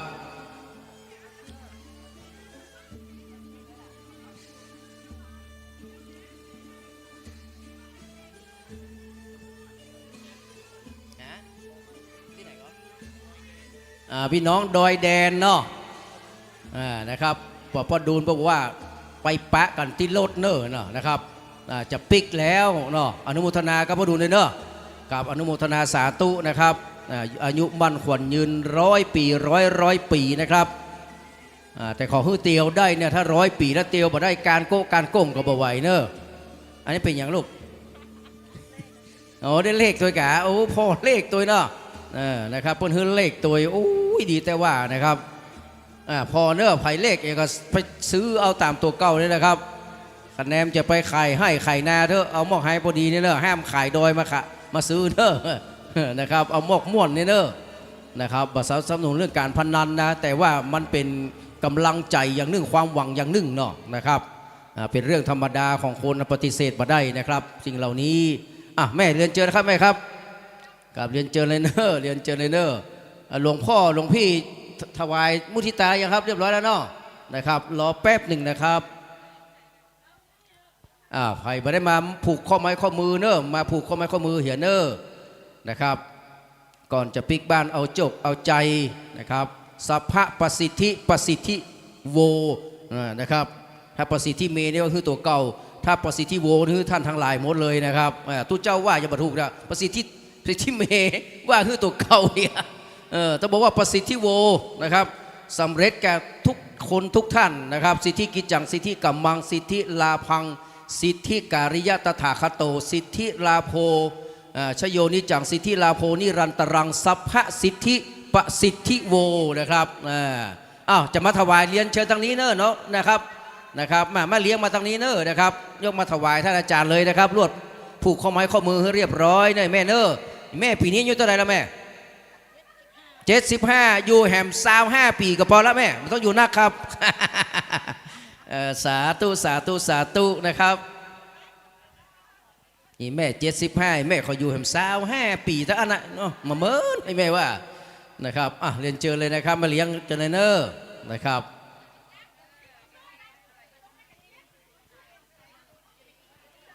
วันนี้อมรวิดีโอจะอยู่จนถึงเปิ้นถ่ายทอดจนปุ้นนะครับ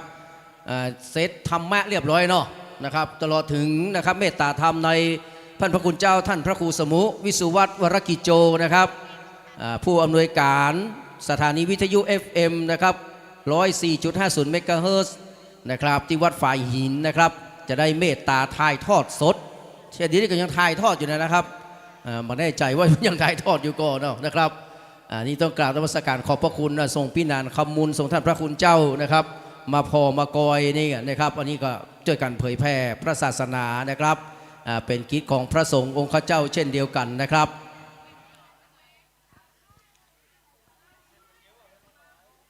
ไผ่มาได้ผูกข้อไม้ข้อมือมาเนอะแม่เนอะนะครับมาเอาโจกเอาใจเอาปอนกันนะแม่เนอะแม่บ้านอยู่ไหนแม่นี่บ้านทากาดนะแม่เนอะบ้านทากาดละปูนเนาะทากาดบะไก่เตียวไปสัก3 กิโลก็ถึงแล้วแม่โดยสเก็ตบ้านอย่างแม่บ้านอย่างบ้านแม่จ้องแม่ปงบุญเนาะแม่จ้องแล้วก็แม่ห้อยเงินเนาะนะครับผมไปนี่หลงกูเตือนะเปิ้ลเลี้ยวซ้ายเขาเลี้ยวขวาพดสันกำแพงวะน่ะ ไปตังแม่ปงโดยสเก็ตไปตังแม่ห้อยเงินนะเปิ้ลเลี้ยวขวาเขาเลี้ยวซ้ายเนี่ยปุ๊ดพดตังสันกำแพง หลงกูเตือนะครับหลงกูเตือนะครับเรียนเจอเนอร์ฮับของวัตถุมงคลเป็นที่ระลึกนะครับจากท่านอาจารย์พระมหาประสิทธิ์ธรรมาภินันโทนะครับกับท่าน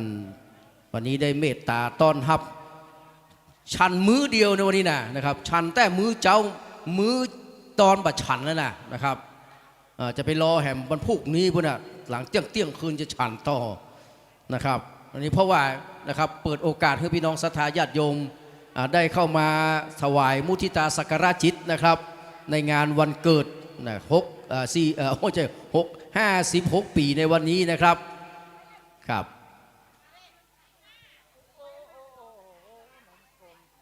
สวัสดีครับพ่อมาจากไหนพ่อมาจากเวียงหนองล่องเวียงหนองล่องครับบ้านพ่ออำนวยเนาะ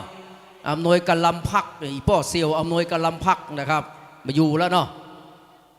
นะครับพ่อเซียวอำนวยกันลำพักไม่โกรธไม่บ่นไม่ด่าไม่ว่าไม่สาบแช่งใครแต่พรุ่งนี้ไม่แน่อย่างอัน อนาคตเป็นของมาแน่นอนเนาะอันนี้จากโรงเรียนไหนมั้งเพื่อนห้องอย่างเนี้ยนวดตอกเส้นของพันพระมหาสีไฟที่ดังๆนี่นะอนุโมทนาสาธุครับว่างๆพระนาน74จะมาตอกเส้นพระนานพระศรีมันเลิกขนาด นะครับเดี๋ยวสักเขาจะไปตอกเส้นแม่เจอเลยครับแม่อยู่ที่ไหนก็แม่เวียงหนองลองเหมือนกันนะเจอเนี่ยเอาคนเจ้ายองอู้กันหัวเลืองนะเจอเลยครับยังไม่เป็นยองทั้งเพศวะ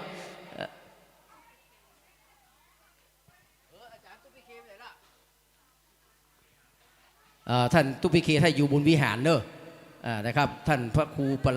รูจะสมุอยู่ตรงวิหารเนอะนะครับหลวงพี่เคนะครับเพื่อนกำลังม่วนกับรางวัลที่เพื่อนได้รับนะครับ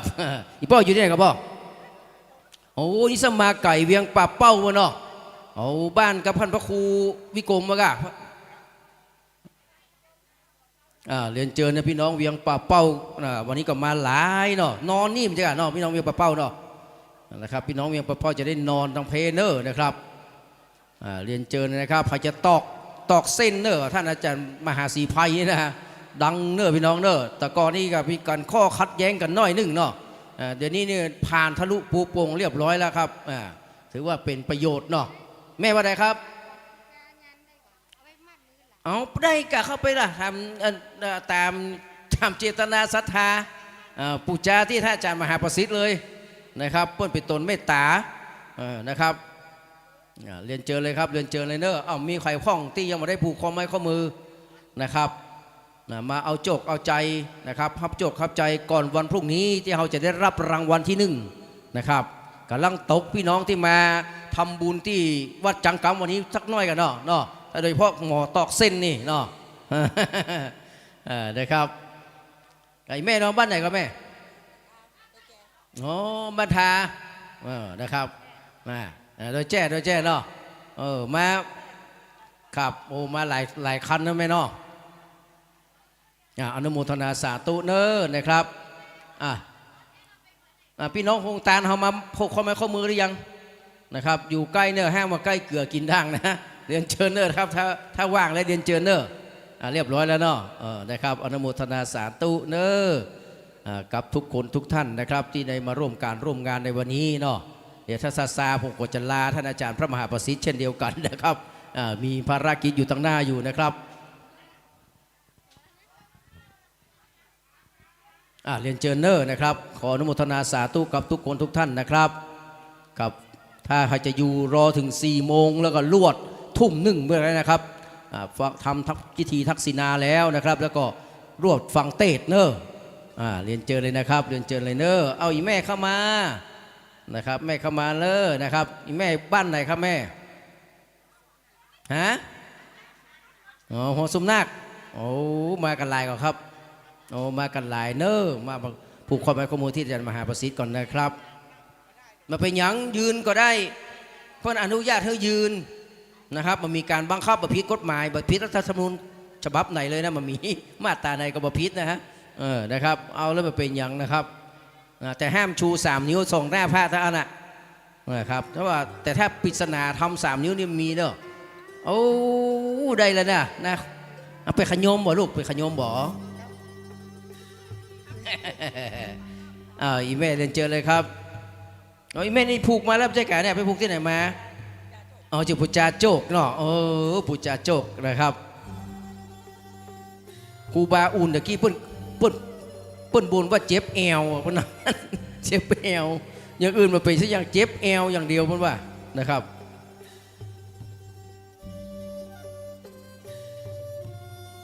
ยังไผ่แฮมเนอร์นะครับมาเข้ามาผูกหรือยังผูกข้อมือหรือยังเรียบร้อยแล้วเนาะถ้าได้เต่า อายุยืนเนาะเต่านี่เนาะนะครับ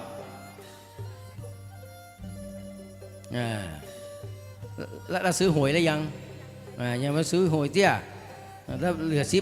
40มันไปปอซื้อแล้วใหญ่ฉีกเอาเห็นหน่อยอะกะ ได้เลขสักตัวก็เอากันเนาะพวกข้อไม้ข้อมือเนอพี่น้องเวียงป่าเป้านี่แบบปิกเตี้ยนะครับวันพูกก่อนปฏิจะปิกนะครับอนุโมทนาสาธุนะแม่เนออายุมั่นขวัญยืนปีนี้เท่าไรแล้วแม่ปีนี้อายุเท่าไรล่ะ77จอออก44เหรอแม่อายุ77งวดแล้วมัน88แม่เนาะงวดนี้มันก็จอกันแน่นอนเลยแม่นะครับได้ตัวเต่าเรียบร้อยแล้วเนอเอ้าอีแม่แหมแล้วกำลังกุ๊กแกะมานี่จะไปล่นได้มันต้องล่นนะแม่เนอแม่อายุเท่าไหร่แล้วพี่เนี่ยโอ้ตะกี้71อันนี้81ปูดเท่าเหมือนกับคน40ป่ายนี่บ้านอยู่ไหนครับแม่อยู่บ้านดงอำเภอแม่ริมมากันรถก่อนบอกว่า44แม่งวดหน้านี่นะเอาแต่เนอะ481แม่เอามานิมนต์เชิญนั่งเนี่ยผมเอาหื้อนั่งก้อมนี่ผมจะแปลงก้อมหื้อนั่งแม่มาต้องอันนี้นะผมจะนั่งหื้อเดี๋ยวจะให้แม่นั่งก้อมถอดผ้าบาทก่อนถอดรองผ้าบาทก่อนเดี๋ยวผมให้แม่นั่งก้อมนี้อีแม่มาต้องยืนนั่งก้อมฮั่น ขอผู้เจ้าเต้าแหมทวงว่าเดี๋ยวก่อนรออีแม่81นี่ก่อนอีแม่เท่าใดก่อนแม่78อันนี้81เนาะเปิ้นเป็นบุญคนบุญนักเกินพระเจ้าไปปิงแล้วได้กำไห้แล้วแหละเนาะนี่ยังรอแหม3 ปีก็เกินละนี่3 ปีเกินได้อยู่อีแม่75เพื่อจะอยู่แหม25 ปีแม่78แม่แค่อยู่แค่23 ปีก็พอละเอาแม่ลูกลูกละเอาลูกเลยเอาไม่ก๊อปมาเลยไม่ต้องห่วงมาเจอผมเฮ้แม่ขยับมาทำเฮ้โอ้ได้บุญให้มาจังกำวันนี้นะมาเลยแม่เนี่ยนั่นนี่แม่อายุในเดี๋ยวผมแปลงเกลือเพิ่มนี่ได้เต่าแล้วเต่างอยกะจะเต่างอยเนาะวันพุกแล้วเพื่อจะฟิชเจอริงกันวันพุกแล้วน่ะเนาะเพื่อจะฟิชเจอริงกันแล้วครับน้องจินกับลุงพลนะเดี๋ยวอีแม่ไปต่อยเงาได้เพื่อนเนาะเต่างอยได้เพื่อนเนาะจะไปเต่างอยได้เพื่อนเนาะเพื่อจะเหมารถไปเต่างอยตัวลุงพลครับน้องจินพ่อหลวงจันแก้วปลาไปกันเนอะนะครับเจอเลยครับก้อยๆนะแม่เนออันแม่โคละอีแม่เปิ้นมีปกติเปิ้นมี2 ขาอีแม่มี6 ขาก็เนอะ8 ขาตัวคนจุงด้วยโอ้โหตาใดนะแม่อายุปีนี้ปีเท่าไหร่นะได้กะแม่อายุเท่าไหร่ปีเนี้ยฮะแม่อายุเท่าไหร่ล่ะอายุเท่าไหร่แม่ครับผม80เท่าไหร่ก็94เต้าเซียวคูบาอุนอันนี้เซียวคูบาอุนนี่นะลดตัวอายุตัวเก่าหน้าเสือ81อีกแล้วม่วนเนาะวันนี้นะได้หันนั้นผู้รักผู้ใหญ่คนเฒ่าคนแก่นะพ่อหลวงมันทำให้เรามีชีวิตชีวาขึ้นจัดนักเนี่ยปกติผมจะอู้เล่นอย่างนี้นะครับผมเป็นนักวิชาการมันจะอู้เล่นนี่นะเรียนเจอเลยครับเรียนเจอเลยเนอะนะครับนั่นอีพ่อเอาเปล่าๆได้พ่อละตัดโหเนอะแน่ใจว่าไลท์อโวจินนะครับเอาอีแม่อุ้ยอายุ94แล้วเนอะนะครับบ้านไหนก็อีแม่ย่าบ้านที่ไหนก็อีแม่แม่ลีมันน่ะมาตัวกันได้กะที่4กันนี่นะโอ้โหสุดยอดอีแม่94นำทีมเนาะโอ้นั่งเลยแม่นั่งเลยมันมีการต๊กมันมีการก้นมีถึง8 ขาก่อนแม่เพื่อชื่ออย่างไรชื่อแม่เหรอโอ้แม่จืนเนาะแม่จืนนี่เพิ่นตั้งตามดอกบานจืนหันก็มันอยู่แล้วเพิ่นของแม่จืนเนาะอย่าไปของงูเปิดหมดอะเหลือคูอ้วนกันหรอแม่จืนเปิ้นหนึ่งสีหน้าเพิ่นก็จืนบานแต่เนาะพ่อมาเชื่อว่าจะอายุ90 ปลายนะเหมือนกับคน70 ปลายนะแม่นะครับแม่จืนเนาะมันอยู่แม่ริมนะแม่เนอร์นะครับ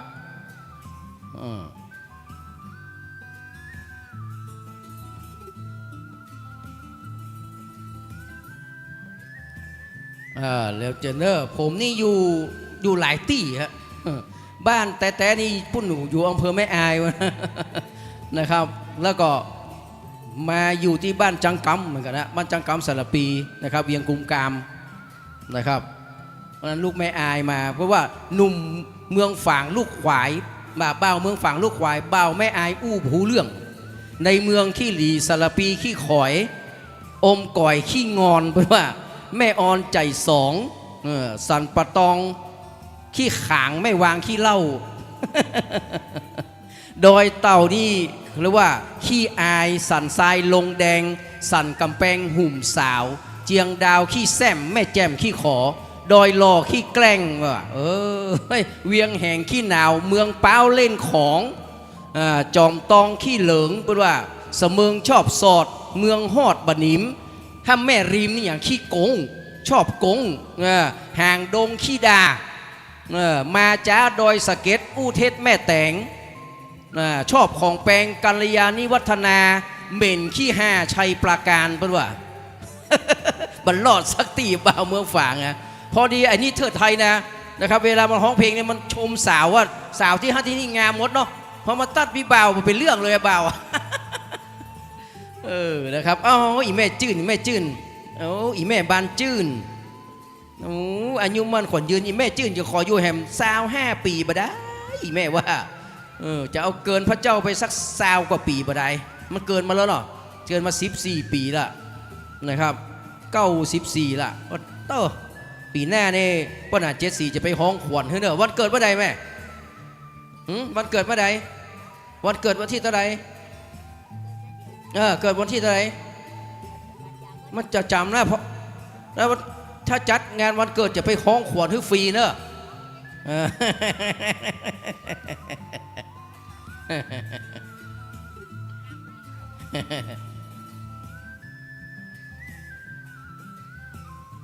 เรียนเชิญเลยนะครับท่านใดยังไม่ได้ผูกข้อไม้ข้อมือนะครับครับเรียนเชิญเนอร์นะครับเดี๋ยวจะให้ท่านอาจารย์มหาประสิทธิ์ได้กล่าวนโมทนาแห่งรอบหนึ่งนะครับนิมนต์ครับ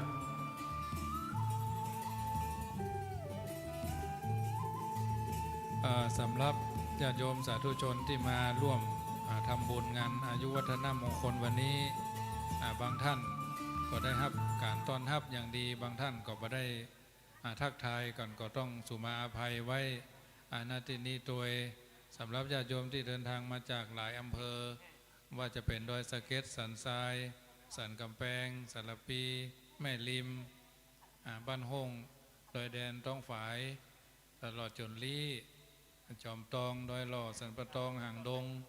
ที่ยังบ่ได้หนังสือก็ส่งตัวแทนไปฮับที่หน้าพิพิธภัณฑ์เนอะซึ่งหนังสือถ้าหากว่าได้ไปแล้วก็ขอให้อ่านถ้าคิดว่าเอาไปแล้วไปไว้บ่ได้นี่ก็เอามอบเพื่อคนอื่นนี่ก็ว่าหนังสือมีค่านะเพราะว่าธรรมาภาพเป็นตนที่ฮักหนังสือปีหนึ่งก็พิมพ์เป็นแสนนะเล่มละ100 บาทสตางค์100 บาทมีค่าสำหรับคนที่ต้องการใจทุกสิ่งทุกอย่างนี้ก็ถือว่ามันเป็นคำสอนที่ธรรมาภาพได้ออกรายการวิทยุ15 ปีที่ผ่านมาก็พิมพ์เป็น15 เล่ม15 เรื่องปีนี้กำลังใจเติมสุขแล้วก็ธรรมะสว่างใจ59 คำกรอนนี่ก็สอนใจเฮาบางทีเฮาท้อแท้บางคนเพิ่งมาได้ฟังรายการวิทยุก็ถือว่าได้พิมพ์ให้ญาติโยมได้ไปอ่านแต่ขอให้อ่านแท้ๆนะเพราะถ้าหากว่าเฮาเอาไปแล้วมันไปถูกกับที่กับทางเอาไปวางไว้บ่ได้ก็รู้สึกว่ามันก็บ่มีค่านะเหมือนอาหารถ้าเรารับประทานมันก็บ่ฮู้จักอิ่มอย่างอาหารโรงทานเพิ่นก็ตั้งใจเอามาเลี้ยงกันส่วนมากก็ตั้งใจประดับประดาแม้วันนี้ตี 4ฝนตกก็เพิ่นก็ยังมากับเป็นว่าอาตมาภาพว่าจะขืนทุเจ้าแล้วนะฝนตกว่าถ้าจะยกยอดแต่ก็ถ้าฝนบ่ตกนี่นะแต่วังเอิญว่าฝนมันหยุดปีแล้วก็แบบเนี้ยแต่ทั้งนี้ทั้งนั้นถ้าหากว่าบ่ใครหนีฝนก็มาช่วยกันแปลงเนอะแปลงหลังคาเมทัสซิตนะหลังคาเมทัสซิตก็คงจะกว้างยาวกว้างประมาณ50 เมตรยาวประมาณ50 เมตรกว้างประมาณ15 เมตรที่เขานั่งกันอยู่ประเดี๋ยวนี้นะพามตองหลังนี้ใจมาเป็นงานที่5ละก็คงจะหมดอายุการใช้งานสิ้นปีนี้ก็คงจะได้ลื้อเพราะว่าพอทางบนนี่หันดวงหันดาวเลยแหละเมื่อบ่มีงานก็บ่มีคนหลายเมื่อมีการมีงานก็รู้สึกว่าสถานที่คับแคบถามว่ายังบ่จัดในวิหารถ้าวิหารนี่บ่ได้หันหน้ากันเนาะนะเพราะมีทางเตียวศาลา108ก็แคบไปเลยนะเพราะว่าญาติโยมมาโดยบ่ได้นัดหมายเหมือนพระพุทธเจ้าเพิ่นมีสาวกมาจตุรงคสันนิบาตพร้อมด้วยองค์4อันนี้ขึ้นวิทยุคนนั่นมา3 คน5 คน7 คน10 คน20 คนนี่ก็ถือว่าท่านให้กำลังใจกับอาตมาภาพครูบาอาจารย์ที่เพิ่นมาเจริญพุทธมนต์วันนี้ก็ครูบาอุ่น90 ปลายนอกนั้นก็84 85 70 60 ต้น60 ปลายเนี่ยล้วนแล้วแต่เป็นผู้ทรงศีลสุตาธิคุณทั้งนั้นภาคแรง16:30 นาทีก็จะมีทำชุดหนึ่งอันนี้ถวายหาทำบุญหาอดีตเจ้าอาวาสอดีตพ่อแม่แล้วก็อดีตผู้มีพระคุณกับวัดเมื่อคืนทุ่มเกิงนี่ก็เริ่มงานธรรมสัญจรแกฟังขึ้นที่104ได้เนอะเฟซบุ๊กไลค์ก็ได้ส่วนแห่งปรริญญาเอกวัดลาดกดเข้าไปวัดฝ่ายหินก็ได้อันนี้ก็ถือว่าเอาท่านทั้งหลายได้ช่วยกันวิทยุขอถ่ายทอดได้อย่างนั้นในนามของเจ้าวาดบางสิ่งบางอย่างขาดตกบกพร่องช่วงที่1ก็ต้องสู่มาอาภัยโดยทางวัดก็ได้ทำขนมจ๊อกเลี้ยงก็หลายปันแก่นเหมือนกันเนอะวันนี้ก็ขออนุโมทนาในนามของเจ้าวาดโยมป้ออ้ายแล้วก็แม่แก้วรูนมาจากแม่ริมเปิ่นเกาะเป็นกัลยาณมิตรมาโดยตลอดขออนุโมทนาเนอะ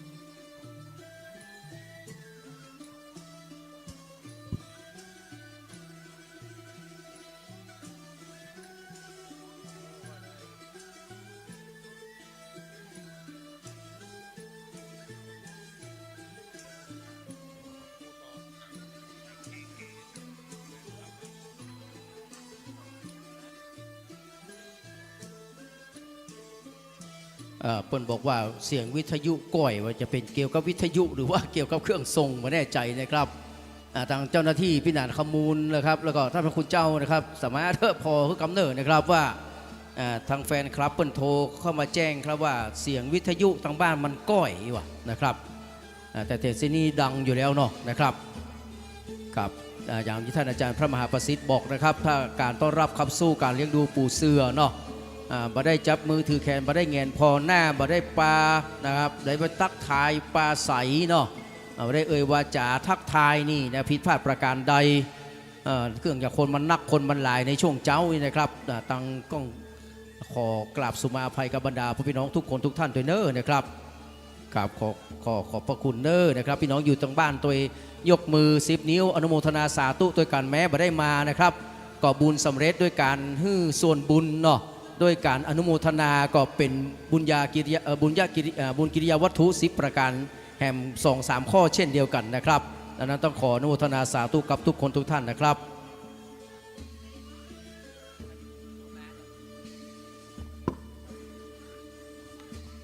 นิมนต์ทุกเจ้าพระนายวัดจังกำมาที่ท่านอาจารย์พระมหาประสิทธิ์เนอร์นะครับนิมนต์เนอร์นะครับนิมนต์กำครับนิมนต์ที่ท่านอาจารย์มหาประสิทธิ์เนอร์นะครับ